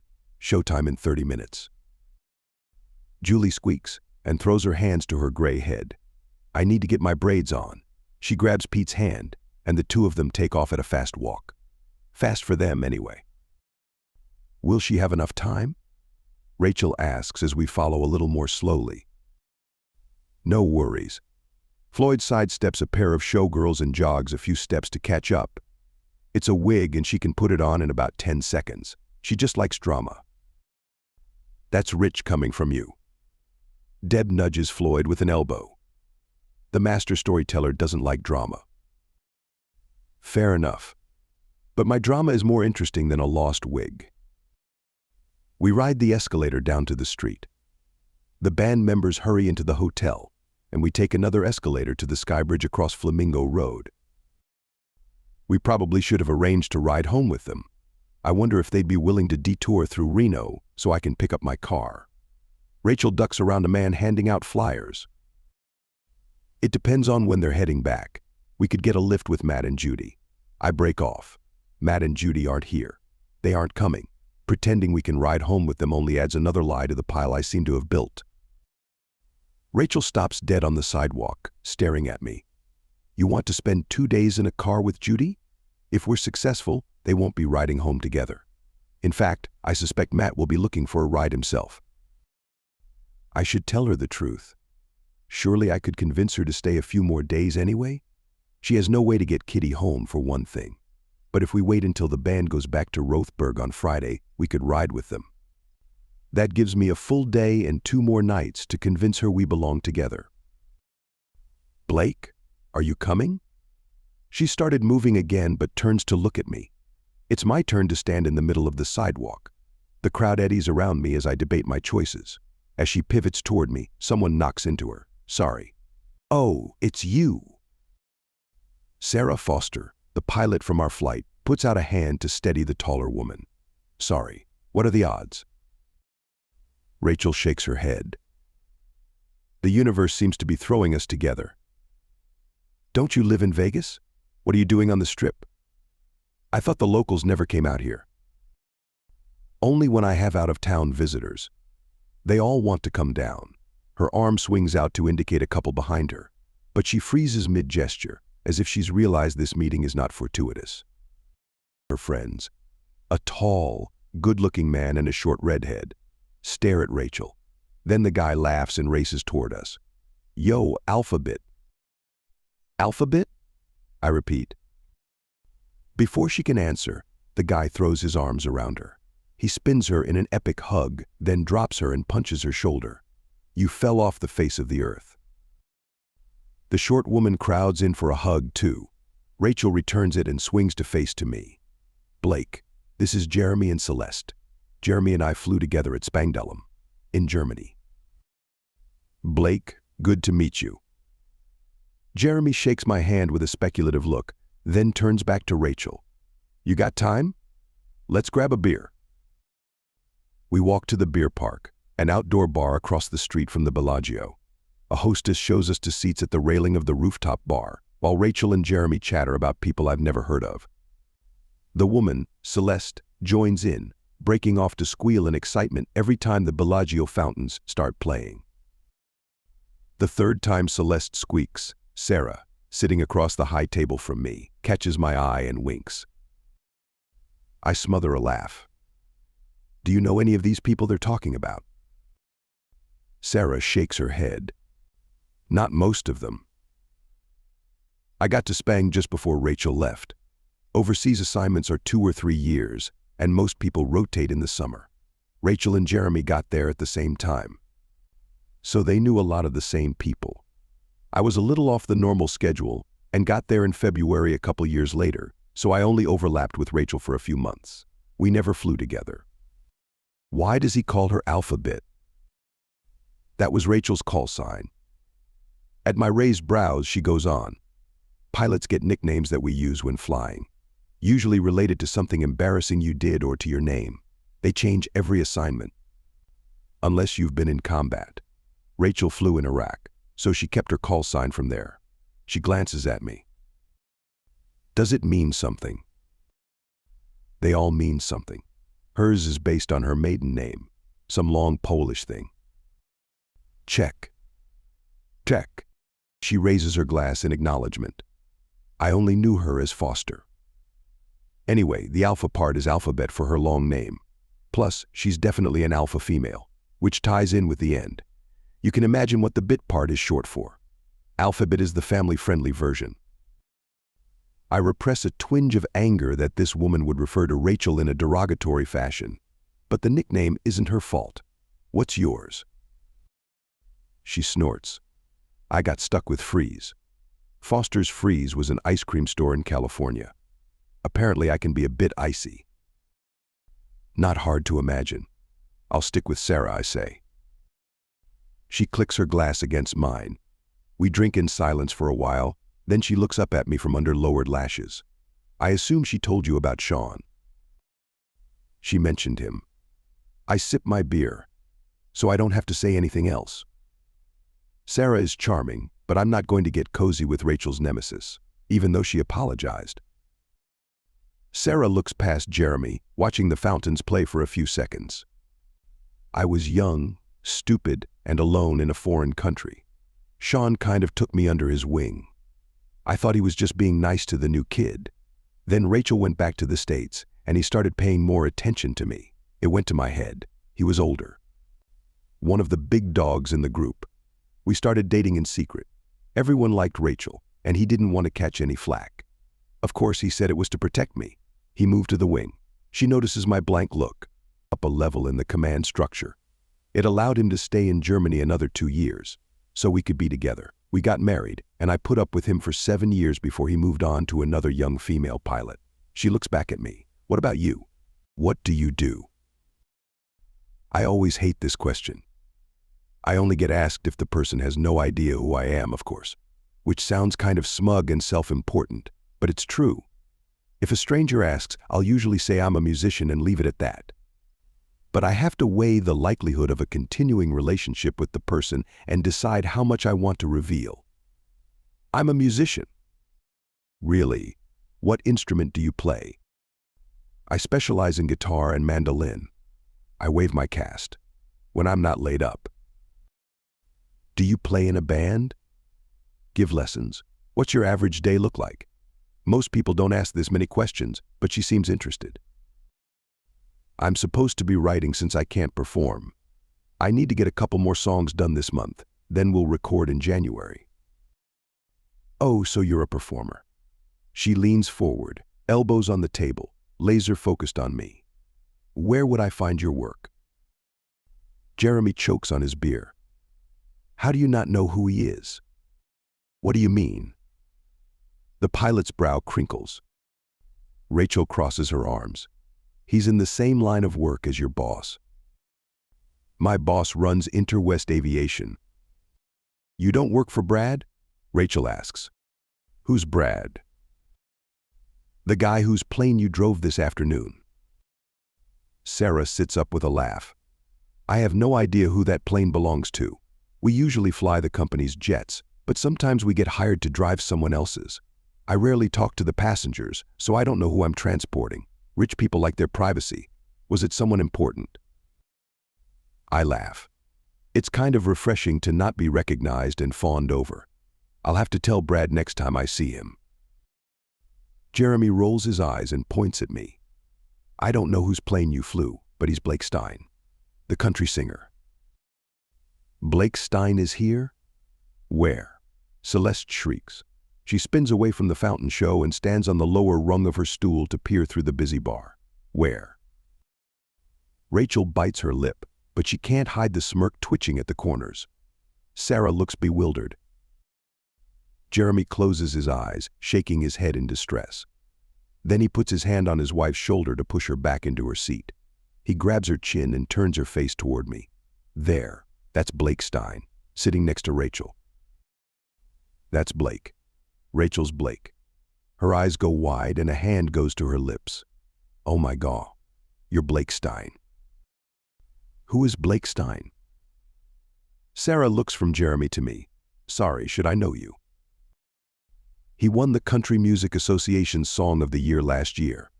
And he's been nominated for, I don't know how many years in a row, for male vocalist. Jeremy raises his mug at me. I duck my head. Why does it feel so wrong when someone lists my accomplishments? I'm proud of those nominations and that win, but it doesn't feel real, like they're talking about someone else. Why didn't you tell me, Celeste wails? I thought you knew and were being cool. Jeremy gives his wife the side eye, like me. Celeste slaps his arm. No, change seats with me. I want to talk to Blake. Jeremy mouths a sorry at me and switches seats with his wife. Rachel scoots to the next stool, so she's still across from Jeremy. She doesn't need to hear the Blake Stein fan club go gaga again. She's certainly getting a taste of the public side of fame. I hope it doesn't scare her away. I don't get the chance to dwell on that as Celeste peppers me with questions about Nashville performing and every country singer she can think of. She seems to know about all of them, more than I do by a long shot. I borrow a pen from the waitress to sign a couple of napkins for her. Sarah listens to all of it with a bemused look on her face. Finally, she breaks into the conversation. Whose plane was it? If your boss didn't tell you, I'm not sure I should. I grin over my beer. I'm told the paperwork for accidentally disclosing classified material is horrendous. She chokes on her drink and darts a look at Rachel. Where have I heard that before? I guess it doesn't matter. I'm not much into country music. Really? I never would have guessed. She rolls her eyes at me, then checks her phone. Sorry, folks, I need to get going. Got an early flight tomorrow. She finishes her Diet Cola and stands. Unfortunately, that means you two have to come, too, since I'm your ride. Can't we stay? Celeste moans. We can take an Uber back to Sarah's place. Jeremy looks at me, then back to his wife. I'm sure Rachel and Blake had other plans tonight. Maybe if they're staying around, we can get together later in the week. He hands his phone to Rachel. Give me your number so we can set something up. We're busy tomorrow, but maybe Friday. Celeste claps. Yes, let's do that. We can have a double date. Her eyes fall on Sarah. No, a triple date. We'll find you a guy, Sarah. It will be amazing. Rachel raises an eyebrow at me and I give her a deer-in-the-headlights look. She turns to the redhead. Sorry, Celeste. We've got a wedding too. Attend on Friday. She finishes entering her digits and hands the phone back to Jeremy. How long are you in town? We fly out on Sunday. Saturday? Jeremy taps his phone. Rachel pulls hers out and gives a thumbs up. Got it. We'll have to play things by ear. I'm not sure when we're heading back to Oregon. I have to be at school on Monday. While Rachel explains to Celeste that she's a teacher, not a student, I turn to Sarah. It was nice to meet you. I'm sorry you have to work on the holiday. She shrugs and shakes my hand. Hazard of the job. We fly when someone needs a ride, or a pilot. Maybe I'll ask whose plane it is this time. I laugh. Remember the paperwork. Thanks for the ride. Rachel moves closer. I realize I'm still holding Sarah's hand and release it. Rachel's eyes go from Sarah to me, and she slides an arm around my waist. It looks casual, but feels like a steel band. It was nice to see you again, Sarah. Her voice is cool but friendly. Likewise. I'm glad we could put the past behind us. She gives me another nod, then walks away. Rachel's nose wrinkles. I'm not sure we're quite there yet. Chapter 27. Blake presses his arm against my shoulders, urging me toward the back of the bar. He pulls open a glass door marked Paris. You and Jeremy seem pretty close. We were. I was pretty tight with all my squadron mates, but Jeremy and I spent a lot of time together. Sitting alerts, exercises, TD-wise. In fact, he was with me at your concert in Bagram. Celeste was so pissed when she heard we'd gone. I laugh a little at the memory, of course. At the time, she was more interested in seeing Billy Ray Cyrus. I'm not sure she knew who you were, then. No offense. None taken. I was lucky to tag along on that tour. It was before my big break. His fingers stroke my shoulder as we head into the hotel. An elevator takes us down to the lobby. With its constant barrage of noise and lights, we weave through the slots and game tables and find the elevator to our floor. The doors slide closed to blessed silence. Blake jiggles me a little. Why did you lose touch with him? I freeze, then pull away. My arms wrap around my waist, and I consciously straighten my shoulders to look and feel less defeated. He was part of my old life. I started a new one when I came back to Oregon. Out with the old, in with the new. But you could have stayed friends. My arms clamped tighter to my ribs. You saw. We're still friends. But I couldn't stay in touch. There was nothing for me in Spangdahlem anymore. That was a long time ago. I know he's not trying to be insensitive, but this is a deep wound and one I'm not prepared to bear. Especially with someone who's going to disappear in a few days. Leave it alone, please. When we get to the room, it's quiet. Kitty? Blake picks up Serafina's bright blue card from the table. She must be out for her walk. I guess we didn't really need the service. We're back plenty early. Did you have dreams of a night out on the town? I yawn. Not with you, apparently. He drops to the couch and flicks on the TV. I'll have to make do with Law and Order reruns. Do they have a Vegas edition? Not that I'm aware of. But that's okay. I've heard it isn't your favorite city anyway. I sit and pull off my new sneakers. True enough. I'm going to sit here until Kitty gets home, then I'm going to bed. He pats his thigh. You can take another nap if you like. I'm good. I stare at the screen for a while, not paying attention to the action.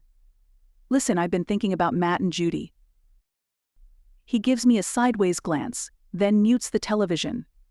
What about them? I drum my fingers on my leg. Maybe we shouldn't try to stop them. I hold up a hand as he starts to talk. I mean, yeah, I want to talk to Matt and make sure he's thought this through. But we don't know what's going on between them. Maybe Judy has had a change of heart.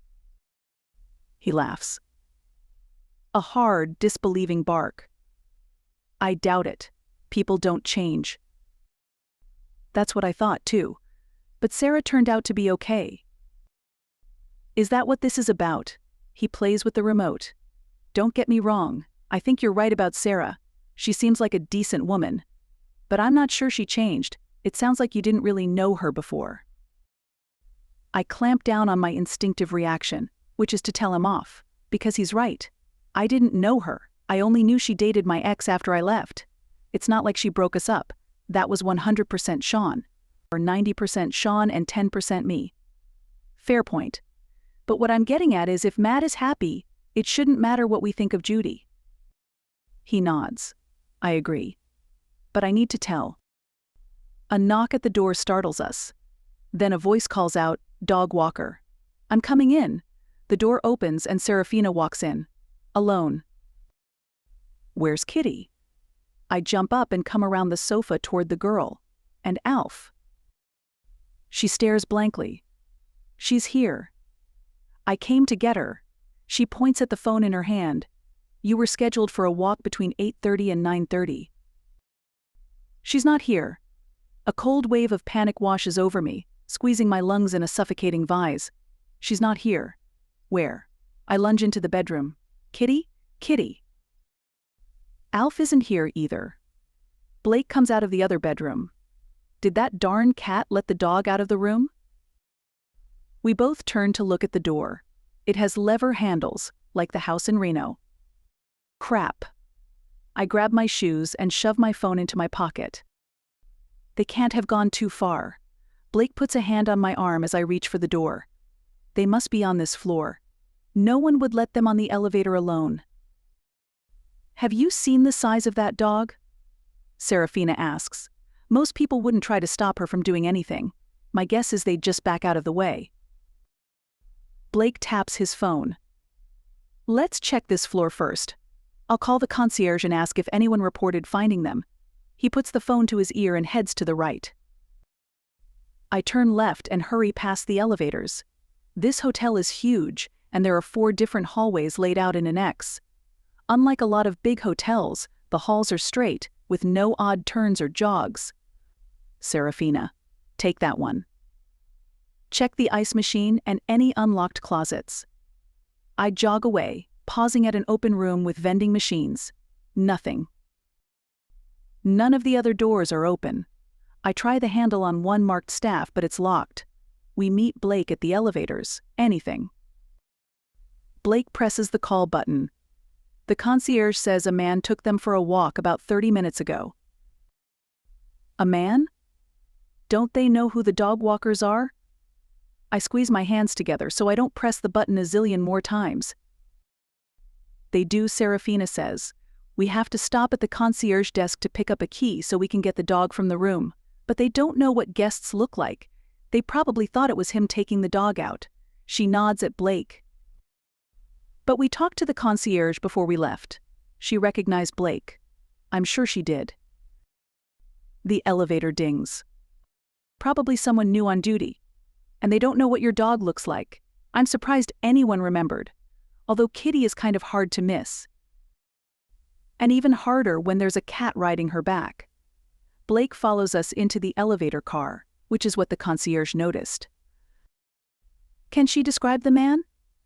How are we going to find them? And why would anyone steal Kitty? I jab a finger at the door close button and bounce on my toes, willing the car to descend faster. Someone trying to get to him? Serafina jerks her head at Blake. I thought you didn't know who he is. Serafina gives Blake a quick once-over.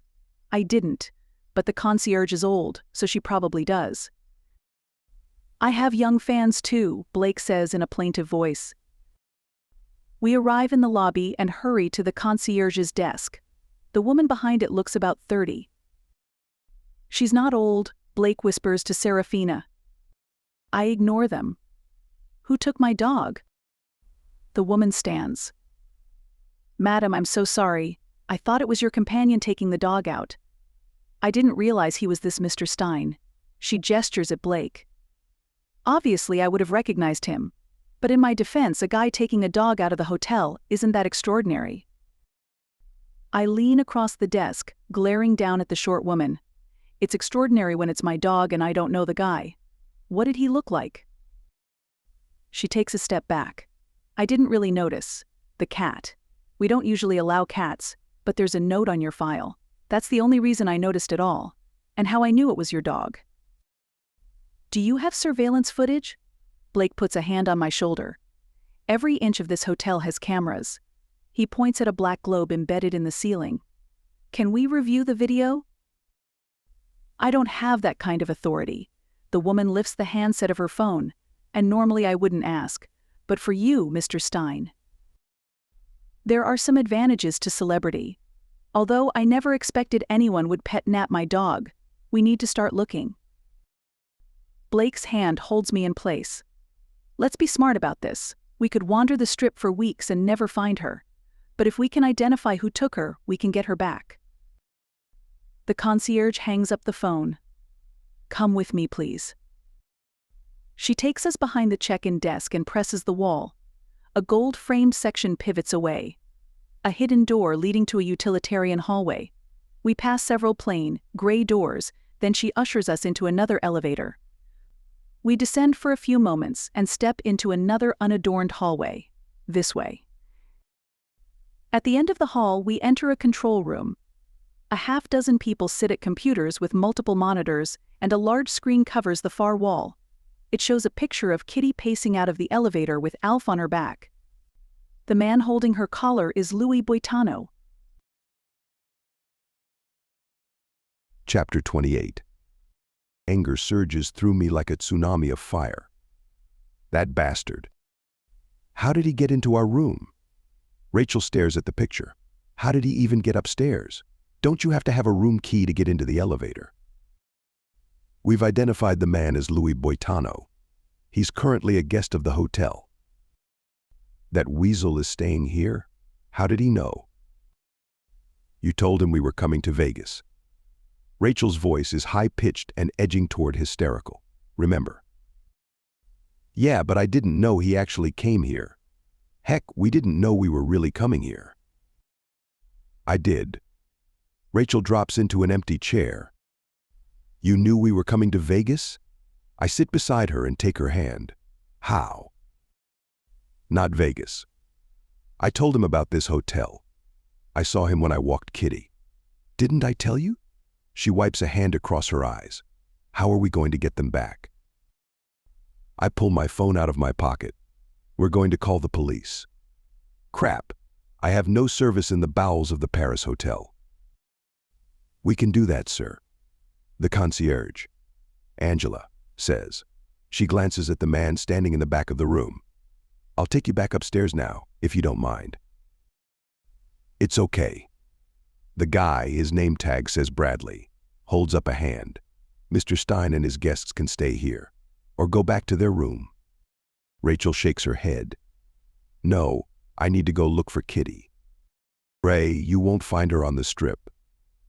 Boitano won't be standing around waiting for us. I turn to Bradley. Can you see where he took them? Bradley confers with a couple of the other security personnel manning the computers. The still shot on the large screen changes to video. We watch Boitano, gripping Kitty's collar, lead the animals out of the elevator. He disappears off screen. Then another video shows them approaching from a different vantage point. We hopscotch through the hotel as they head for the back of the casino and the parking garage. Odd that he wouldn't have brought a leash to a dog napping. If he took them in his car, they could be anywhere. Rachel stares at the screen, her eyes glistening with tears. Maybe they can get a license plate number. I pat her hand. Or we can call his rental car company. He's not taking them to a car. Serafina points. The scene shifts to a fenced green space. Boitano approaches, then lets the two animals through the gate and releases Kitty's collar. The cat jumps down and stalks across the grass to sit on the bench. The dog does her business and Boitano cleans up. Then he sits on the bench beside the cat and pulls out his phone. We all stare at the screen. Is he talking to the cat? Serafina squints at the screen. It would appear so. Angela nods. How long ago was this? Bradley snaps his fingers. A man sitting 3 seats over glances up. 20 minutes?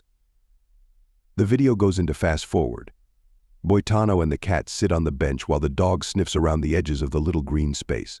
The man's arms wave comically as he speaks. The cat turns away to lick his leg. Finally, the man stands and takes off his belt. One of the guys watching the screen covers his eyes. I don't want to know. The guy next to him shakes his head. Ain't nothing you won't see here. Get used to it, noob. The photographer loops his belt through Kitty's collar, then threads the belt through its buckle. He holds the end of the improvised leash as he opens the gate to the dog walk. The cat leaps to the dog's back and stretches out along her spine. Boitano takes 2 steps, then clutches at his waistband and yanks his pants higher. Where are they going now? Rachel asks, her voice cracking on the words. I put my arm around her and pull her close, my lips against her hair. Don't worry, we'll get them back. They're coming into the hotel, someone says. This feed is live. The screen changes to show the back of the casino again. Boitano steps out of the elevator marked parking garage and guides the dog under the camera. The view shifts again as they pace past a bank of slot machines. We need to get up there to get him before they leave. Rachel surges to her feet. I grab her hand. Can you have security stop him? Bradley nods and points at one of his minions. The woman picks up a phone and speaks in a low voice, then turns to look at the screen. We watch as a quartet of men in dark suits close around Boitano. Bradley gestures at the door. They'll be here in a couple of minutes. Angela takes us down the hall to another gray door. This one opens on a narrower hallway, and she opens one of the small rooms. You can wait here. There's a one-way mirror. Rachel glances into the room but refuses to enter. I want my dog. I'll bring her to you. Angela gestures to the room again. No, I'll wait here. Rachel plants her feet and crosses her arms. I step up beside her, putting an arm around her rigid shoulders. We'll wait. The woman holds up both hands. Fine. She turns to the dog walker. Serafina, you can go back to work. Are you kidding? No way I'm missing this. She grins, then catches my eye. Her smile fades. Sorry. The outer door opens, and Boitano stumbles into the room with his escort. Where's my dog? Rachel lunges at him. The big guy took her. I tried to stop him. Rachel pushes past the little photographer into the hallway. Kitty. I march toward the man, my hands balling into fists. What did you think you could accomplish by stealing her dog? I've never thrown a punch in my life, but I'm ready to beat the crap out of this guy. I didn't steal her dog. I just took her outside. Boitano cowers, stumbling into the dark-suited hulk behind him. The large man grips Boitano's shoulders, holding him in place effortlessly. You came into our hotel room and took her. I lean into his face. His hands come up. I didn't. I found them in the elevator. By themselves.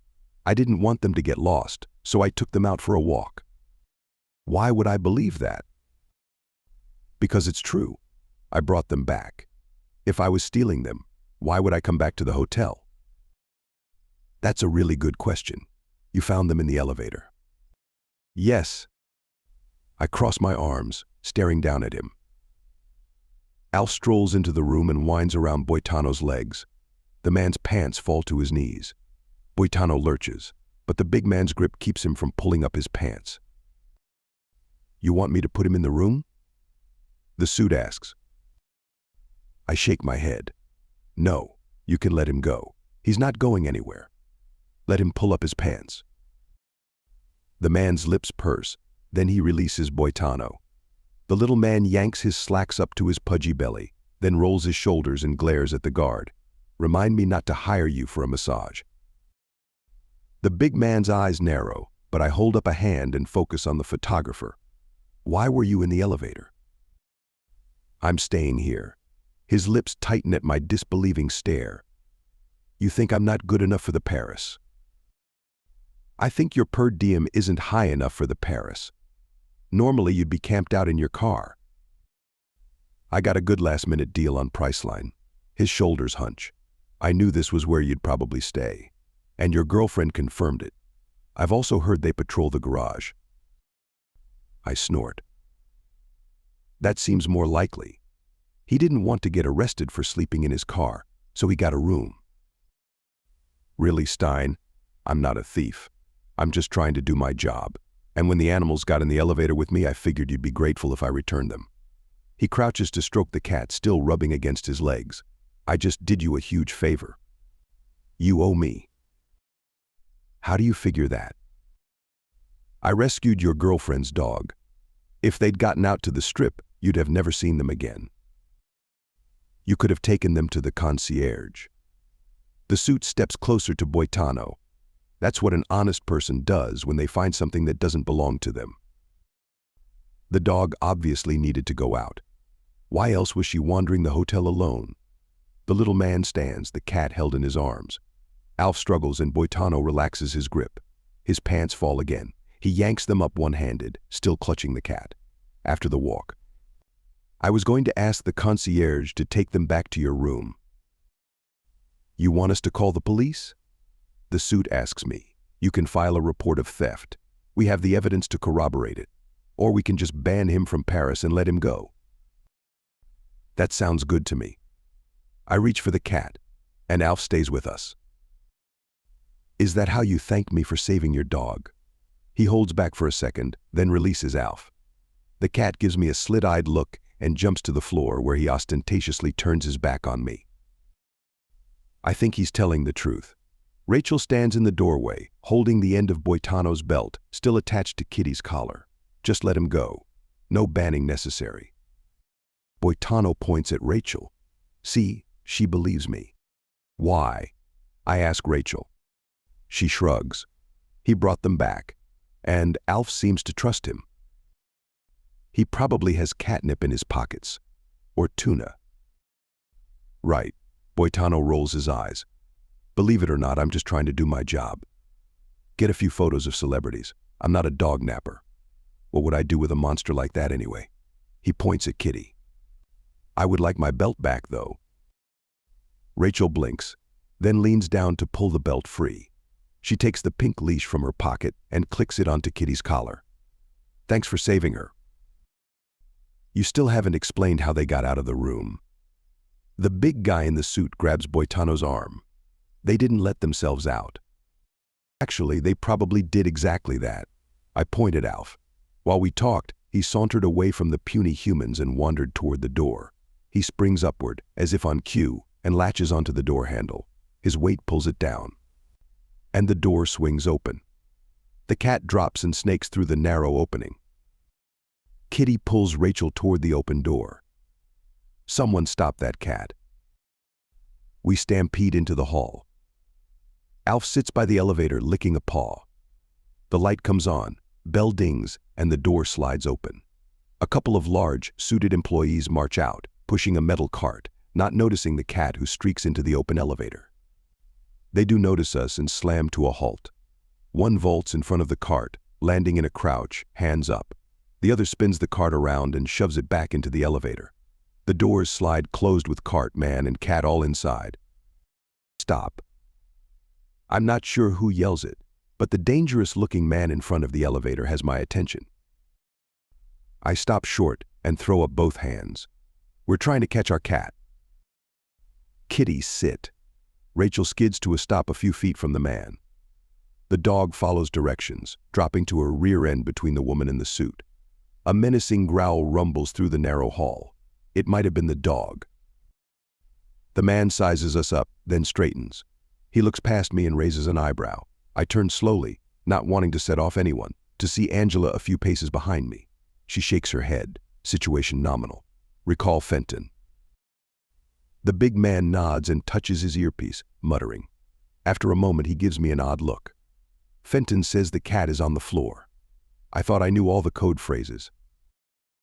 Not a code. A special circumstance that may never happen again.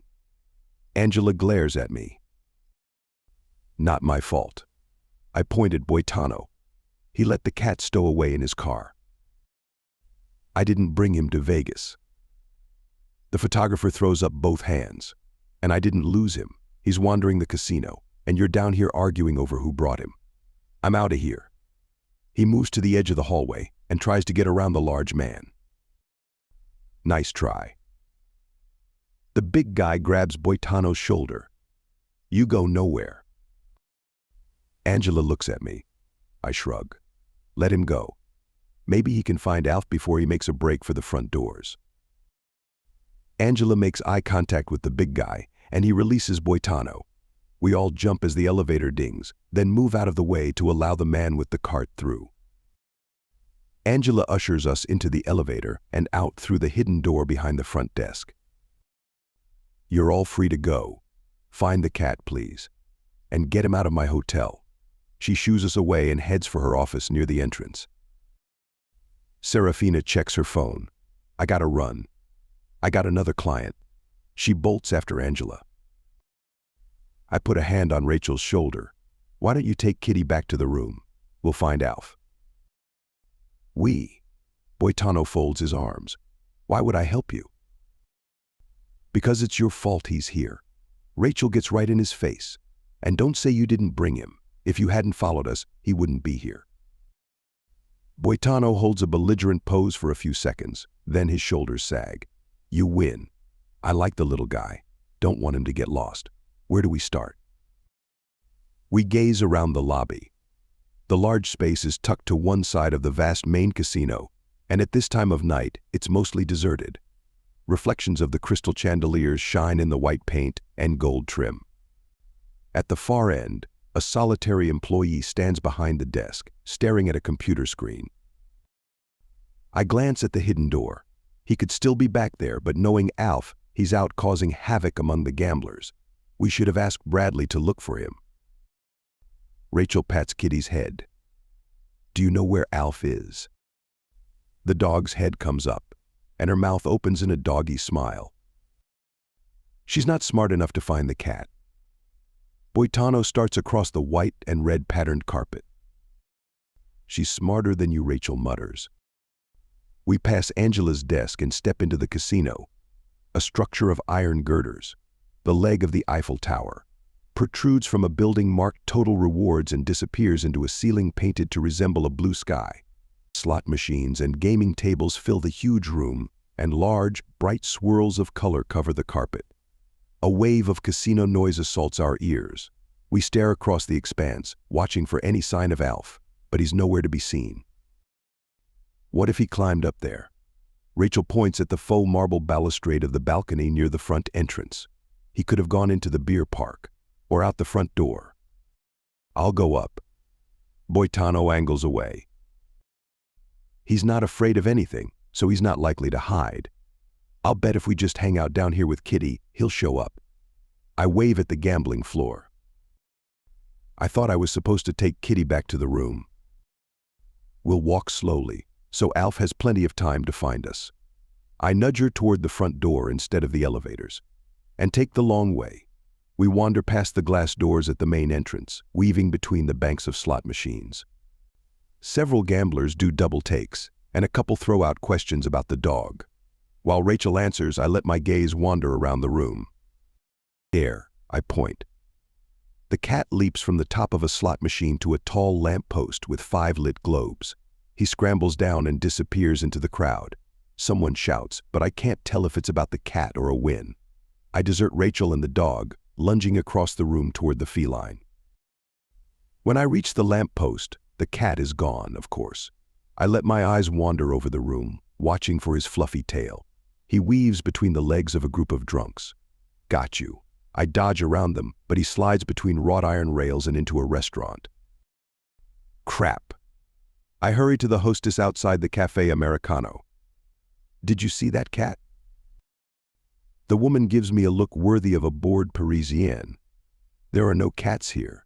Or is that meant to be a 60s hep cat kind of thing? A flash of calico fur catches my eye. Nope, gotta go. Alf disappears between the humans strolling along the faux French street. I edge around a clump of women reading a menu and end up by the elevators. Alf sits beside a trash can, calmly licking his paw.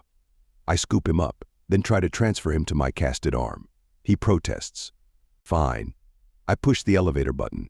When a car opens, I take the cat inside and hit the button for our floor. While we whoosh upward, I drop the cat and pull out my phone to text Rachel. I feel terrible leaving her alone in the casino. But I want to get this felon back into custody as quickly as possible. Although how we're going to keep him in the room, I don't know. Chapter 29. Kitty wakes me at our usual time. 6:30 a.m. I slide on my new tennies and ease open my bedroom door. Blake's door is closed, and Alf is not visible. I can wake Blake so he can engage the security lock behind me and make sure the cat stays inside. Or I can take the chance that Alf won't wander at this hour. Or hope no one else is awake, so the elevator won't have any reason to stop on our floor and let him escape. Of course, half the times we've gotten in an elevator, all the buttons have been pushed, so that's not a good risk. I peer into the powder room off the hallway, but there's no sign of the cat. He's not sleeping under the coffee table or hiding in the window alcoves either. Kitty sits patiently by the front door while I search. Finally, I give up, whisper a little prayer, and let us out of the room. We make a lightning-fast trip to the dog area, then return as quickly as possible, not even stopping to pick up the fantastic-smelling croissants at the bistro along the way. The room is quiet when we enter. I drop my key card on the side table, unlatch Kitty's leash, and peer into the half-bath again. Still no cat. Maybe he's in Blake's room? I carefully open the door a few inches. A beam of sunlight lances between the curtains, lighting up a slice of the floor and the corner of the bed. Blake rolls over, muttering. Alf, I whisper. No response. Kitty whines. She stands beside her empty food bowl, looking at me with reproachful eyes. I close Blake's door, then pour some kibble into the ceramic container, trying to make as little noise as possible. I check her water and drop onto the couch. The door opens behind me, and I swing around, just as Alf's tail disappears into the hallway. Darn cat. I hurry after him, letting the door swing shut behind me. He waits by the elevator, pacing back and forth in front of the dark, shiny doors. Gotcha. I scoop him up and return to our suite. Except the door has shut behind me, and I don't have my key card. I knock on the door. No one answers, of course. There's no way he'll hear me out here. I can go downstairs and try to get a new key. Or I can text Blake and wake him. I glance down at my leggings and t-shirt. I've already traipsed through the lobby once, and my clothes look more like running apparel than pajamas. Plus, if I go downstairs I can pick up those croissants. Except Angela told us to get the cat out of the hotel. I don't want to give her a reason to throw us out of the building. You are way more trouble than you're worth. I shift the cat to my other arm and pull out my phone. I hope Blake has his notifications turned on. A few minutes later, the door opens. Blake stands there in a pair of blue and black striped boxer shorts, his hair tousled, his eyes sleepy, his magnificent abs on full display. He focuses on the cat, then steps back to let us in, head shaking. Inside, he flips the security latch across, apparently too high or complex for Alf, and trudges into the living room. Coffee. I drop the cat. I can make some. Or order some. What time is it? I tell him. He winces. 7 a.m. on Thanksgiving Day. I'm going back to bed.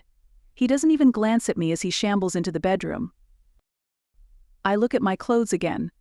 Maybe completely acceptable for the Paris hotel, but not exactly alluring, I guess. Good thing I'm not trying to get Blake to fall in love with me. A jab of sadness stabs into my heart. With all the craziness of the wandering cat, I've been able to ignore my feelings. I slump onto the couch and turn on the television. A massive cartoon dog fills the huge screen. The Snoopy balloon in the Macy's Day Parade. I glance at the time. It may be early here, but it's after 10 on the East Coast. I let the sights and sounds of the parade wash over me as I consider the last few days. The stay in the Reno house, the flight to Vegas, dinner with the Alpine players and drinks with Celeste and Jeremy. Blake has been a perfect companion, helping me find Kitty, letting me hang out with my old friends. He even kept Sarah occupied so I didn't have to talk to her. Or maybe he was enjoying her company. A twinge of jealousy makes me squirm. She's already scooped up one ex. There's nothing to stop her from moving in on another one. Did they exchange numbers last night? Will he call her next time he's in Vegas? He said he has a show coming up here. That's why he was able to get this suite. Maybe he's already made plans to see her again when he comes back. I shake my head. Get a grip on yourself, Foster. Blake can date anyone he wants. I get up to start some coffee brewing, then call room service for those croissants. May as well take advantage of this opportunity. I'll never stay in the Louis XV suite again. Unless you come back with Blake. I tell the little voice in my head to mind its own business. Besides, he obviously isn't interested in me that way. Look how quickly he retreated this morning. But Blake's never been a morning person, so I'm not going to take that to heart. I'm not. Really. I don't believe me either. I pour some coffee before the machine finishes and take it back to the couch. I promised myself I'd enjoy our little visit to Vegas. That I'd say yes to adventure and fun, so that's what I'm going to do. As soon as Blake wakes up. For now, I'm going to eat pastries and drink too much caffeine. The doorbell chimes, and I check the peephole. Room service, as expected. I make sure the cat isn't lurking by the door, then pull it open. A flash goes off in my face.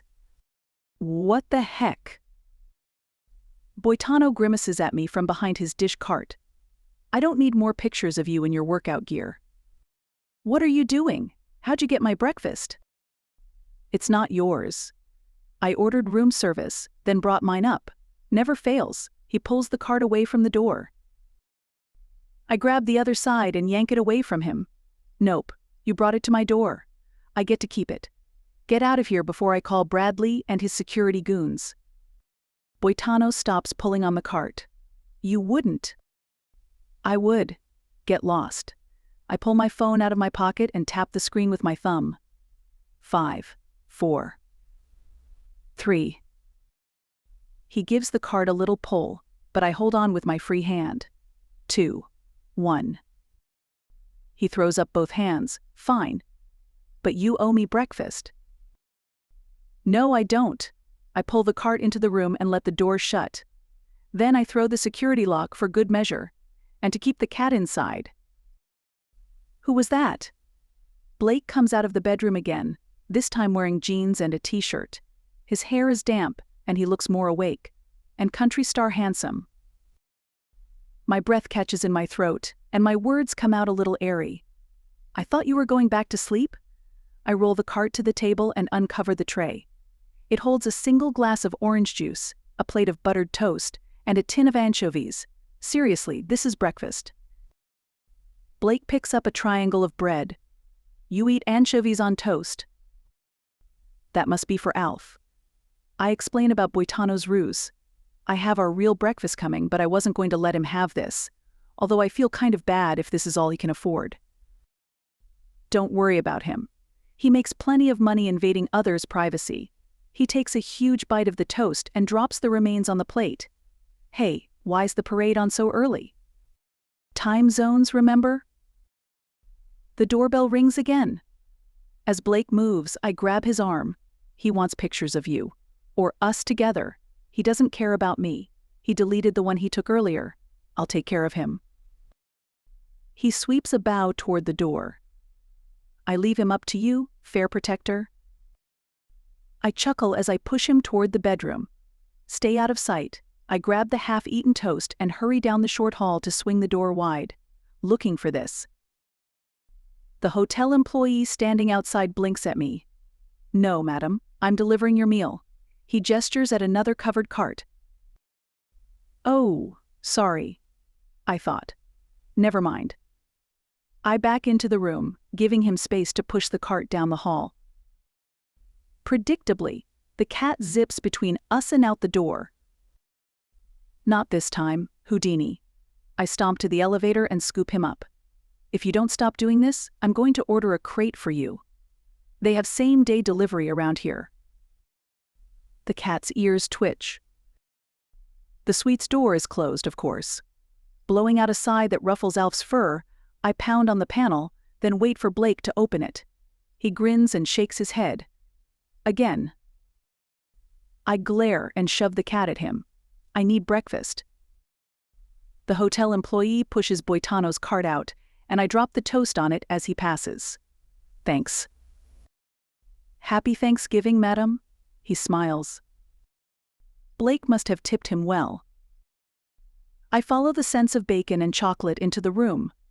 2 places are set at the corner of the dining table, with plates full of eggs, bacon, potatoes, croissants, and more coffee.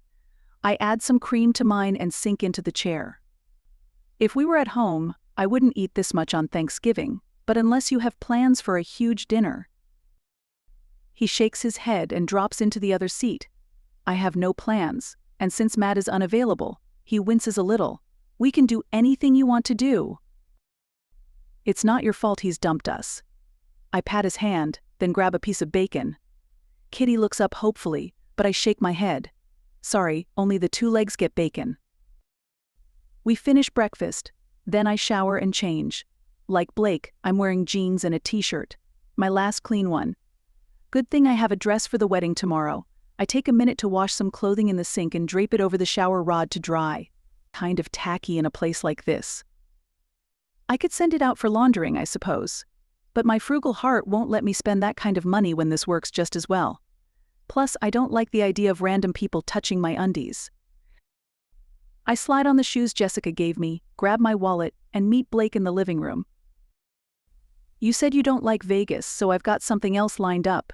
He sticks his phone into his pocket and gestures toward the door. Does it involve the animals? Because I don't think we'd dare leave Alf here. I've taken care of that. He waves at his bedroom. The door is closed, with a heavy chair wedged under the handle. You locked him in. He's got food, water, access to the bathroom, a litter box, and Animal Planet playing on the TV, and plenty of room to slink around in. What more could a cat want? We aren't talking about just any cat. He's used to prowling the streets of Rothberg all day. Then he shouldn't have come with us. Blake snaps the leash on Kitty's collar and opens the door. An Uber meets us at the front, and the driver opens the rear of her SUV without comment. Kitty jumps in, and Blake and I take seats in the middle row. We ride for a few minutes, then stop in front of a building in an industrial area. The sign says Barkingham Palace.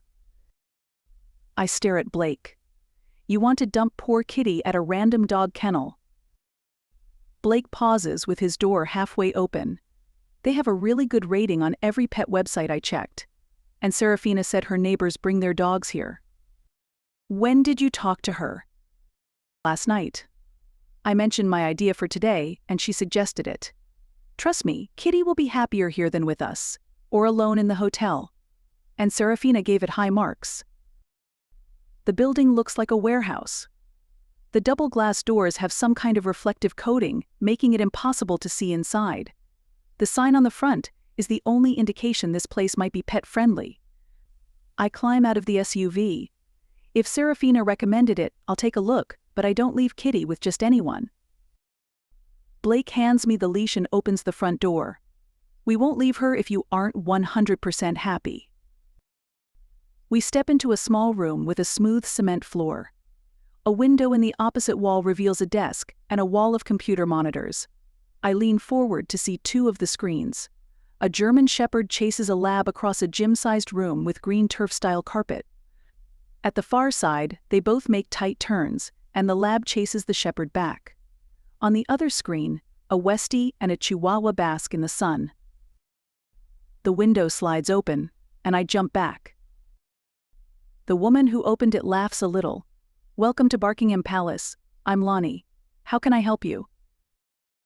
Blake steps forward.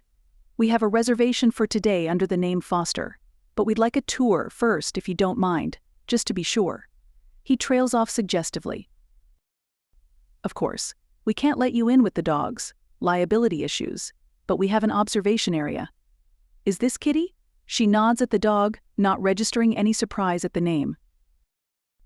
Yeah, I stroke her head. She's never been to daycare before. She's stayed at our local kennel a couple of times, though. We're not a kennel. We specialize in keeping the dogs occupied and happy, although we do offer boarding if you need it. This way, please. She presses a button, and the door on the right opens. We enter a short hallway. Lonnie comes out of the office and crosses the hall to open another door. This one leads to a flight of stairs. We troop up, our steps echoing loudly on the bare wooden treads. At the top, she opens another door, and the piercing squeak of a dog toy hits our ears. A balcony runs around three sides of a large room. Below, the Shepherd and Lab race across the green carpet. A pair of Yorkies join the chase, someone beneath us throws a ball, and all the dogs pelt after it. The woman points downward. Below us are the resort rooms. You can see more on the far side. She points across the room. Beneath that balcony, large windows reveal a series of little rooms decorated like hotel suites, complete with low beds, pictures on the wall, and a food dish and water bowl in each. The doors are open.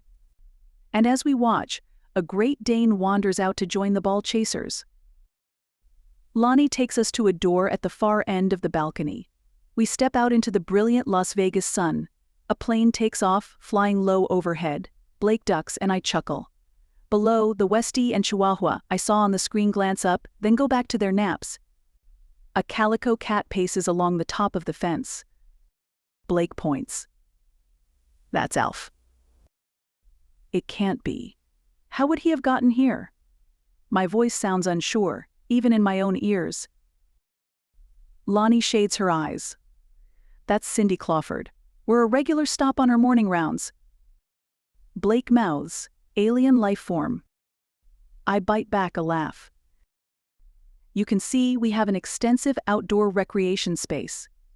Lonnie points at a series of walls, platforms. Even a slide. A couple of mid-sized dogs sniff around a fake fire hydrant. Large triangles of fabric stretch between the bottom of our balcony to poles set in the concrete block wall surrounding the yard. Partially blocking our view, but creating big chunks of shade. We clean up waste on a regular schedule and have some water play during the hotter times. We also monitor the dogs to make sure no one is getting dehydrated or aggressive. What do you do if a dog doesn't get along with the others? I ask as we return to the cool building. We'll isolate them in one of the rooms. Then we'll rotate the dogs through the outdoor area, so everyone has a chance to play outside. Aggressive dogs are not invited back. She rubs Kitty's head. I don't think you have anything to worry about. But you can stay up here to watch while she gets acquainted. Thanks. I give Kitty a head rub, then hand her leash to the other woman. You be a good girl. Blake stays at my side while Lonnie leads Kitty down the steps. The big dog looks back at me mournfully, but follows obediently. A door below opens, and Kitty paces in beside Lonnie. The dogs playing chase abandon their game and converge on the newcomer.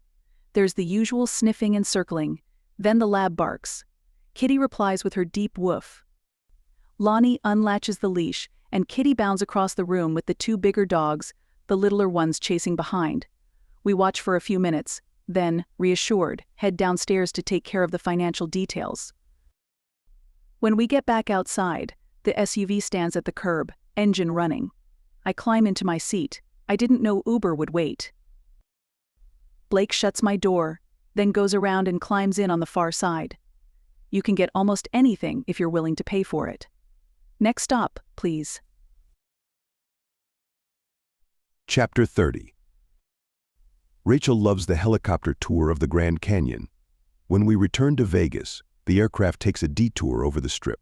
This would be spectacular at night, but it's still amazing in daylight. At the airport, we get another Uber to Fremont Street. We grab lunch, then watch the zipliners and street performers. Do you still hate Las Vegas? I ask as we stroll along the covered street. A quartet of tourists scream as they fly over our heads. I don't hate the city, just the excesses of the Strip. But I like the music. The zip line looks like fun. I point at the attraction. She shakes her head. Nope. If you want to do that, you're going alone. You're scared of the zip line. I grab her hand and pull her toward the stairs leading to the launch platform. She digs in her heels. Not scared, just not interested. I relent but don't release her hand. It feels so good to hold it again. Yeah, I guess it's pretty tame for a fighter pilot. You can go if you want. I'll take a video when you go by. I'm sure your fans would love it. Nope, today is for what you want to do. I'll be back in a couple of months. I tug gently to get her moving. How about the Mob Museum, Omega Mart, M&M Factory? She laughs. Can we do them all? We do them all. By the time we get back to Buckingham Palace, I'm hot and tired but happy. Kitty greets us with an enthusiastic bark and a lot of face licking. The Uber takes us back to Paris, where we find Alf ensconced in the window seat of my bedroom. He ignores us when we open the door, as if staying in all day was his idea. Kitty snuffles him, then trots to her food dish. I guess she had a busy day too. Rachel dumps some food in the dog's massive bowl and collapses on the sofa. I'm exhausted, but hungry. What's the dinner plan? I drop beside her. It's Thanksgiving. We should have turkey and gravy. I'll bet one of the buffets has that. Probably all of them. The one last night did. She leans her head against my shoulder. I wonder if they do Uber Eats here. I pat her leg. I think they call that room service. We can order in if you want. It's been a crazy couple of days, and I'm tired. Her cheek is warm against my bicep.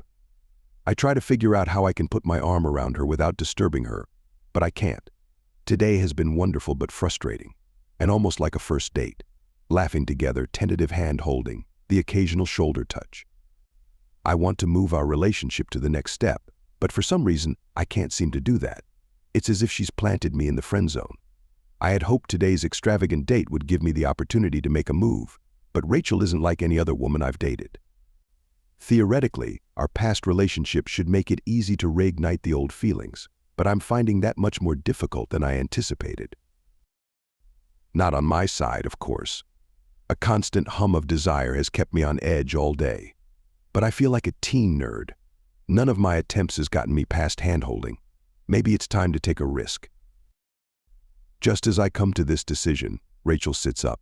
I'm going to grab a shower and get my jammies on. Why don't you order some food and we can watch a movie? That sounds perfect. I flick the TV remote and pull up the room service menu. Do you have any preferences, food-wise? She shakes her head as she disappears into the bedroom. Whatever you want. Except no turkey and gravy. I'll hit Emily's leftovers when we get home. I consider the filet mignon, lobster bisque, and oysters. Maybe that's the problem. I've been throwing money at the situation, trying to woo her with expensive excursions in fine wine. But Rachel is a beer and pizza kind of girl. I flick through the screens, select a couple of brews and some burgers, and cue up a Marvel movie. I shower and change into my flannel pants and t-shirt, emerging from the bedroom just in time to answer the door. Room service. A real waiter this time, not Boitano, delivers our food and I have them put it on the coffee table. Rachel returns in her leggings and a wrinkled tee. Her face looks fresh and her hair is damp. She drops onto the couch beside me, eyeing the pillows I brought from my bed with approval. Good idea. I can't believe how uncomfortable this couch is. We could always use the bed. I watch her carefully. I debated this in my head for a long time. Getting the girl on the bed seems like a good move, but if she's trying to keep me in the friend zone, she might think the suggestion is too risky. Or worse. She'll agree because she doesn't see me that way at all. Plenty of room to spread out, and the TV in there is just as big as this one. She gives me a speculative look. I think we can make do with these. She shoves a pillow behind her back and leans forward to pull the silver dome off a plate. Beer and burgers. Perfect. We eat our way through Guardians of the Galaxy, then start Infinity War. We've both seen them before, of course, but there's something comforting about a familiar movie. I stretch my arm along the back of the ridiculous French sofa, the carved wood biting into my triceps. Rachel leans forward to snag the last fry. I give myself a mental forehead slap. I should have picked a romantic comedy instead of a superhero movie. Rachel throws her napkin on the table and leans back. When her shoulder hits my arm, she freezes for a second, then relaxes against my side. I let my arm drop away from the sofa and pull her close. Okay, maybe Marvel was a good choice after all. The movie ends. The room is dark now, with the glow of the Eiffel Tower coming around the edges of the blackout curtains. I glance down at Rachel, wondering if she's fallen asleep. She looks up at me, her eyes glinting in the faint light. I had a really good time today. Me too. My heart pounds in my ears, as if something momentous is about to happen. I suck in a deep breath, trying to slow the racing thuds. I've missed this. I gesture between us with my casted arm. You and me. She goes still. There hasn't been any you and me for a very long time. I know. That's why I've missed it. I haven't found what we had with anyone else. I hold my breath, waiting for her response. Her shoulders twitch a little under my arm. I think it's different with everyone. My relationship with Sean didn't feel the same. Sure, but he wasn't the right guy, was he? She goes still, then relaxes with a snort. Obviously not, but I'm not sure you're the right guy either. I could be. What are you looking for? I'm not having a Vegas fling with a hot country star. She pulls back a little but not away. You think I'm hot? I try to make it sound light, but the teenaged boy who says I'm an imposter every time I step on stage sounds needy in my ears. She chuckles, not seeming to notice. That seems to be the general consensus. Celeste certainly thinks so, and Sarah. I don't care what they think. I turn more fully toward her and tighten my arm, bringing us closer. I care what you think. She reaches up and touches my cheek with feather-light fingers. I've always thought that. I lean closer. I can feel her breath against my lips. That's what matters. Her lips are soft and warm under mine. Her hand slides to my shoulder and around my neck. I'm out of the friend zone, and it feels amazing. I pull her closer, kissing her lips, her cheeks, her neck. She gasps and tips her head back. Hot breath blows in my face, and a huge tongue licks my cheek. Kitty. Rachel shoves the dog's head away. Somehow, the move puts her out of reach at the opposite end of the stiff couch. I scoot closer, but she holds up a hand. No, stay over there. I need to think. About what? This is a good thing. I shift a few inches in her direction. She slides off the sofa and to her feet. It feels good, more than good. But then what? I told you, I'm not looking for a Vegas fling. I'm not either. I get to my feet and close the distance between us. But she steps back, so I let her go. I want you, Rachel. I need you. Not a fling with some random woman. I want a relationship with the only woman I've ever really loved. How's that going to work, Blake? She shoves a hand through her hair and turns away. This has been amazing. The whole trip. But what happens when you go back to Nashville? I can't leave Rothberg. I have a job there, a life I love.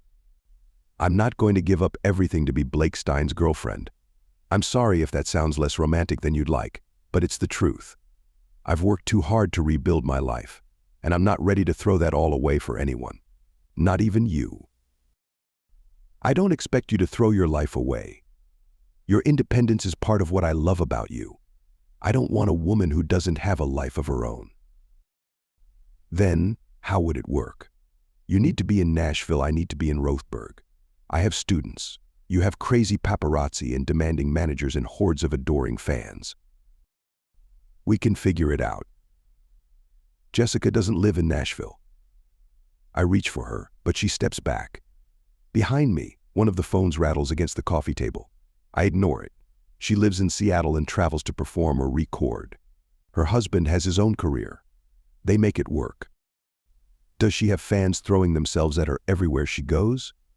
I'll be honest. I wanted to toss Celeste off the balcony of the beer park more than once last night. The wry words send a little thrill of joy through my heart. I thought she'd been completely wrapped up in her conversation with Jeremy. The fact that she felt jealous of Celeste is mind-blowing. What about you? I was hoping Jeremy was. I don't get a chance to finish that sentence. She lunges across the room at me, her lips meeting mine with a force I don't expect. I get lost in the smell and feel and taste of her. She clings to me like a drowning woman who's found a life raft. She pulls back with a jerk, her breath hard and fast. I don't. I pull her close, but she pushes away. I need to think. When the phone vibrates again, she grabs it like a lifeline. What could Emily want? She goes still, her eyes fixed to the screen. What is it? She looks at me, her brow wrinkled. Emily says Matt stopped by her house for pie. Crap. How can he be in Bend? He's supposed to be in Vegas getting married. She pokes at the phone. Why did he lie to us? He didn't lie to us. I run a hand over my face. I mean, he did, but I've been meaning to tell you. She puts the phone down. Slowly, carefully. As if the perfect placement of her phone is the most important thing in the world. Then she straightens and meets my eyes. What have you been meaning to tell me? Chapter 31. I lock eyes with Blake, silently daring him to look away. I knew this was too good to be true. The glamorous, perfect day. The cozy, romantic evening. What is going on? Blake gestures to his phone on the table. Matt told me yesterday, he and Judy aren't getting back together. The trip to Reno, to Vegas, was just a story. He never left Rothberg. But we saw Judy. She went to his house and stayed overnight. Didn't she? We saw her go inside and assumed she spent the night. And I let Blake stay at my house without even questioning whether there was a real need. Did you know she wasn't there? He shakes his head violently. No, I thought she stayed. And Matt said they were coming to Nevada. He gave us the code to that house. I thought it was actually Judy's family's place. You saw the texts. I didn't know it was all fake until yesterday. He picks up the phone and scrolls through it, then drops it on the couch. I have no proof. He finally returned my call. But until yesterday, I thought he and Judy were here. Why didn't you tell me yesterday? We could have made it home in time for Thanksgiving. Only if we flew. If we could find a flight that would take Kitty and Alf. And you didn't really want to spend the day with your mom.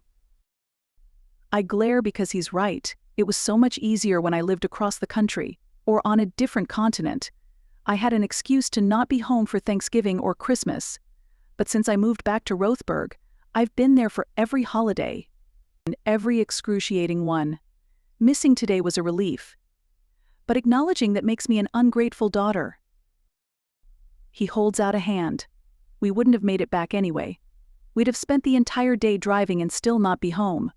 This way, you don't have to feel guilty about missing it. I spin away, trying to get my head clear. He knows me too well. I move to the window and stare out at the lights, not really seeing anything. I need to go home. Now. I'm going to rent a car. I can drive to Reno and pick up my car at the airport. I pull out my phone. He takes a few swift strides across the room and puts a hand on mine. There's no point in leaving tonight. We've had a long day, and you're tired.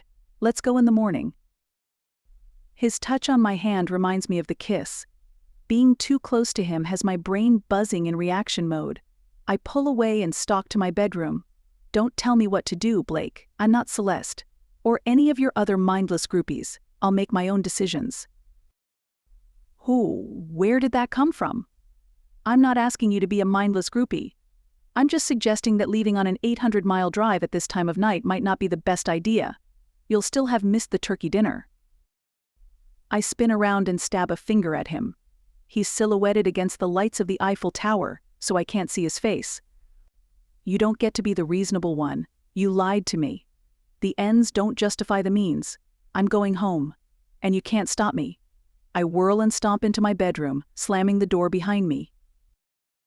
The dramatic moment lasts about 15 seconds before Kitty starts pawing at the door and whimpering. I yank the door wide. Really? You've been asleep this whole time and wake up just in time to ruin my dramatic exit?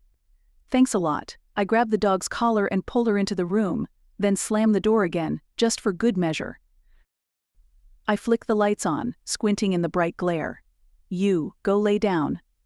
I point at the bed. Kitty gives me a reproachful look, then jumps onto the bed and turns 3 times before curling up in the center of the king-sized mattress. Something scratches at the door, and whimpering filters through. Nice try, Hertzsprung. I try not to giggle at the image of him imitating the dog. I'm angry. He shouldn't be making me laugh. Please, Rachel.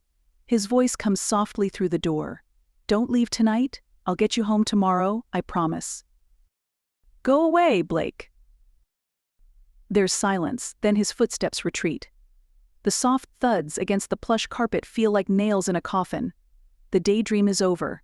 The reminder that our relationship had an expiration date. And we just passed it. I'm not really mad that Blake didn't tell me about Matt's deception. I understand why he did it. He knew I didn't want to go home, so he spared me the pain of making that decision. But I'm not a child who needs a man to make decisions for her. I'm an independent woman who controls her own future. A future that clearly can't include a sweet, handsome, caring country singer. He wants someone to lavish with romantic gestures. Someone he can spirit away to exotic locations at the drop of a hat. Someone without commitments to another life.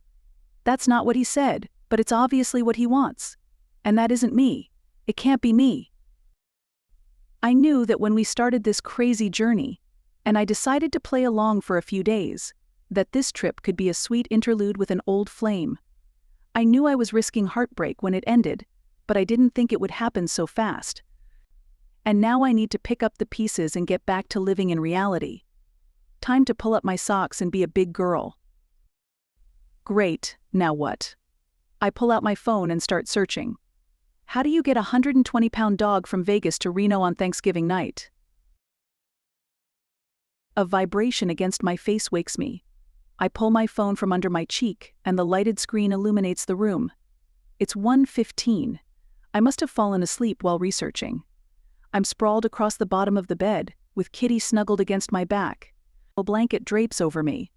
Blake must have come in to cover me and turn the lights off. I put this act of kindness out of my mind and remind myself I'm still mad at him. The phone vibrates again. It's a text from Hans. Last show over. We're headed home. See you later. When did that come in? Have they left already? I open the text app. The message just arrived. Have you left yet? Can we come, too? Plenty of room. Pick you up in 10? Roger. See you in 10. I scramble into the bathroom and grab my dry clothes from the shower rack. I shove them into my bag, followed by the toiletries and the remains of the bag of food the hotel delivered for Kitty. I wake the dog and snap the leash onto her collar. Shouldering the bag, I tiptoe into the living room. The door to Blake's room is open. A soft snore rumbles out.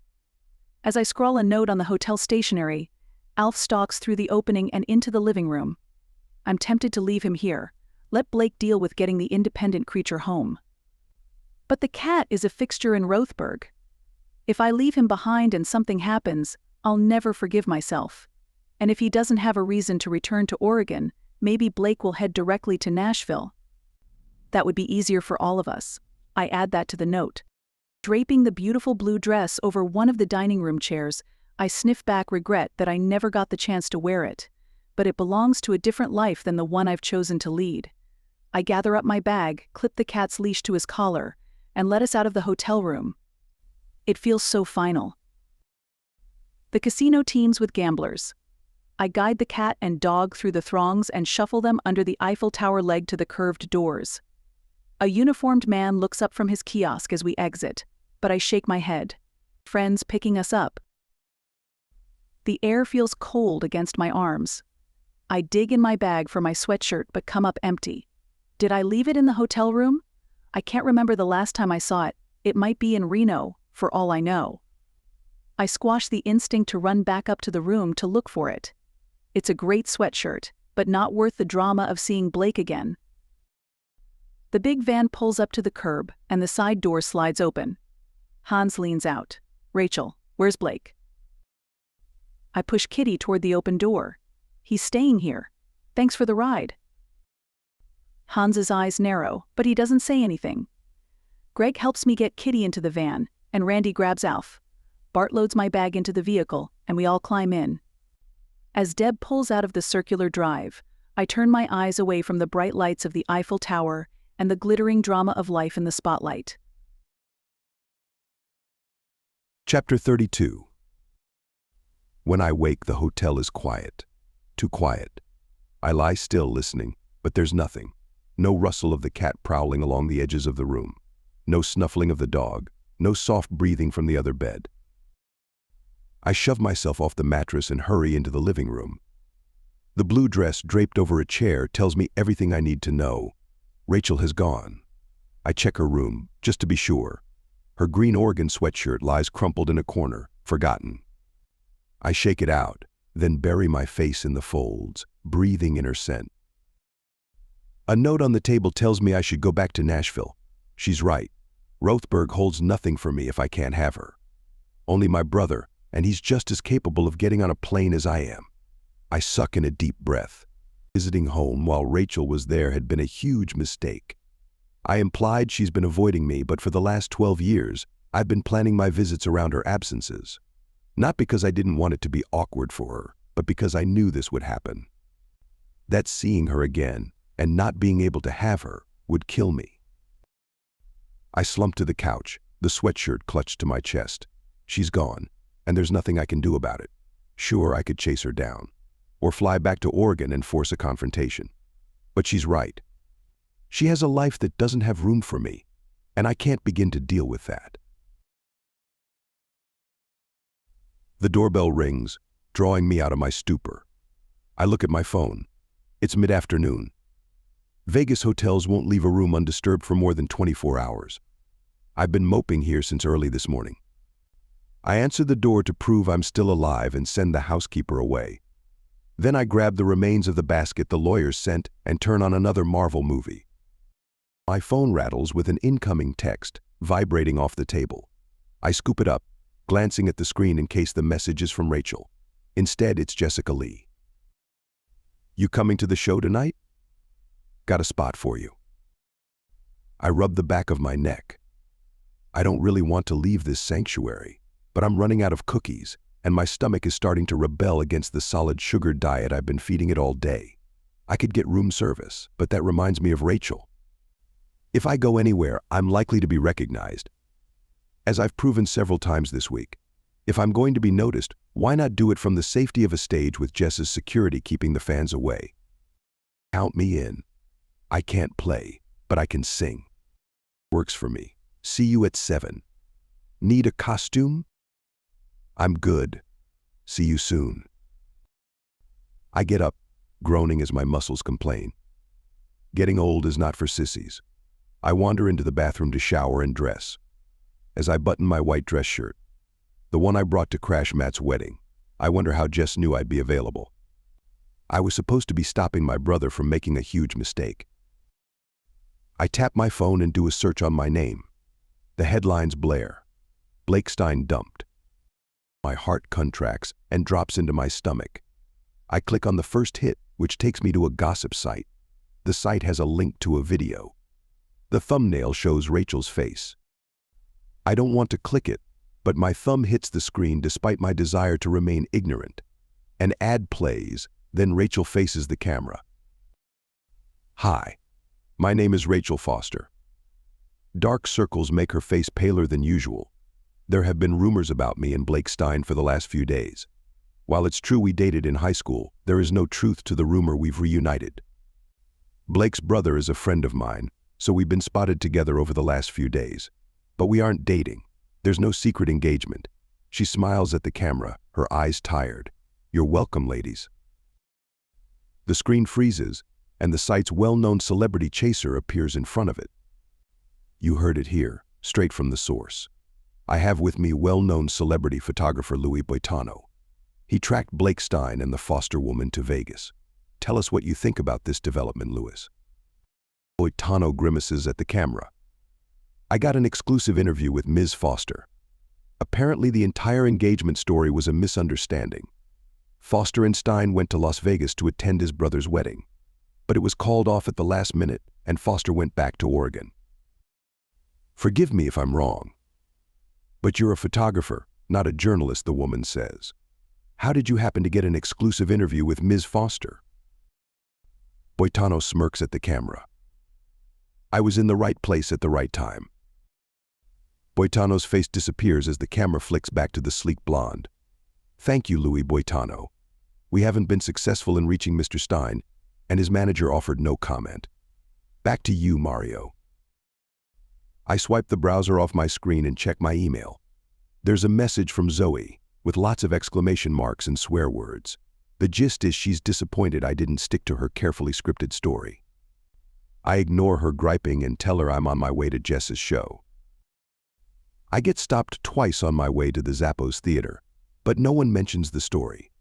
Maybe they're too busy partying to pay attention to internet gossip sites. I smile for pictures and sign things, then escape as quickly as possible. In Planet Hollywood, I get through security backstage, and a woman escorts me to the green room. Blake, I saw the news stories. I was afraid you might not come. Jess wraps me in a warm hug, then steps back to look at my face. You don't look so good. I'm fine. She gives me a pointed look. That story was bull. I saw you two together. That was not a platonic friendship. I rub the back of my neck, trying to decide what to say. Then I shrug. You're right, but it didn't work out. What happened? Yesterday you were so perfect together. Jessica's manager, a tall, severe-looking brunette, enters. 5 minutes, Jess. She shakes my hand, then holds out a plaid shirt. Zoe had this delivered for you. White button-down isn't really on brand. I take the shirt, grateful for the reprieve from Jess's questions. Thanks. She pulls an interior door open and shoos me through. It's a small bedroom off the main dressing room. You can change here. At the end of Jess's first set, she starts an instrumental, Fast costume change while the band finishes that off, then right back out. You'll go on for the second song after that. Got it. I poke my head back into Jess's dressing room. Break a fibula, Jess. She laughs at our old joke. Break a humerus, Blake. No, wait, you already did. I wave my cast. Actually, this was the radius. I shut the door and unbutton the shirt. Trust Zoe to keep me on point. I toss the white shirt onto a chair and slide my arm into the plaid. My cast gets stuck in the button cuff. I undo the buttons and roll the sleeve, then slide it on. The fit is perfect. Of course. Zoe knows everything about me, down to the size of my underwear. My phone buzzes again. Speak of the devil. It's another text from her. I use the speech-to-text to tell her I got the shirt. She replies, "Good. What the happened with Rachel? You'll have to ask her that. Don't think I won't. Please leave her alone. She messed with my PR plan. No one messes with my PR. She doesn't work for you. She can do what she wants. Back off." Let me rephrase my statement. Zoe knows everything except the state of my heart. I 100% do not need to think about Rachel right now. I flick on the TV, but it's on a celebrity gossip channel, and the top story is my breakup. I turn it back off and bury my face in my hands. What am I going to do? Just seeing her face on the television makes me want to crawl in a hole and hide, or race after her and demand she change her mind. But I know Rachel too well. Neither of those actions is going to do anything but humiliate me. I need to put her out of my mind, or come up with a plan to win her back. My door opens. Selena, Jess's costume manager, looks in. "I'm going to touch you up before Jess gets back here for her change." She beckons me into the other room. I sit in the adjustable chair, and she covers me with a plastic cape, then combs my hair. "Close your eyes. I'm gonna spray." The harsh smell of industrial-strength hairspray triggers my on-stage mode. It's a kind of Pavlovian response I've developed after years of performing. I can mope around all I want, but the hiss of the can means it's go time. I wait for the spray to settle, then take a deep breath. Keep your eyes closed. I'm going to add a bit of concealer too. Selena's fingers pat under my eyes, and a brush glides across my skin. Hang on. A little powder and we're done. I wait until she finishes, then open my eyes. The mirror's harsh lights illuminate every tiny wrinkle, but Selena has hidden the dark circles and made my cheeks look young and smooth. "You're a miracle worker." I give her a stage wink. "If you ever want a new job." She slaps my arm. "Don't let Jess hear you say that. She'll come after you with a shotgun if you try to poach me." The words sound arrogant, but they're 100% correct. Selena is an acknowledged wizard in the community, and Jess will do anything to keep her happy. "Well, tell her you deserve a raise." She laughs as she whips the cape away from my shirt. "You don't know how much I make." "Whatever it is, you deserve more." "Thanks." I rise and turn away from the mirror. Is someone recording the show? We tell the fans it's not legal, but they do it anyway. Selena shakes out the cape. "Yeah, copyright law is not well understood, but I meant someone on the team." She drapes the cape over the chair and pulls a beaded dress from a rack. "No, we've been doing this show for months. It's like a well-oiled machine. We don't need a video review at this point, but we can ask one of the guys to record your song if you want." That would be good. I like to Monday morning quarterback when I do an impromptu show. "Thanks for the makeover."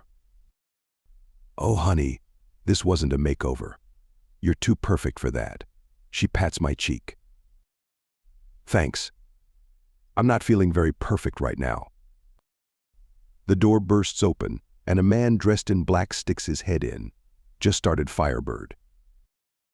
Selena pushes me toward the door. "Go wait in the wings. This is a fast change. We have about 30 seconds, so I need you out of the way."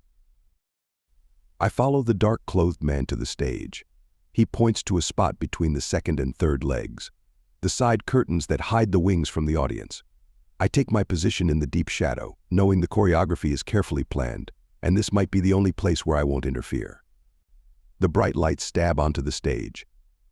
Jess stands in the center, her fingers flying over the strings of her guitar. She finishes her bit with a flourish, then backs away as the spotlight moves to the fiddle player. She reaches the edge of the stage, then whirls and runs between the first and second legs and disappears into the dressing room. On stage, the music continues. The fiddler finishes his riff and hands the song off to a mandolin player. My fingers move in time to the music. This is an ambitious piece, and I've spent more hours than I can count perfecting it. I can't wait until my cast comes off, so I can play it again. Maybe I'll add a version to my playlist for the summer tour. One of the stage hands stops at my shoulder. Selena says, "You want me to record your turn?" Oh yeah. Another reason Selena is worth her weight in gold. Most stylists would have forgotten that conversation the second I walked away. It's not her job to baby the guests. I pull out my phone. Thanks. If you can get my whole turn, that would be great. The man waves off the phone. We've got a camera and tripod set up for this. Where do you want me to send the file? Can you send it to me? Jess has your contact info. I'll send it when we're done tonight. Thanks. The guy gives me a thumbs up as he disappears into the wings. Jess comes up beside me, wearing the beaded dress and a feathered headband. It has a 1920s vibe but somehow still looks country. Selena really is a genius. You ready? I'm doing When I Met You. Then I'll introduce you. We'll chat a bit, then sing. Then you're free. I give her a one-armed hug. It'll be like old times. She laughs. Except we have fans now. We had fans then. And I appreciated all 12 of them. The song ends, and the audience cheers. The band waits until the applause starts to die. The fiddle player raises his bow, and a soft, sweet note builds. His fingers flex, and the notes climb, sounding more like the opening to a movie soundtrack than a country song. The dancers, wearing dresses similar to Jess's, glide onto the stage from the far side. A hush falls over the auditorium, and Jess steps into the light. A handful of people clap but fall silent as Jess's rich voice rings out. The song really showcases Jess's range and natural talent. When she finishes, the audience applauds for a solid minute. Then she holds up both hands. Thanks, friends. I have a special treat for you tonight. She glances at me, and I summon my stage smile. It's showtime. Chapter 33. We reach Reno before noon. The 400+ miles through the desert took longer than they should have, because we had to stop for the dog and cat a couple of times. Floyd and Deb did all the driving, although I offered to help. Instead, I dozed in my comfortable seat, rousing when Deb dropped out of the stratosphere to crawl through the tiny towns. Floyd pulls the van into the parking lot behind the private jet hangars. My little car sits alone in the parking lot. Apparently, there aren't a lot of flights on Black Friday. I gather up my bag and the dog's food. Are you guys stopping here or heading on? Yawns. We'll pick up lunch and keep driving. There's enough of us to plow straight through. You sure you don't want one of us to ride with you? You could get home today if you had someone to share the driving. I shake my head. The last time I had someone to share with, it was Blake. I'd rather be alone this time. Not a problem. I slept most of the drive, so 6 more hours on my own is nothing. I've flown a single-seat jet across the country. I think I can handle a drive home. I get Kitty out of the van, but Alf just looks at me. He's curled up on the seat next to Ralph and looks quite comfortable. Alf, come on. Why don't you leave him with us? Ralph strokes the cat, who starts purring. We'll get him back to Rothberg. You don't mind? Not at all. In fact, Kitty could ride with us too if you want. The others nod in agreement. No, she'll be happier with me. I unlock the car and fold the passenger seat down. Kitty takes a second to mark a curb, then jumps in and stretches out on the folded seat. Julie rolls down the front window as the others climb back in. We'll wait until you're ready. We can convoy home. If you don't mind stopping for Kitty. I throw my bag into the back and walk around the car. Hans laughs as he pulls the sliding door shut. We'll need to stop for Randy. I flash my headlights at Floyd as I pull off the highway in Rothberg. He toots the horn and continues on into the darkness. I wind through the residential streets and pull up in front of my house. The front lights are on. They have sensors, so the house is never dark. The garage door rolls up and I pull in. As I open the car, Kitty pushes to her feet. I unlock the doggy door and trudge into the house. Kitty checks the ground floor, probably looking for snacks rather than intruders, then disappears into the yard.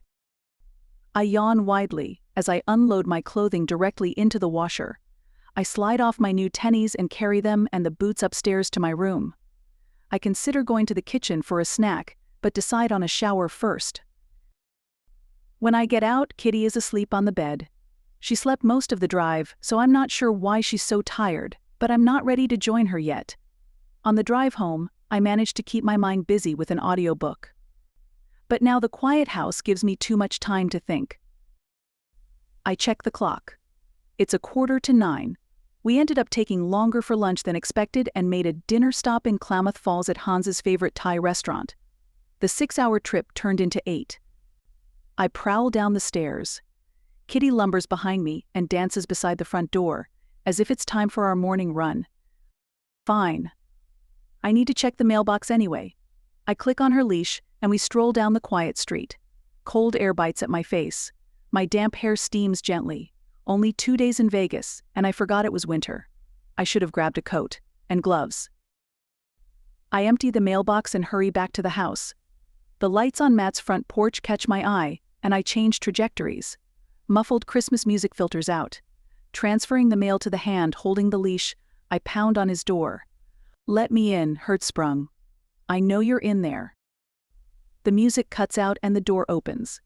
Kitty lunges forward and shoves her head under Matt's hand. Matt scratches her ears, then pulls the door wide.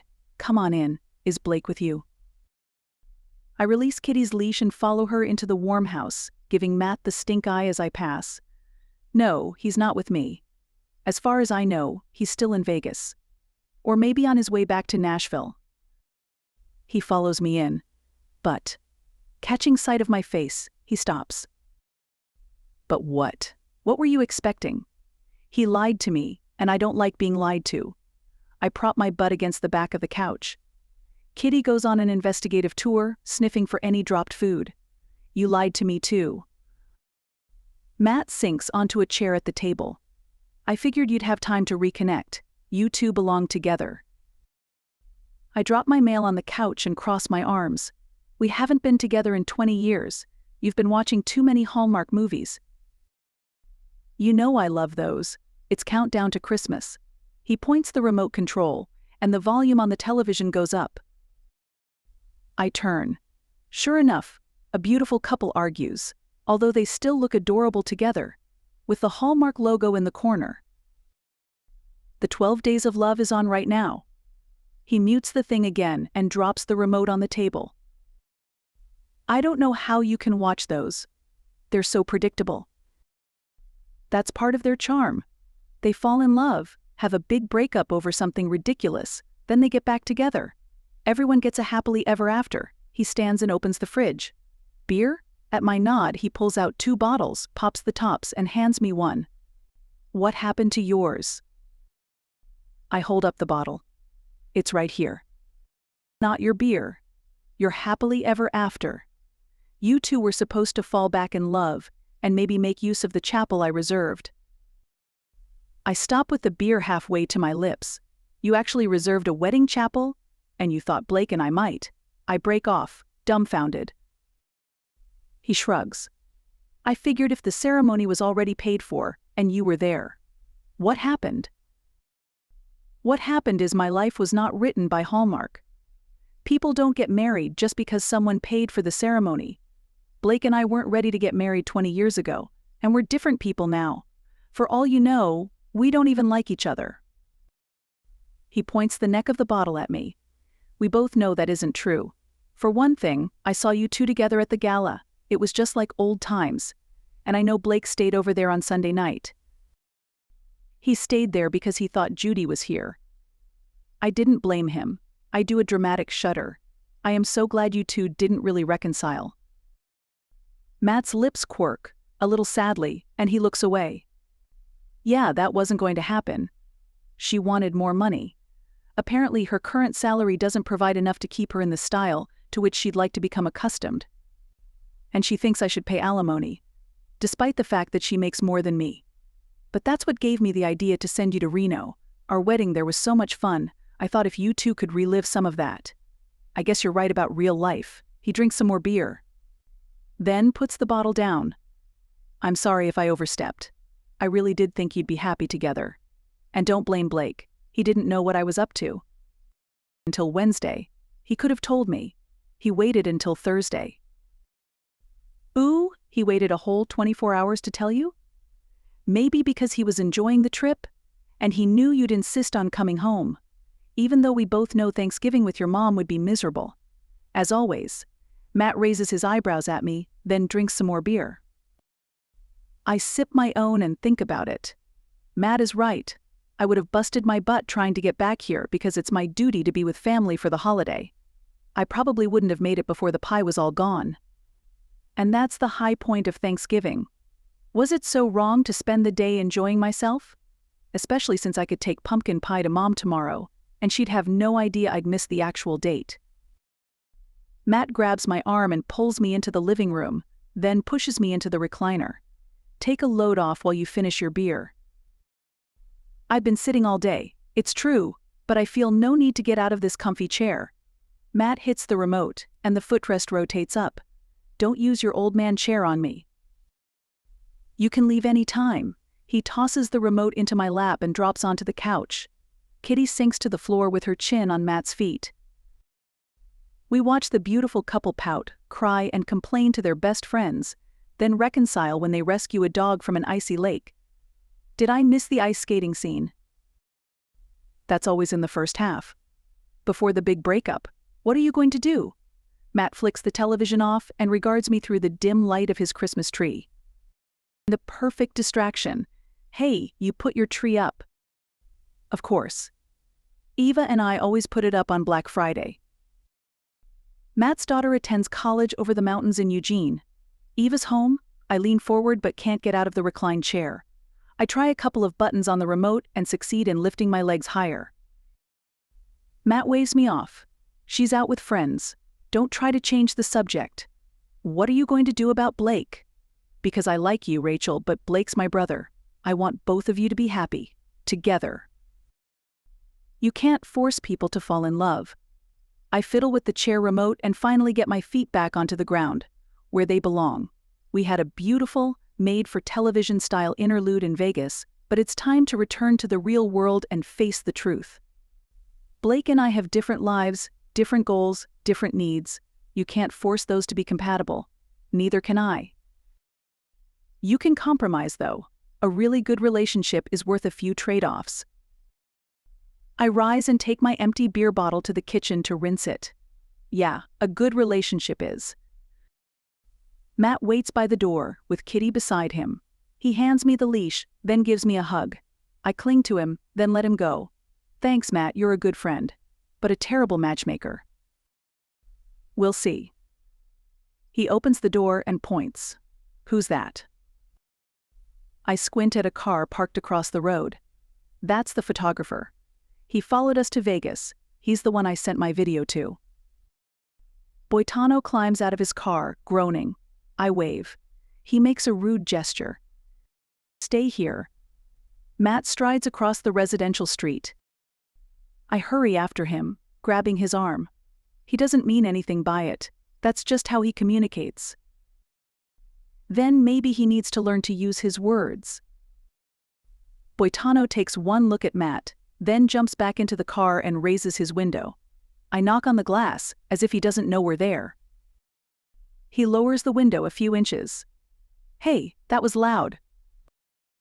I'm so sorry to inconvenience you. My sarcasm is ignored. Matt moves to my side. He's shorter than Blake, and not as imposing, but I've seen him take on belligerent football players, and their entitled fathers. We don't use gestures like that around here. Children live on this street. We all look up and down the road, but it's deserted. The little man lights a cigarette. No kids out this late. Not in this fantasy town. Besides, I'm sure they've seen worse. I step back, waving the acrid smoke away. Matt leans closer. Probably. But you don't need to make it commonplace. Rothberg is a nice town, and we don't condone that kind of behavior. This place is a freaking movie set. He lifts a hand as if holding an umbrella. I'm Mary Poppins, y'all. Right actress, wrong movie. What? Never mind. I move closer again. What do you want, Boitano? I'm not giving you another exclusive. Besides, I'm sure the world isn't interested in me anymore. That's where you'd be wrong. He balances his cigarette on the edge of a coffee cup and pulls out his phone. You ain't seen Stein's concert video? This street is going to be crawling with reporters by sunup. Blake's concert video? I can't think of anything more intelligent to say. The little man smirks as he lowers the window a little farther and holds his phone where I can see it. This was tonight. On the tiny screen, Blake and Jessica sit on a pair of stools. Jess wears a gorgeous, beaded dress with a 20s-style feathered headband, while Blake sports his usual plaid shirt and cowboy hat. They're singing together. And it's a song I know well. Matt shifts.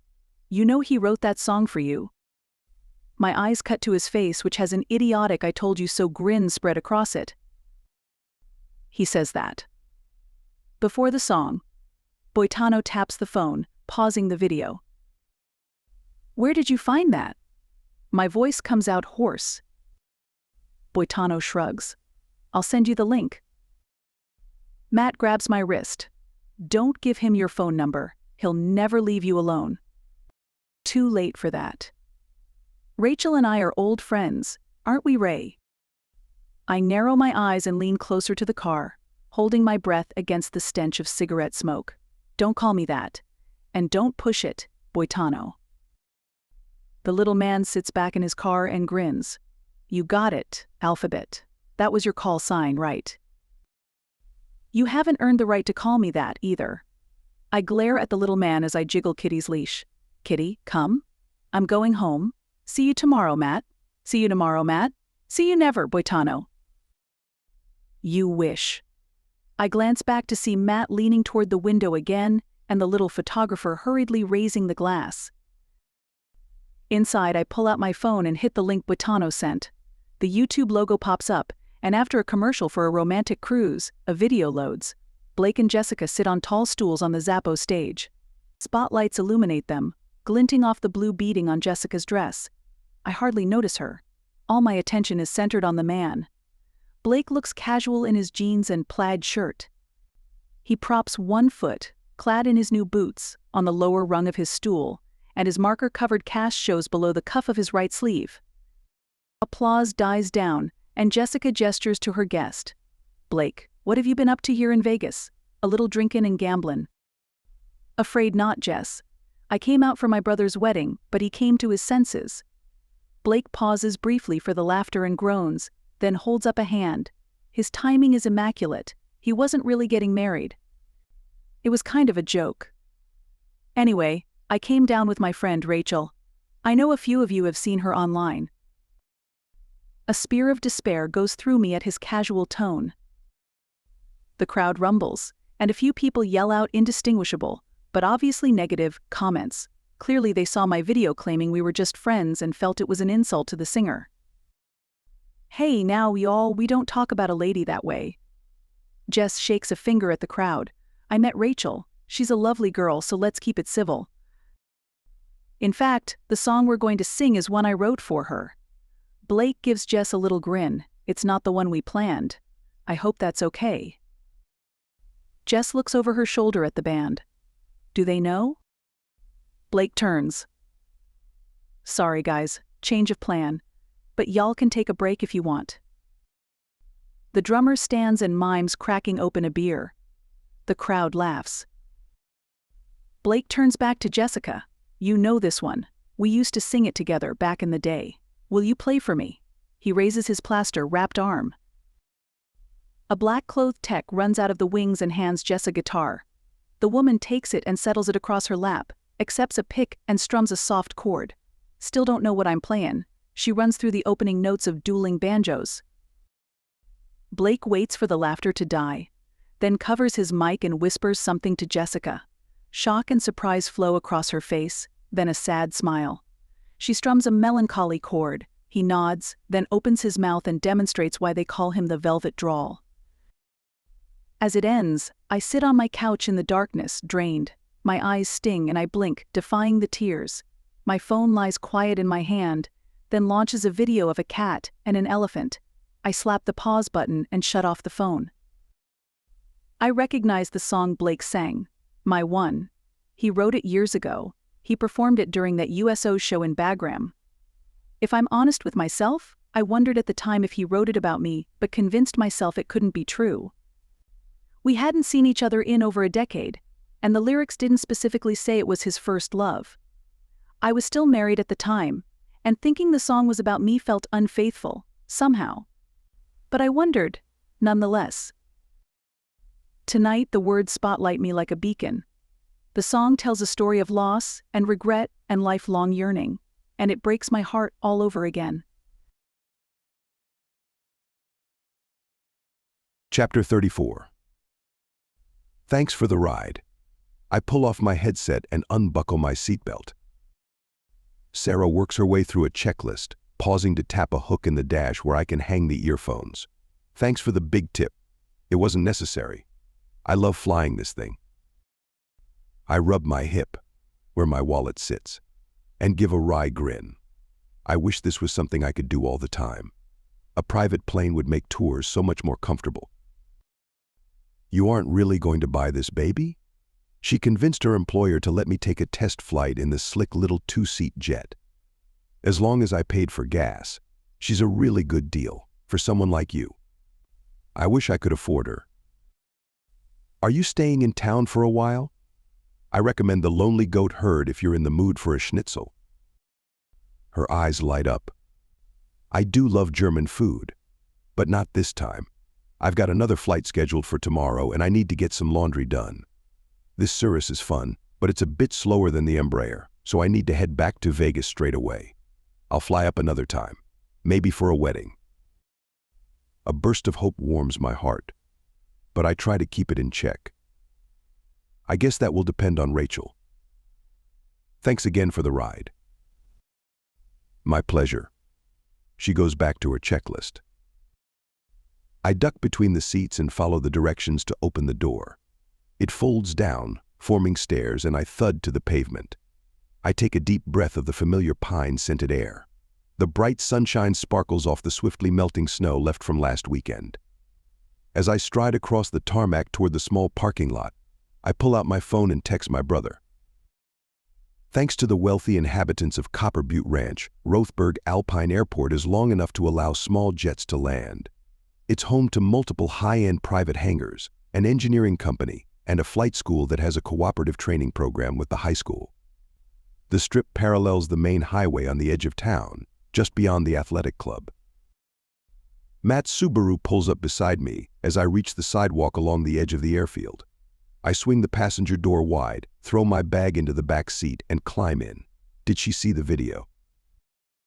Good morning to you, too. Matt lets his foot off the brake, and the car eases away from the curb. I'm not sure if she watched it, but she definitely knows about it. Thanks. Oh, you can thank your photographer friend. He sent her the link before I got your text. I do a double take. My photographer friend? You mean Boitano? Is that Parasite back here? Matt holds up a hand, then flicks his blinker. He seems to like Rachel. But yeah, he's camped out in front of the house. Has a friend with him this morning. I groan. I knew the paparazzi would come out in force after I posted last night's video, but I thought we'd have a little more time. That's why I sprang for the private jet. That and the desire to get to Rachel and find out if she... I can't finish the thought. I don't want to put any negativity into the universe today. I'm going to find her, tell her how I feel, and pray she's willing to take a chance on us. Have you talked to her today? The words burst out of me. My brother gives me a pitying look. No, she's avoiding me. You live next door. You have a gate into her backyard. She can't avoid you. She's my friend. She said she didn't want to talk, so I'm respecting that. He pulls onto his street. You should too. She hasn't told me she doesn't want to talk, so I'm going to try that first. I glance at the cars across the street as we approach Rachel's house. A silver Chevy sedan sits at the curb, with a huge blue pickup truck behind it. Doors swing open on both vehicles when Matt turns into his driveway. I shove my own door open and stride across the narrow strip of grass between the two houses, aiming for the front door. Boitano starts up the driveway, but I glare and point at him. You, stop. You are not welcome. A red-headed kid stops behind Boitano. Blake Stein, it is you. I recognize him from the fundraiser. Was it only a week ago? Why are you camped out here? I work for the Rothberg Zeitung. When my boss saw the videos online, she told me to get out here and take some pictures. Stalking celebrities is a crappy business, kid. The young man yawns. I usually do sports. You know, at the school. Stakeouts are boring. Both of you need to stay off the property. I point at the sidewalk. When they retreat, I knock on the door. The kitty barks, but no one answers. I peek through the semicircular window in the top of the door, but I can't see anyone inside. With another look at the photographers snapping photos from the road, I hurry back to my brother's house. Matt waits on the front porch. He shoves my bag at me, then swings the door open and heads inside. I told you she was avoiding me. She has surveillance cameras. She knows it was me, not you. I throw my bag on the couch and peek out the front window. Boitano makes a show of snapping pics, but the kid has retreated to his truck. Just because she has a camera doesn't mean she looked at the video. People have been knocking on her door all morning. I think she's hiding out upstairs. Who else came over? Do I look like a gossip columnist? It was people. Friends checking on her. That idiot down the road who tried to make the homeowners association ban her dog. The sheriff. I yanked the drapes across the window. The sheriff? Has something happened? No, he was just making sure she was okay. He cited your friend over there for nuisance parking or something. Matt waves toward the front of the house. I don't think that's a real thing. Doesn't matter. The guy clearly didn't care. I slide Matt's back door open and step into the yard. He follows me. What are you doing? I'm going to talk to Rachel. And if she tells me to go away, I'll go back to Nashville. But I need to know what she wants. And I need to see her face when she says it. How are you going to do that if she's not answering the door? You going to do a Lloyd Dobler? A what? I let myself into her yard through the private gate. You know, Say Anything? The movie? John Cusack in the boombox? He mimes holding something over his head. You really do watch too many rom-coms. I knock on Rachel's slider. Kitty skids across the kitchen floor and lunges upright, putting her massive front paws on the glass at shoulder height. I wait, but Rachel doesn't answer. That's it, I'm going in. Matt trails along from his side of the fence. The dog bursts out of the garage and attacks me with her huge tongue. I fend her off for a moment, then she deserts me, jumping up to lick Matt's face over the fence. Seconds later, she disappears through the doggy door. A soft, high-pitched whistle tickles my ears, and the sprinklers pop up. I take a spray to the face. Matt howls with laughter. Just like the movie. I wipe my face as I straighten and put my hands on my hips, glaring at the security camera above the side door. I'm not going anywhere. You know Rachel has a baseball bat, right? And she isn't afraid to use it. Matt leans against the fence, arms folded on the top rail, wiping the laughed tears from his eyes. That'll hurt more than the sprinkler. I've seen and respect her tiny bat. But she's worth the risk. Plus I'll have Kitty to protect me. I face the camera and point at the dog door. I'm coming in to talk to you. Speak now. or forever hold your peace. I glance at my brother. There. Fair warning. I'm not sure that would hold up in court. It's okay, Your Honor. I warned her before I broke into her house. I'm not breaking in. She knows I know about this door. If she didn't want me to come in, she could lock it. I feel a twinge of guilt as I say this, but I shake it off. Ducking through the heavy, flexible folds, I crawl into the dark, smelly space, reaching the other side. I push a hand through the rubber strips. The cupboard is open. I avoid the water bowl this time and get to my feet. On the far side of the little car, the knob of the interior door rotates easily, unlocked. I take this as a sign that she's expecting me but still pause to knock. Then, sucking in a deep breath, I swing the door open. The most amazing woman in the world, my one, stands in the hallway, slapping her tiny Louisville Slugger against her palm. Chapter 35. I stare at my computer screen, at the security camera feed, showing a wet man climbing through the doggy door. When the motion alert pinged, I wasn't surprised. I heard him knock on the front door and saw him in my backyard. I'm conflicted. Not sure if I should be bowled over by his persistence or pissed off at his bullheadedness. The fact that those are two sides of the same coin makes no difference in my inability to make a decision. Last night's video has been on constant replay in my head. I swing from elation to despair every 10 seconds or so. Part of me wants to throw myself at Blake and never let go. The other part insists there are too many obstacles to overcome. That we can never make it work. That trying and failing will kill me, and it's better to not try at all. Kitty bursts through the doggy door. A knock sounds, hollow on the flimsy interior door. Then it swings open. And there he is. Relief, longing, and love surge through my heart, overwhelming the fear. I drop my tiny baseball bat and launch myself at him. I barely register the wooden thunk of the bat bouncing against the floor as I throw my arms around him and bury my face in his damp neck. For a second, he freezes, and I do, too. Was I wrong? Did I misunderstand the point of his video? Was he saying goodbye to our love and relegating me to the friend zone, and I just messed it up? Then his arms close around me, and his lips brush my temple. Ray. I thought I'd blown it. I pull back just enough to see his face in the dim hallway. My eyes caress the beloved features, but I give him an impudent wink. Pretty close, Hertzsprung. Lucky for you, I'm a patient woman. I lean in close and kiss him. Fireworks.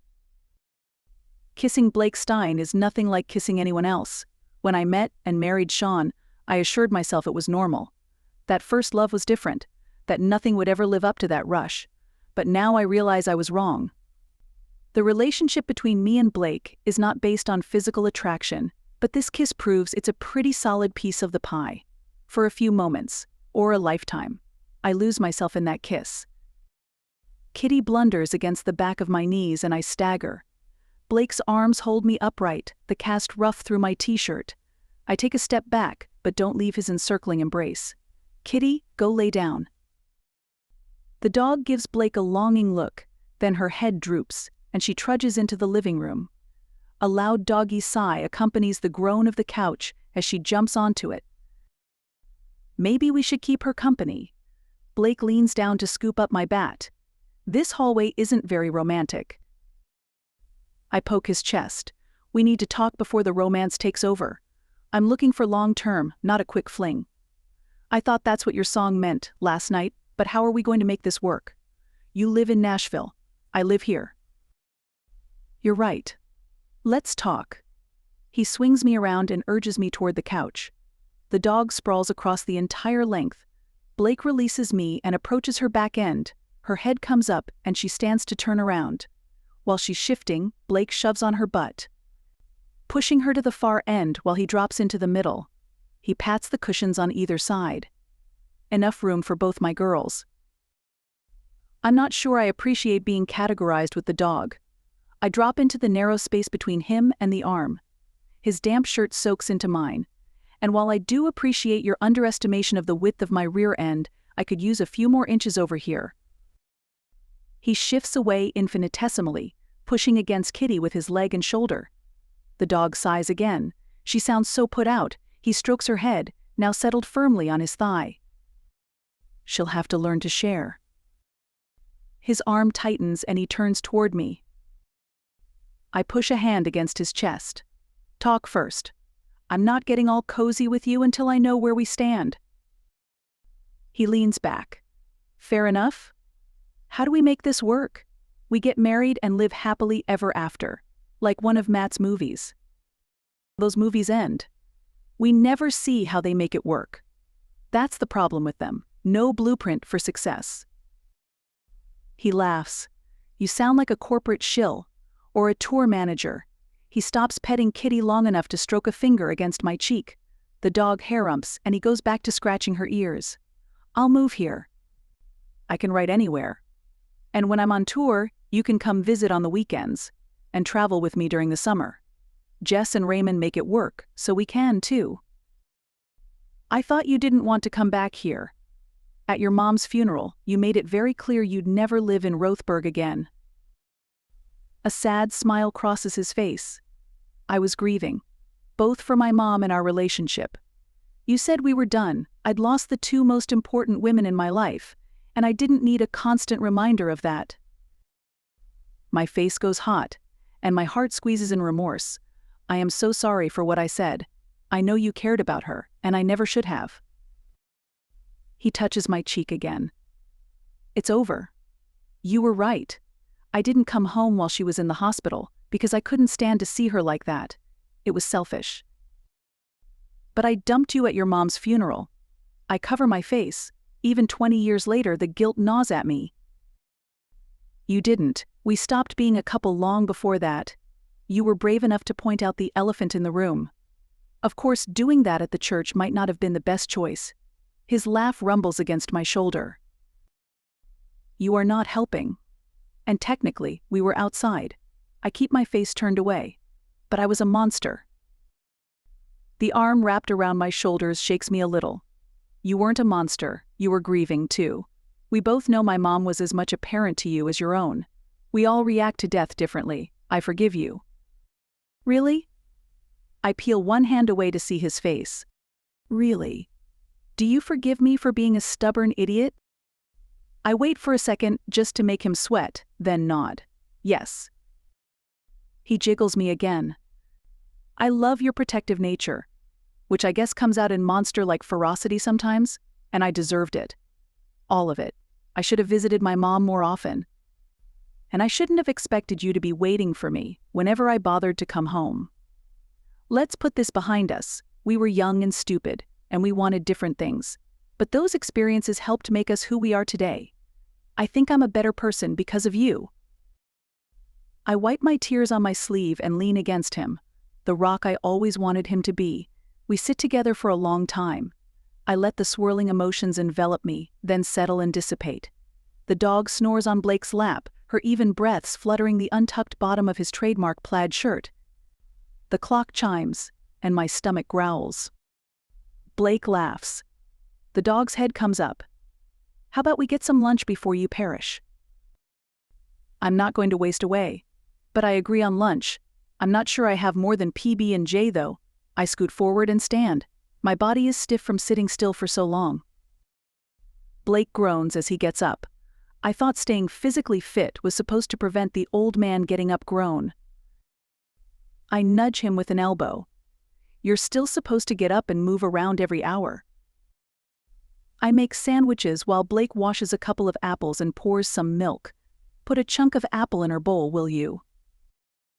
The dog wolfs down the piece, then settles to the ground beside the table with another heavy sigh. Blake frowns at the big animal. I still can't believe she doesn't beg. I put the plates on the table. I set the expectations early. She gets one piece of human food in her bowl, and that's all she gets. She's a smart dog, and don't you subvert my training. He pauses in cutting the crusts from his sandwich. I can't give her the edges. I shake my head. Not now. If you'd done it instead of the apple, it would be fine. Do you really not eat the crusts? Only on PB&J. I snort. Don't tell me you only want green M&Ms in your dressing room. He shakes his head solemnly. Everyone knows the blue ones are the best. I roll my eyes and take one of his crusts. So how do we make this work?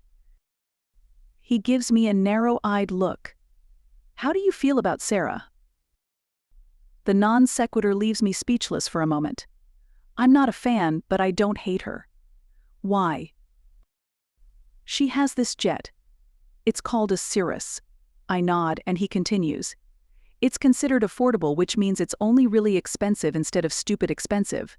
But I could swing it, and she could fly it. So I don't have to spend so much time on the road. I raise my eyebrows.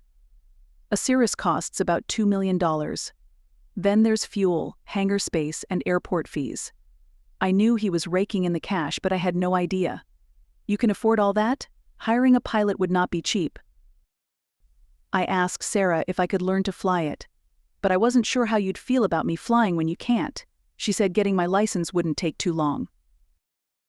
If you think I'm letting you fly by yourself in a Cirrus, you're out of your mind. Getting your license is a long way from being competent. Just because you legally can fly it alone doesn't mean you should. That's what she said too. He cocks his head. She also said you could have your condition reevaluated. That just because the Air Force grounded you doesn't mean you can't fly a civilian craft. Would you do that? For us. A flutter of warmth in my chest smothers my instinctive disdain for Sarah's opinion. Most guys buy their girls flowers. Mine wants to buy me a jet. I've thought about it before, but I never had a reason. Now I do. I hold up a hand. But I'm not giving up teaching. He puts his hand over mine. I wouldn't ask you to. Epilogue. A few months later. Rachel drives us to the gate of Copper Butte Ranch. She presses the speaker button on the little kiosk and tells the disembodied voice we're here to meet with Morgan, the wedding planner. The voice asks her to hold her driver's license up to the camera, then issues directions to the chapel. The gate opens, and we drive through. She parks between a huge black SUV and Matt's Subaru. Matt and Emily are already here. I always expect your sister to drive a tiny car like yours, or an old hippie van. I open my car door and suck in a breath of warm air. The faintly vanilla scent of the pines wraps around me in a welcoming blanket. It's been unseasonably warm for March. We approach the small chapel that sits on the edge of the golf course near a community building. The Northwestern style seems odd after the Bavarian cuteness of Rothberg, but the ranch has always been more modern. From this side, the chapel is almost nondescript, with broad horizontal paneling and a small, peaked entry. Inside, a vestibule stretches the full width of the building, with a stone floor and benches along the walls. Across the room, a set of double doors lead into the sanctuary. Emily and Matt wait beside the doors, talking to a young woman. An emerald green shirt sets off her wavy red hair, and her makeup is understated but professional. When the door hoomphs closed, she excuses herself and turns to us. Welcome to the wedding chapel. I'm Morgan. You must be the happy couple. We shake hands and exchange greetings. I'm really excited to show you the venue, Mr. Stein. Ms. Foster, we've got a perfect day for it. She tucks her tablet under one arm and opens both doors with a flourish. Tall windows at the front of the sanctuary frame a view of the golf course with a dramatic backdrop of the Three Sisters Mountains. A small lake glints in the sunlight, and the blue sky sets off the white peaks. Burnished wood pews sit in rows on either side of a wide aisle, and the matching altar and podium stand on a raised dais. The space is open to the high, steep roof, with heavy beams supporting the broad planks overhead. The venue is stunning on its own, of course. Morgan strides up the aisle. But we can have flowers on the end of each pew, bunting overhead, you name it. There's a state-of-the-art electronic piano in the loft, with a truly authentic pipe organ setting, if that's your thing, plus room for an entire choir. She glances at me, or a soloist with a guitar. I can show you, Mr. Stein. That's not necessary.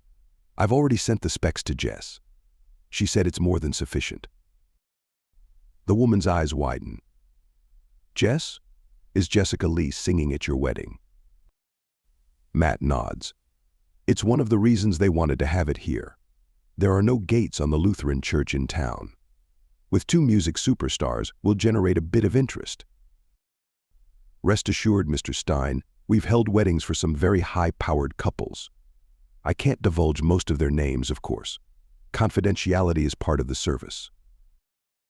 Matt leans in close and lowers his voice. I heard rumors about a certain famous actress coming this week. Morgan smiles blandly. I can neither confirm nor deny those rumors. Then she winks. But an online search might be revealing. She strides toward the back of the building. Let me show you the bride's room. Emily and Rachel follow her, but I hold Matt back. We don't need to see that. I brought you something. I hand him a tall, thin gift bag. Is this what I think it is? He reaches into the bag and pulls out a bottle of Glenfarclas 25-year-old scotch. His eyes widen. I should marry you off more often. I chuckle as I wander toward the front of the chapel. Matt slides the bottle back into the bag and tucks it lovingly into his arm like a baby. What are you up to? Nothing. He gives me a look I remember well from childhood. It usually preceded the feeling of knuckles against my skull. I hold up both hands. I don't think he could manage a noogie anymore. I outweigh him by about 30 pounds of pure muscle. But I'm not going to risk it. Okay, fine. Have you noticed Rachel isn't wearing an engagement ring? I have. He taps his fingers against the paper bag-wrapped bottle. I've been meaning to ask you about that. I mean, you're my brother, but she's my best friend, and I've been wondering why you're so stingy. I bought her a plane. That was as much for you as for her. She can't wear a jet on her hand. Besides, I know you have Mom's diamond. I pull a small blue velvet box out of my pocket and lift the lid. I had it reset and added sapphires on the sides. Matt sets the scotch on the front pew and takes the box, whistling. That's almost as incredible as the jet. The door slams open, and we both swing around. Even wearing a hoodie over her blonde hair and sunglasses, the woman framed in the opening is stunning. And recognizable. Matt freezes for a second, then shoves the ring box at me and stumbles forward. Nika Holmes. Her eyes flick to my brother, then to me. She shoots a look over her shoulder. Will you hide me? What? Matt stands beside her, one hand outstretched, apparently in shock. A photographer followed me. I don't want to be seen here. She darts a look around the single, open room. Get behind the altar. Matt points to the front of the chapel. Thanks. She hurries up the aisle and ducks behind the fabric-draped table. You. Louis Boitano stops in the doorway. He snaps a couple of desultory pictures. Why are you everywhere I go anymore? Maybe because you're in my hometown? I stride toward the smarmy little man. Why are you here? And how'd you get through the front gate? He flashes a nasty smile. I have my ways. Have you seen Nika Holmes? She was amazing in Valentine Dreams. Matt closes in beside me. Boitano does a double take. You watch that crap. It's not crap. Matt's voice ratchets up. Chill. I put a hand on my brother's arm. Are you saying Nika Holmes is here? Doesn't she live in SoCal?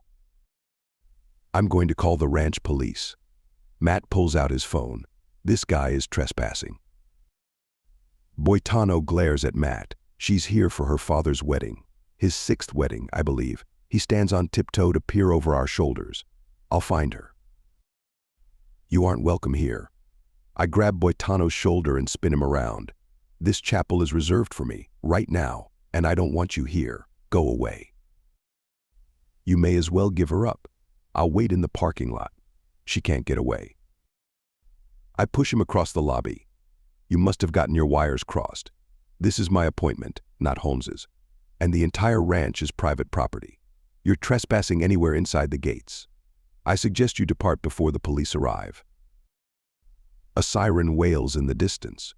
Boitano throws a nasty look as he hurries to a rental car in the handicapped parking spot. The car starts and peels away before the police car appears. I go back to the chapel. Where's your girl?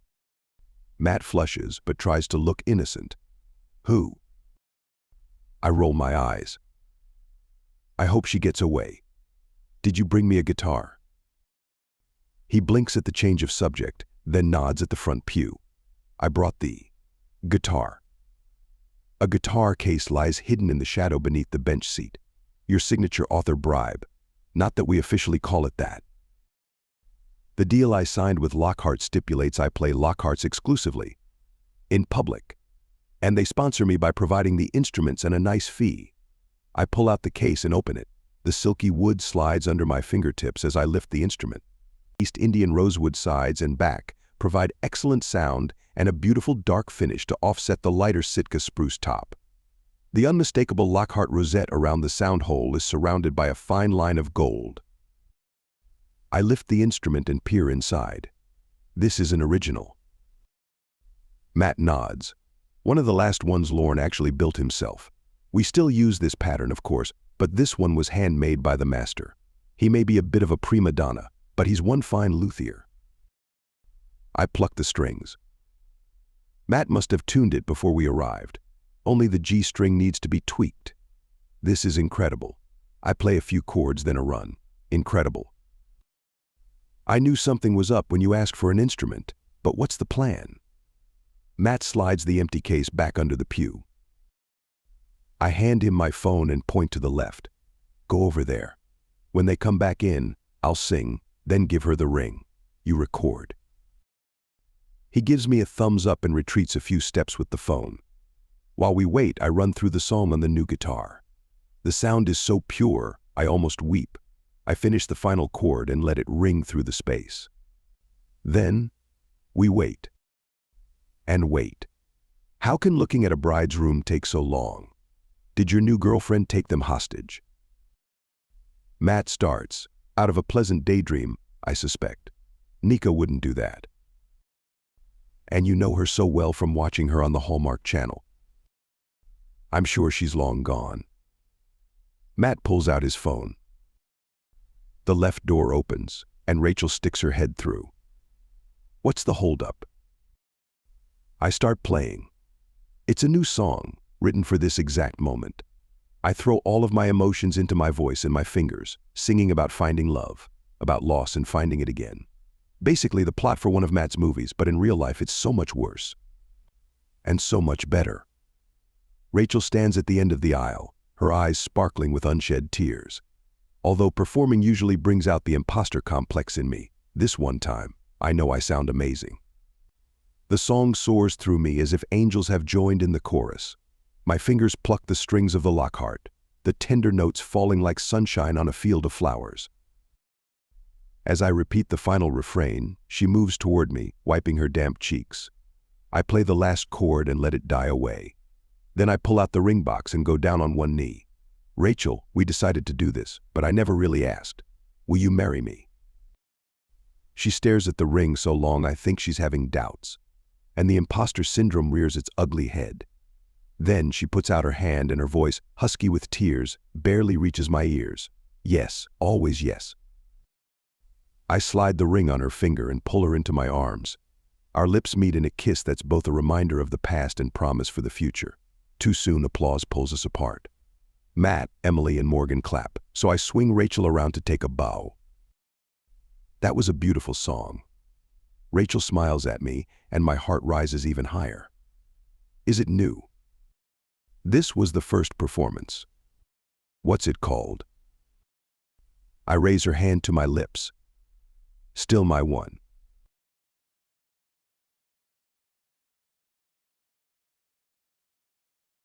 This has been When You Get Stuck with Your Famous Ex by Leah Huney. We hope you enjoyed the story. Please subscribe and like our channel so you'll get updated when the next book goes up.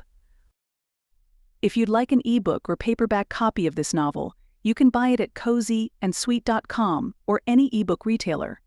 If you'd like to read a special epilogue, you can subscribe to Leah's newsletter and download that. We'll drop a link in the description. Thanks for listening.